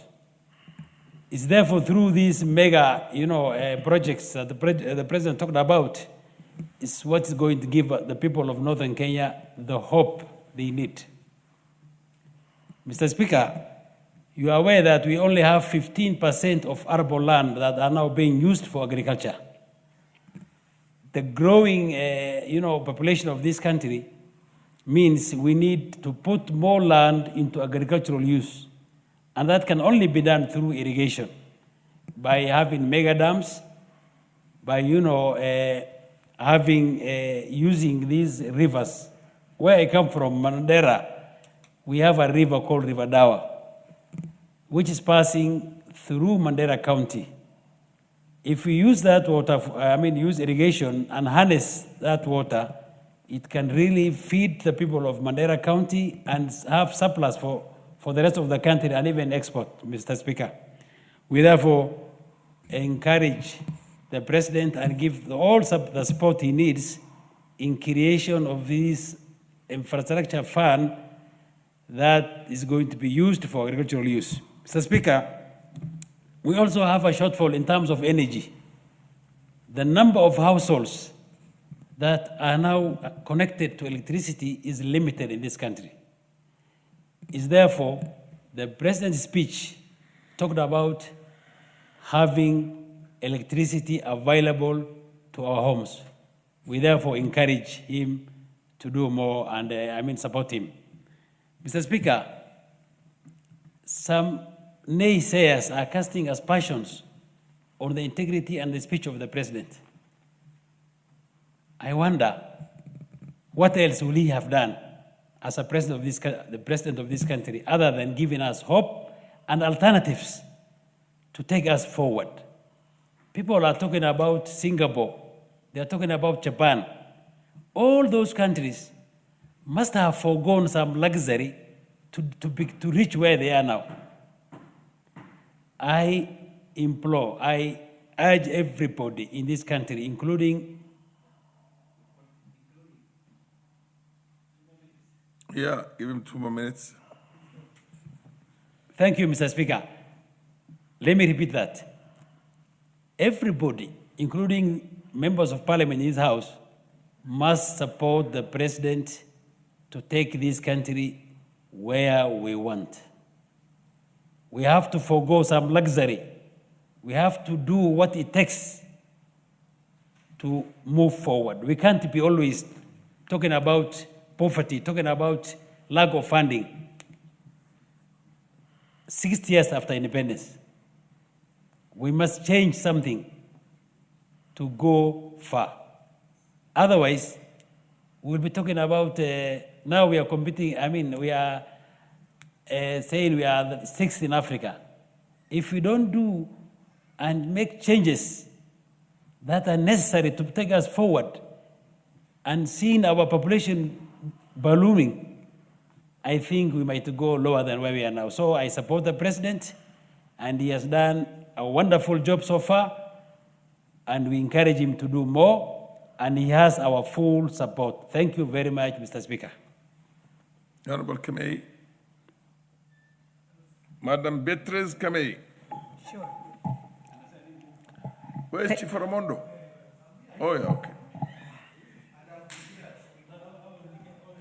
Proceed, Madam Kamei. Then Okay. followed by Chief Ramondo. I know my brother is patient enough. Thank you, Honorable Speaker, for giving me this opportunity. I want to appreciate the State of the Nation address by His Excellency the President, Honorable William Samoei Ruto, on November 20th in this Parliament. Honorable Speaker. Honorable KJ and the Honorable Abdisirat Khalif, please consult in low tones. Proceed, Kamei. Okay, thank you, Honorable Speaker, at least so that they also listen to me.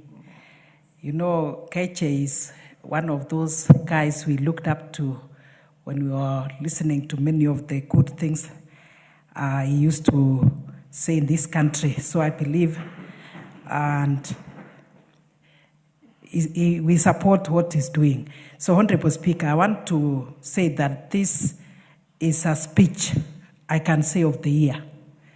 You would actually see that, Honorable Speaker, we became very excited at some point, and people called us from home, what is happening there? And we were telling them, we're talking of 2 terms for the president. And then to some point, we said long term. So if there's a way it can be long term, I will be there.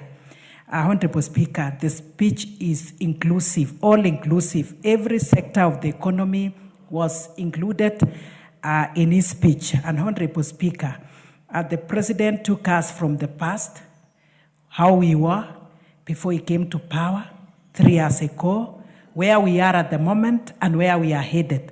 This is to tell us that he's a visionary leader. And particularly, Honorable Speaker, that the President is lifting the shame that we are getting out of not paying our debts. So that in this case, we are not anymore in the list of the defaulters.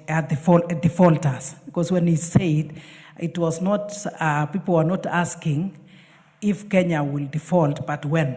But now, we are not in that list of shame. So I really want to thank the President, and I know he took very serious decisions that entails a lot of sacrifice, a lot of commitment, a lot of so much work. So, and this fact that at least in this country, in this Africa, in this continent, Honorable Speaker, we are moving from 8th position when it comes to matters of GDP, we're coming to position 6. That one alone makes me feel good. At least we are being appreciated and known in Africa. So our economy is rising. And I'm happy with this fact that in next year, 2026, moving from 5% to 5.8, that one is very, very important to me. And knowing this, Honorable Speaker, that even our shilling is strong, at least getting stronger with being at with the 129. That is the exchange rate, and I'm happy for that, Honorable Speaker. And then the many areas of our concern, the Speaker spoke to it, particularly from where I come from in Kericho. Matters of agriculture is very close to our hearts because we are agriculturalists, and particularly the tea production, which is said it has grown, and in this case, improving the earnings from tea from 138 billion in 22 to 215 billion. I appreciate in 24. I appreciate this, but Honorable Speaker, I'm still concerned that even if it is moving to 215, that one is not enough until we see the money in the pockets of the farmers. That is what the farmers, they may not understand all this. They only want to feel and to have the money in the pockets. So I would say that this industry, the tea industry, needs to be looked into seriously. And also the side of dairy farming. Honorable Speaker, as much as we are getting a lot of liters, I want to say that farmers, there's delayed payment to the farmers, the dairy farmers. For 3-4 months, they have not been paid. So new KCC is actually bringing us an issue. Honorable Speaker, I want to speak to the side of sugarcane. I'm happy at the moment. Please give her an additional 2 minutes. Thank you, Honorable Speaker. Sugarcane farmers, at least they are also smiling to the bank. We are increasing in the acreage and also they are getting money as expected. Honorable Speaker, when we talk about this private-public partnership, and especially in the side of infrastructure, the JKIA, Honorable Speaker, when we actually visit other countries for official duties, like the other day from South Africa, you'll realize that their airports, the international, actually means international, and their standards are very high. So if our JKIA is improved, I know we will also have more visitors and the tourism industry will improve very, very greatly. Honorable Speaker, in matters of health, I'm happy, and especially if it is from 1st of December, the package for cancer patients will move from 550 to 800. That one will have lifted a burden from the many fundraisings that are done. And I know time is not on our side. Electricity we appreciate, but many families are not connected. Any meeting, any function, event that we attend, our citizens, our wananchi talks of electricity, electricity, electricity. They cannot imagine in this era they are still in darkness and faulty transformers. So I ask the Kenya Power, REREC, and the energy sector to make sure that faulty transformers are changed or are actually replaced. The road sector improved. I'm happy, and especially this Rironi, Naivasha, Nakuru, Mau Summit.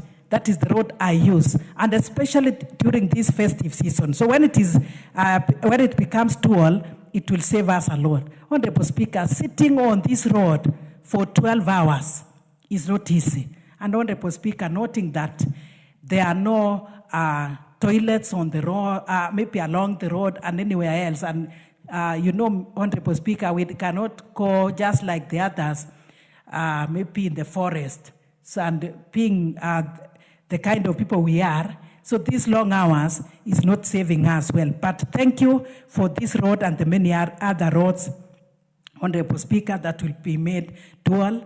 And education sector, I'm happy with this, and especially the number of teachers added, and I know come January we'll have more teachers. So as this improvement is done, I ask all of us in the country, and even those who are in the fence, those who always want to say negativity when they don't see anything positive with the president. We came from very far. Where we are, we know we've improved, and where the president is taking us, it is the real Canaan that I know the late Odinga said he was taking people to Canaan. And I'm happy that he joined hands with His Excellency the President. So I want to ask all the people of Kenya, we support His Excellency Dr. William Ruto, and I know come 2027, when we give him the second term, 7 years to come, he will have done great things to this country. At least there's food security. That one is enough for us. And our children going to school, and we are getting clothes. We have the affordable housing. So there is great improvement in this country. So once more, I support, and I want to say that we will support the president, and I will pray for him more. Thank you, Honorable Speaker. Honorable Chief Oromondo. Asante Mheshimiwa Spika kwa kunipatia hii fursa ambao nimeengoja kwa muda mrefu. Labda ilikuwa upungufu wa mitambo kidogo, lakini nimeshukuru. Lakini kwanza Mheshimiwa Spika, nitoe shukrani zangu na kuunga mkono yale ambayo Mheshimiwa Rais ameweza kuyazungumzia katika mazungumzo yake hapa bungeni. Na kwanza kama mtu ambaye ninatoka Pwani, niseme ya kwamba Mheshimiwa Rais kuna kitu kimoja ama uongozi ambao anauthibitisha katika hii nchi. Na huu ni uongozi wa usawa.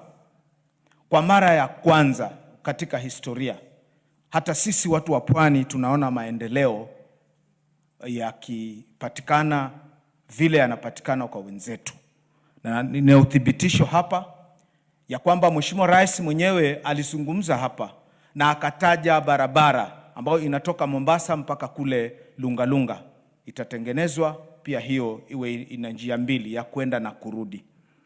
Pili, tuko na miradi ambayo pia inaendelea Pwani nzima ya barabara, ya stima na kadhalika. Na pia niseme ya kwamba tukiangalia hata maeneo kama vile kule ninatoka Lungalunga, huu mradi wa nyumba pia upo pale Kanana, tutawekewa huo mradi na tayari kandarasi inaendelea. Unakuta ya kwamba pia soko iko, na pia tuna nyumba za watoto ambazo zitajengwa, ambazo wanaita kwa Kiingereza hostels, zitajengwa pale Lungalunga Vocational Training Center, ambazo pia tulikuwa tunajua ya kwamba yanazungumzwa, wakati huo yalikuwa yakizungumzwa katika maeneo mengine. Lakini tunataka tuseme ya kwamba sasa uongozi wa Mheshimiwa William Samoei Ruto tumeona ya kwamba ni wa usawa, na kwa sababu hiyo tunasema ya kwamba tunashukuru hata kwa miradi ambayo ilikuwa imesahaulika kama vile daraja la Mwachande, na ni miundo msingi ambayo alizungumzia wakati akitoa hotuba yake ya kwamba anaenda kuhakikisha kwamba miundo msingi inagawa kwa usawa katika nchi nzima. Na nataka niseme hapa, hiyo daraja ya Mwachande ilianguka kutoka mvua ya El Nino. Marais wamekuja, lakini Mheshimiwa William Ruto ndio ameweka guu, na kulingana na ile kasi ambayo inaendelea pale, kwa miezi mingine mitatu wananchi ambao wanaunganisha Msambweni na Lungalunga hawatakuwa na tatizo hilo tena. Kwa hivyo Mheshimiwa Rais anafanya kazi kwa usawa, na niseme ya kwamba swala ambalo lilinitia mshawasha na furaha ni kwamba amewekeza utafiti ambao utafanya hii nchi kuhakikisha kwamba inakuwa na ubunifu na kuangalia masuala ambayo itaipeleka mbele kwa usasa ambao unaendelea kupitia na utafiti. Swala lingine, Mheshimiwa Spika, ni swala ambalo ni la elimu. Tunakuta ya kwamba wakati uliopita vyuo vyetu vikuu vilikuwa nusura vifungwe, lakini sasa hivi unakuta ya kwamba ile model ambayo aliweka ya kulipa karo, mimi nina ushahidi kwa sababu niko katika kamati moja ya uhasibu, na wale wakuu wa vyuo wakifika pale huwa wanatoa ithibati ya kwamba huu mfumo unawafaa, kwa sababu sasa vyuo viko katika mwelekeo wa sawa. Lakini Mheshimiwa Spika, sitaki nitoke hapa bila kutaja mambo yafuatayo. Kama wapwani kutoka Lamu, Tana River, pale Kilifi, Mombasa, Kwale na Taita Taveta, tuna shida moja ambayo ni ya maji. Ni sawa, inaweza kuwa hiyo miundo msingi ilikuwepo. Kwa mfano, kuna mradi wa Mzima ulikuwa umefanywa miaka mingi iliyopita, ukiangalia viwango vya watu waliokuwepo wakati huo. Kwa sasa Mombasa yenyewe haina maji. Tunavyozungumza, mji wa Lungalunga ambao mimi Chiforomodo natoka hauna maji. Mji wa Kinango hivi tunavyozungumza hauna maji, na miji mingine yote ukifika pale Kilifi ni tabu, madhila, matatizo kwa sababu ya maji. Namuomba Mheshimiwa Rais katika kuweka sahihi kwangu ama kusahihisha mtihani huu wa maendeleo wa miaka mitatu ambao amefanya, mimi kama Chiforomodo naona amepata 80%. Akijaribu kurekebisha haya masuala ya maji, mimi na hakika hata ndovu kule Mtunga wataondoka.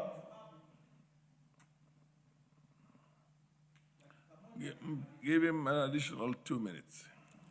Kwa sababu Mheshimiwa Spika, hilo swala la maji ndilo linafanya sisi kule tunazozana na wanyamapori na matatizo mengine mengi. Haiwezekani katika karne ya 21 leo hii bado tuko na maeneo ambayo watu wanakunywa maji ambayo ni machafu. Kwa hivyo hilo ni swala ambalo katika mtazamo wangu kama mheshimiwa ama mbunge nayewakilisha watu wa Lungalunga na hata wa Pwani kwa ujumla, tunaomba Mheshimiwa Rais swala la maji alitilie guu na ahakikishe ya kwamba sisi kama watu wa Pwani tunapata maji safi, na hapo atakuwa amemaliza. Na sio kwamba sifahamu ya kwamba maji yamegatuliwa na kwamba kuna kampuni za maji, lakini ukweli ni kwamba kiwango cha maji kinahitajika ya kwamba serikali iingilie. Ule mradi wa Mwache ambao unaendelea kulingana na mpango uliopo utaadresi sehemu ndogo sana ya Mombasa na sehemu ndogo sana ya Kwale. Hizo sehemu zingine zitakuwa bado zina nini. Kwa hivyo tunaunga mkono Mheshimiwa Rais, tunamuombea na tunamwambia apate nguvu ya kufanya kazi, maana maamuzi yake yalikuwa yanaonekana kwamba sio popular, lakini ukweli ni kwamba Mheshimiwa Rais amefanya kazi kwa muda mfupi. Dola imeimarika na uchumi umeimarika na SHA inafanya kazi, na sisi wabunge pia tunapata nafuu, kwa sababu wale wagonjwa wakija tunawaambia ukiwa kwa SHA wewe unapata nini. Asante sana Mheshimiwa Spika kwa hii nafasi. Mheshimiwa Chiforomondo, si dola imeimarika, ni shilingi yetu ya Kenya imeimarika Dhidi ya dola. Dhidi ya dola. Ndio hivyo tu tunamaanisha hivyo. Na asante sana kwa marekebisho.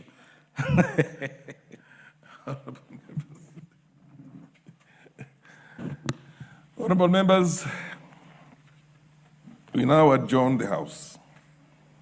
This debate is for 4 days. The address by the President, so we still have 3 more days.